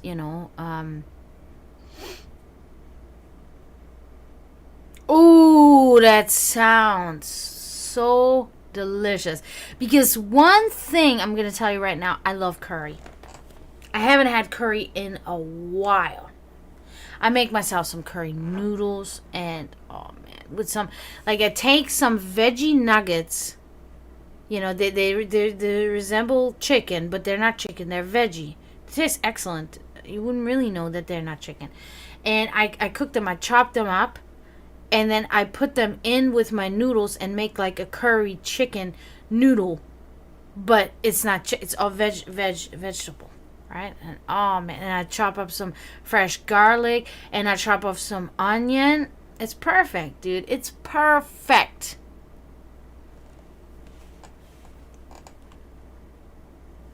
It's good. It's good. At home in Germany, we always eat the currywurst, which is the curry sausage. It's just like a frank, I guess they would call it, or a wiener, or whatever they call it in the U.S. And then it would be covered with like a curry sauce, which is based on ketchup, but, I feel like making curry now too. No, I do not need these calories at this time. I've been very strict with myself. I had one meal yesterday. 1 meal a day is plenty. Yesterday I had a huge pasta meal, like a big pasta bowl. That's plenty. That's plenty for me. I don't need to eat anymore. Today I had a little bit of smaller meal, so I can have another snack here soon, and then that's the end of food for tonight,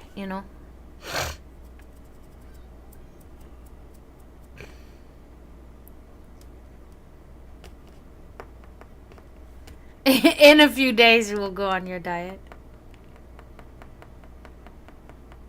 I'm always on a diet. But, like, a day here and there, I'll be like, fuck it, I don't care. Mostly when I'm depressed, when I'm depressed, it's like one of those things like, who cares if I'm fat? I'm gonna die anyway. You know what I mean? It's that really simple-minded mentality that just kicks in, and this, like, I don't give a shit. I'm gonna fucking eat chocolate right now, and I'm gonna eat as much as I want of it. But no, I don't really get like that. I literally eat like 2 pieces. I'm like, okay, that's enough. 2 pieces of chocolate. I'm like, okay, I gotta stop again now. As much as I'm depressed and don't care and I'm gonna die, I'm gonna stop anyway. Oh, shit. I'm so fucking conformed. It's ridiculous.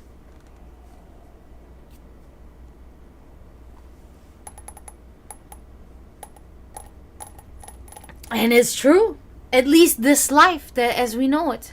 Only one time. That's why don't fill it with bullshit.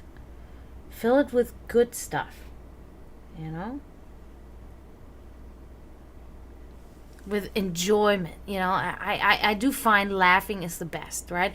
Because laughing is like, in the moment when I laugh, I don't know if you guys feel the same. It's like, I don't think about anything bad. Nothing. Nothing bad is touching my soul. Nothing that hurts me and devours me is touching my soul. It is just laughing. And it feels so good. It feels the best, So it's like, once in a while, it's like, when you laugh a lot, time goes by so fast in your life. it's because you don't worry about anything. So time just, it's the best. And, and then it will happen. It's like some, like some jealous moron will ask you, like, because you with some guy, you like some guy, and they're like, so what is it about this guy? Why this guy? And it's like, because he's hilarious and he's making me laugh my ass off, and like, that's it. That's like the biggest thing. That's like, if you make me laugh wholeheartedly all the time, you're halfway there. You're halfway of getting me. You know what I mean? That's really how it is. That's how it is. I base that on that. Of course, I make fucking mistakes, but getting with fucking people that are just like always grumpy, or they're fucking just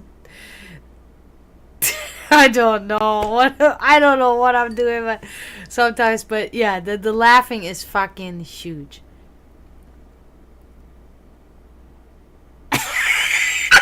Unconfirmable. It's like, if you uninstall it, it's gone, right? It can never happen again. That's not how it works anymore. It's like, you just reinstall it right away. That's funny as fuck, dude. But what is that? Oh, it's a not a brown bear, but a grizzly, I believe. There's a difference, people. There's a difference. Ooh.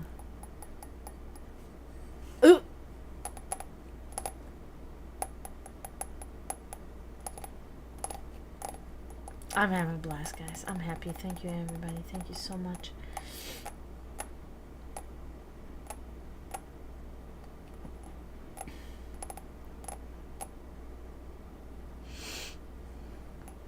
Very good stream, very educational on all accounts. I do want to say, I really appreciate everybody that shared their really intimate and sensitive information about their life and stuff like that. And I never oh, shut up. My stupid Facebook is telling me to do something that I'm already doing. I hate when that happens.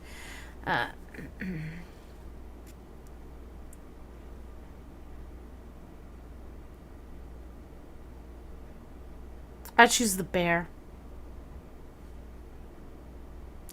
Just the bear. Yeah, I mean, oh man, I had a blast with you guys. And all of you were so involved and so, like, it was such great conversation.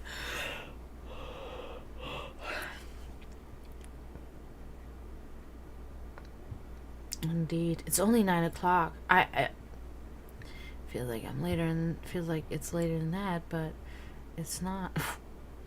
So, yeah.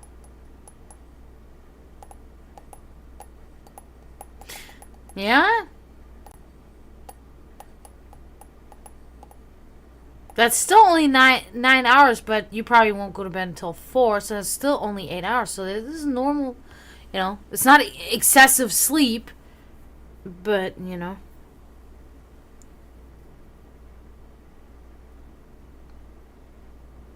You too, Lychee. Thank you. Very, very good contribution from everybody today. It was awesome.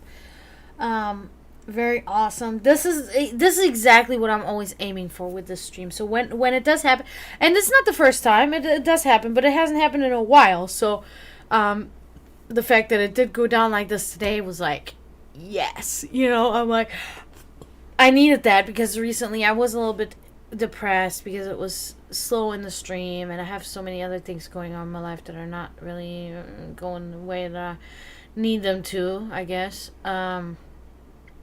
So this is really lifting me up a lot today, and it's thanks to you guys. Thanks to you guys coming in here and spending time with me and paying attention to me. Oh, Rockwar! Oh my god, thank you! Woo! Oh my god! Thank you so much. And look at the animation. I've never even seen that animation before because nobody. Thank you, Rockwar. You're awesome. Oh my god. Thank you so much. To top it off, the tip of the iceberg was Rockwar with the bits. Definitely. But yeah, it is great to. Yeah. I was saying it, paying attention to me, of course, because I'm a streamer, but it's not like that. It's more like people understanding my maybe sometimes really considered extremist views, purist views, I guess, puristic views, whatever. But understanding that it's not coming from a harmful or aggressive place. It's coming from a place, where construction. I'm not trying to destroy or rip anybody or degrade anybody. I'm really just trying to say, if we can do change certain things, things can be better for all of us, in an entirety, in a unity, and then we can actually become a unity. When the people that have it better in any which way, not always financially, but when the people that have it better able to focus on helping others in any way, then we can become a community together. I sound like a fucking hippie, but whatever, man. No, it's good though. We can achieve the best things. We can achieve everything if we do it that way.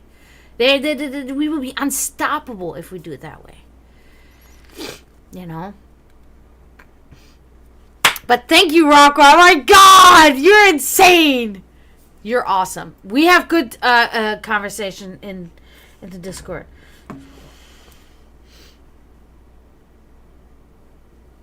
Right?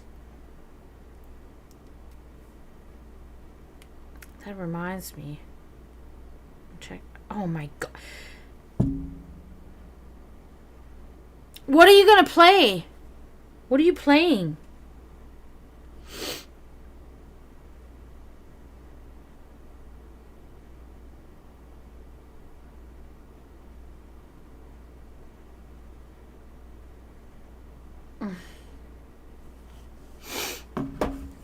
Oh, I don't know what that is. And that's and literally exactly. It's such a simple thing, but it's so easily disrupted because hatred and intolerance and these things. That's easy, right? That's quick because we are emotionally so fragile. We're so quick to do that. But actually, being patient and diplomatic and understanding takes work, and nobody wants to invest that work. They'd rather have it the other way, Oh, wow, okay. Interesting. I'm gonna look that up. Ultima Online Outlands. Because I like to play Genshin Impact, and I like to play Guild Wars 2, and I love playing old games too. I like to play old Tekken games, or old Zelda games, or old any game. I love it. So that's cool.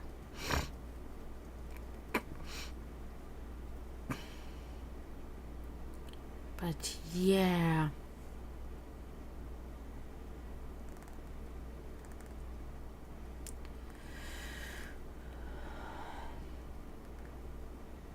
I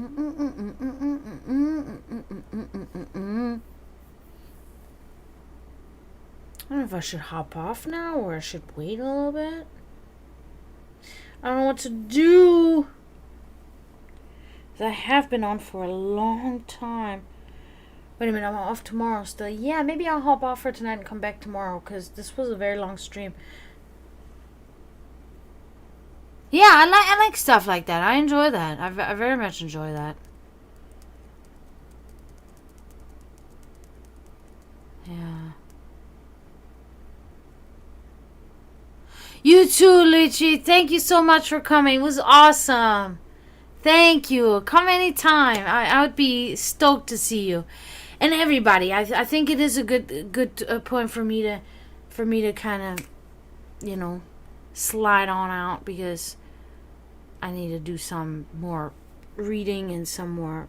I'm thinking I'm going to watch a nice movie or something. That's what I want to do. Yeah, I always suck at doing this one. See, it never looks like... It actually looks kind of like a heart now, but...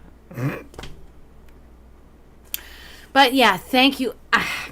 Thank you, everybody. Rockard, thank you for the bits. Oh my God. Thank you so much for that. That's awesome. Thank you, Lychee, so much. Thank you, Laura. Thank you, Dimi. Thank you. Oh, Kitsuneko Art for rating me. And thank you, everybody else that was in here. I can't even remember now who else was in. Serendips was in here. Unconfirmable. Always a pleasure. Cosmic Theorist, thank you so much for coming. Kelly was in here. Oh my God. I'm sure I'm forgetting people. I am certain I'm forgetting people. Sensei was in here too, briefly. Thank you guys so much. What an amazing stream. And I mean, it's been 5 hours. I've literally been streaming now for 5 hours, and it did not stop. You guys did not stop. There was no break. There was no nothing. That was fucking awesome. Like, I couldn't have asked for more. Great contribution from everybody. Information exchange, thoughts, criticisms, paints. We did everything today, and it was fucking amazing and grandiose. Yeah, so I don't know, maybe I'll see you guys tomorrow. I'm definitely coming back tomorrow, so that's for sure. And I'm still going to say that at the end of my streams now. This is my new slogan is help the cause, stop reproducing.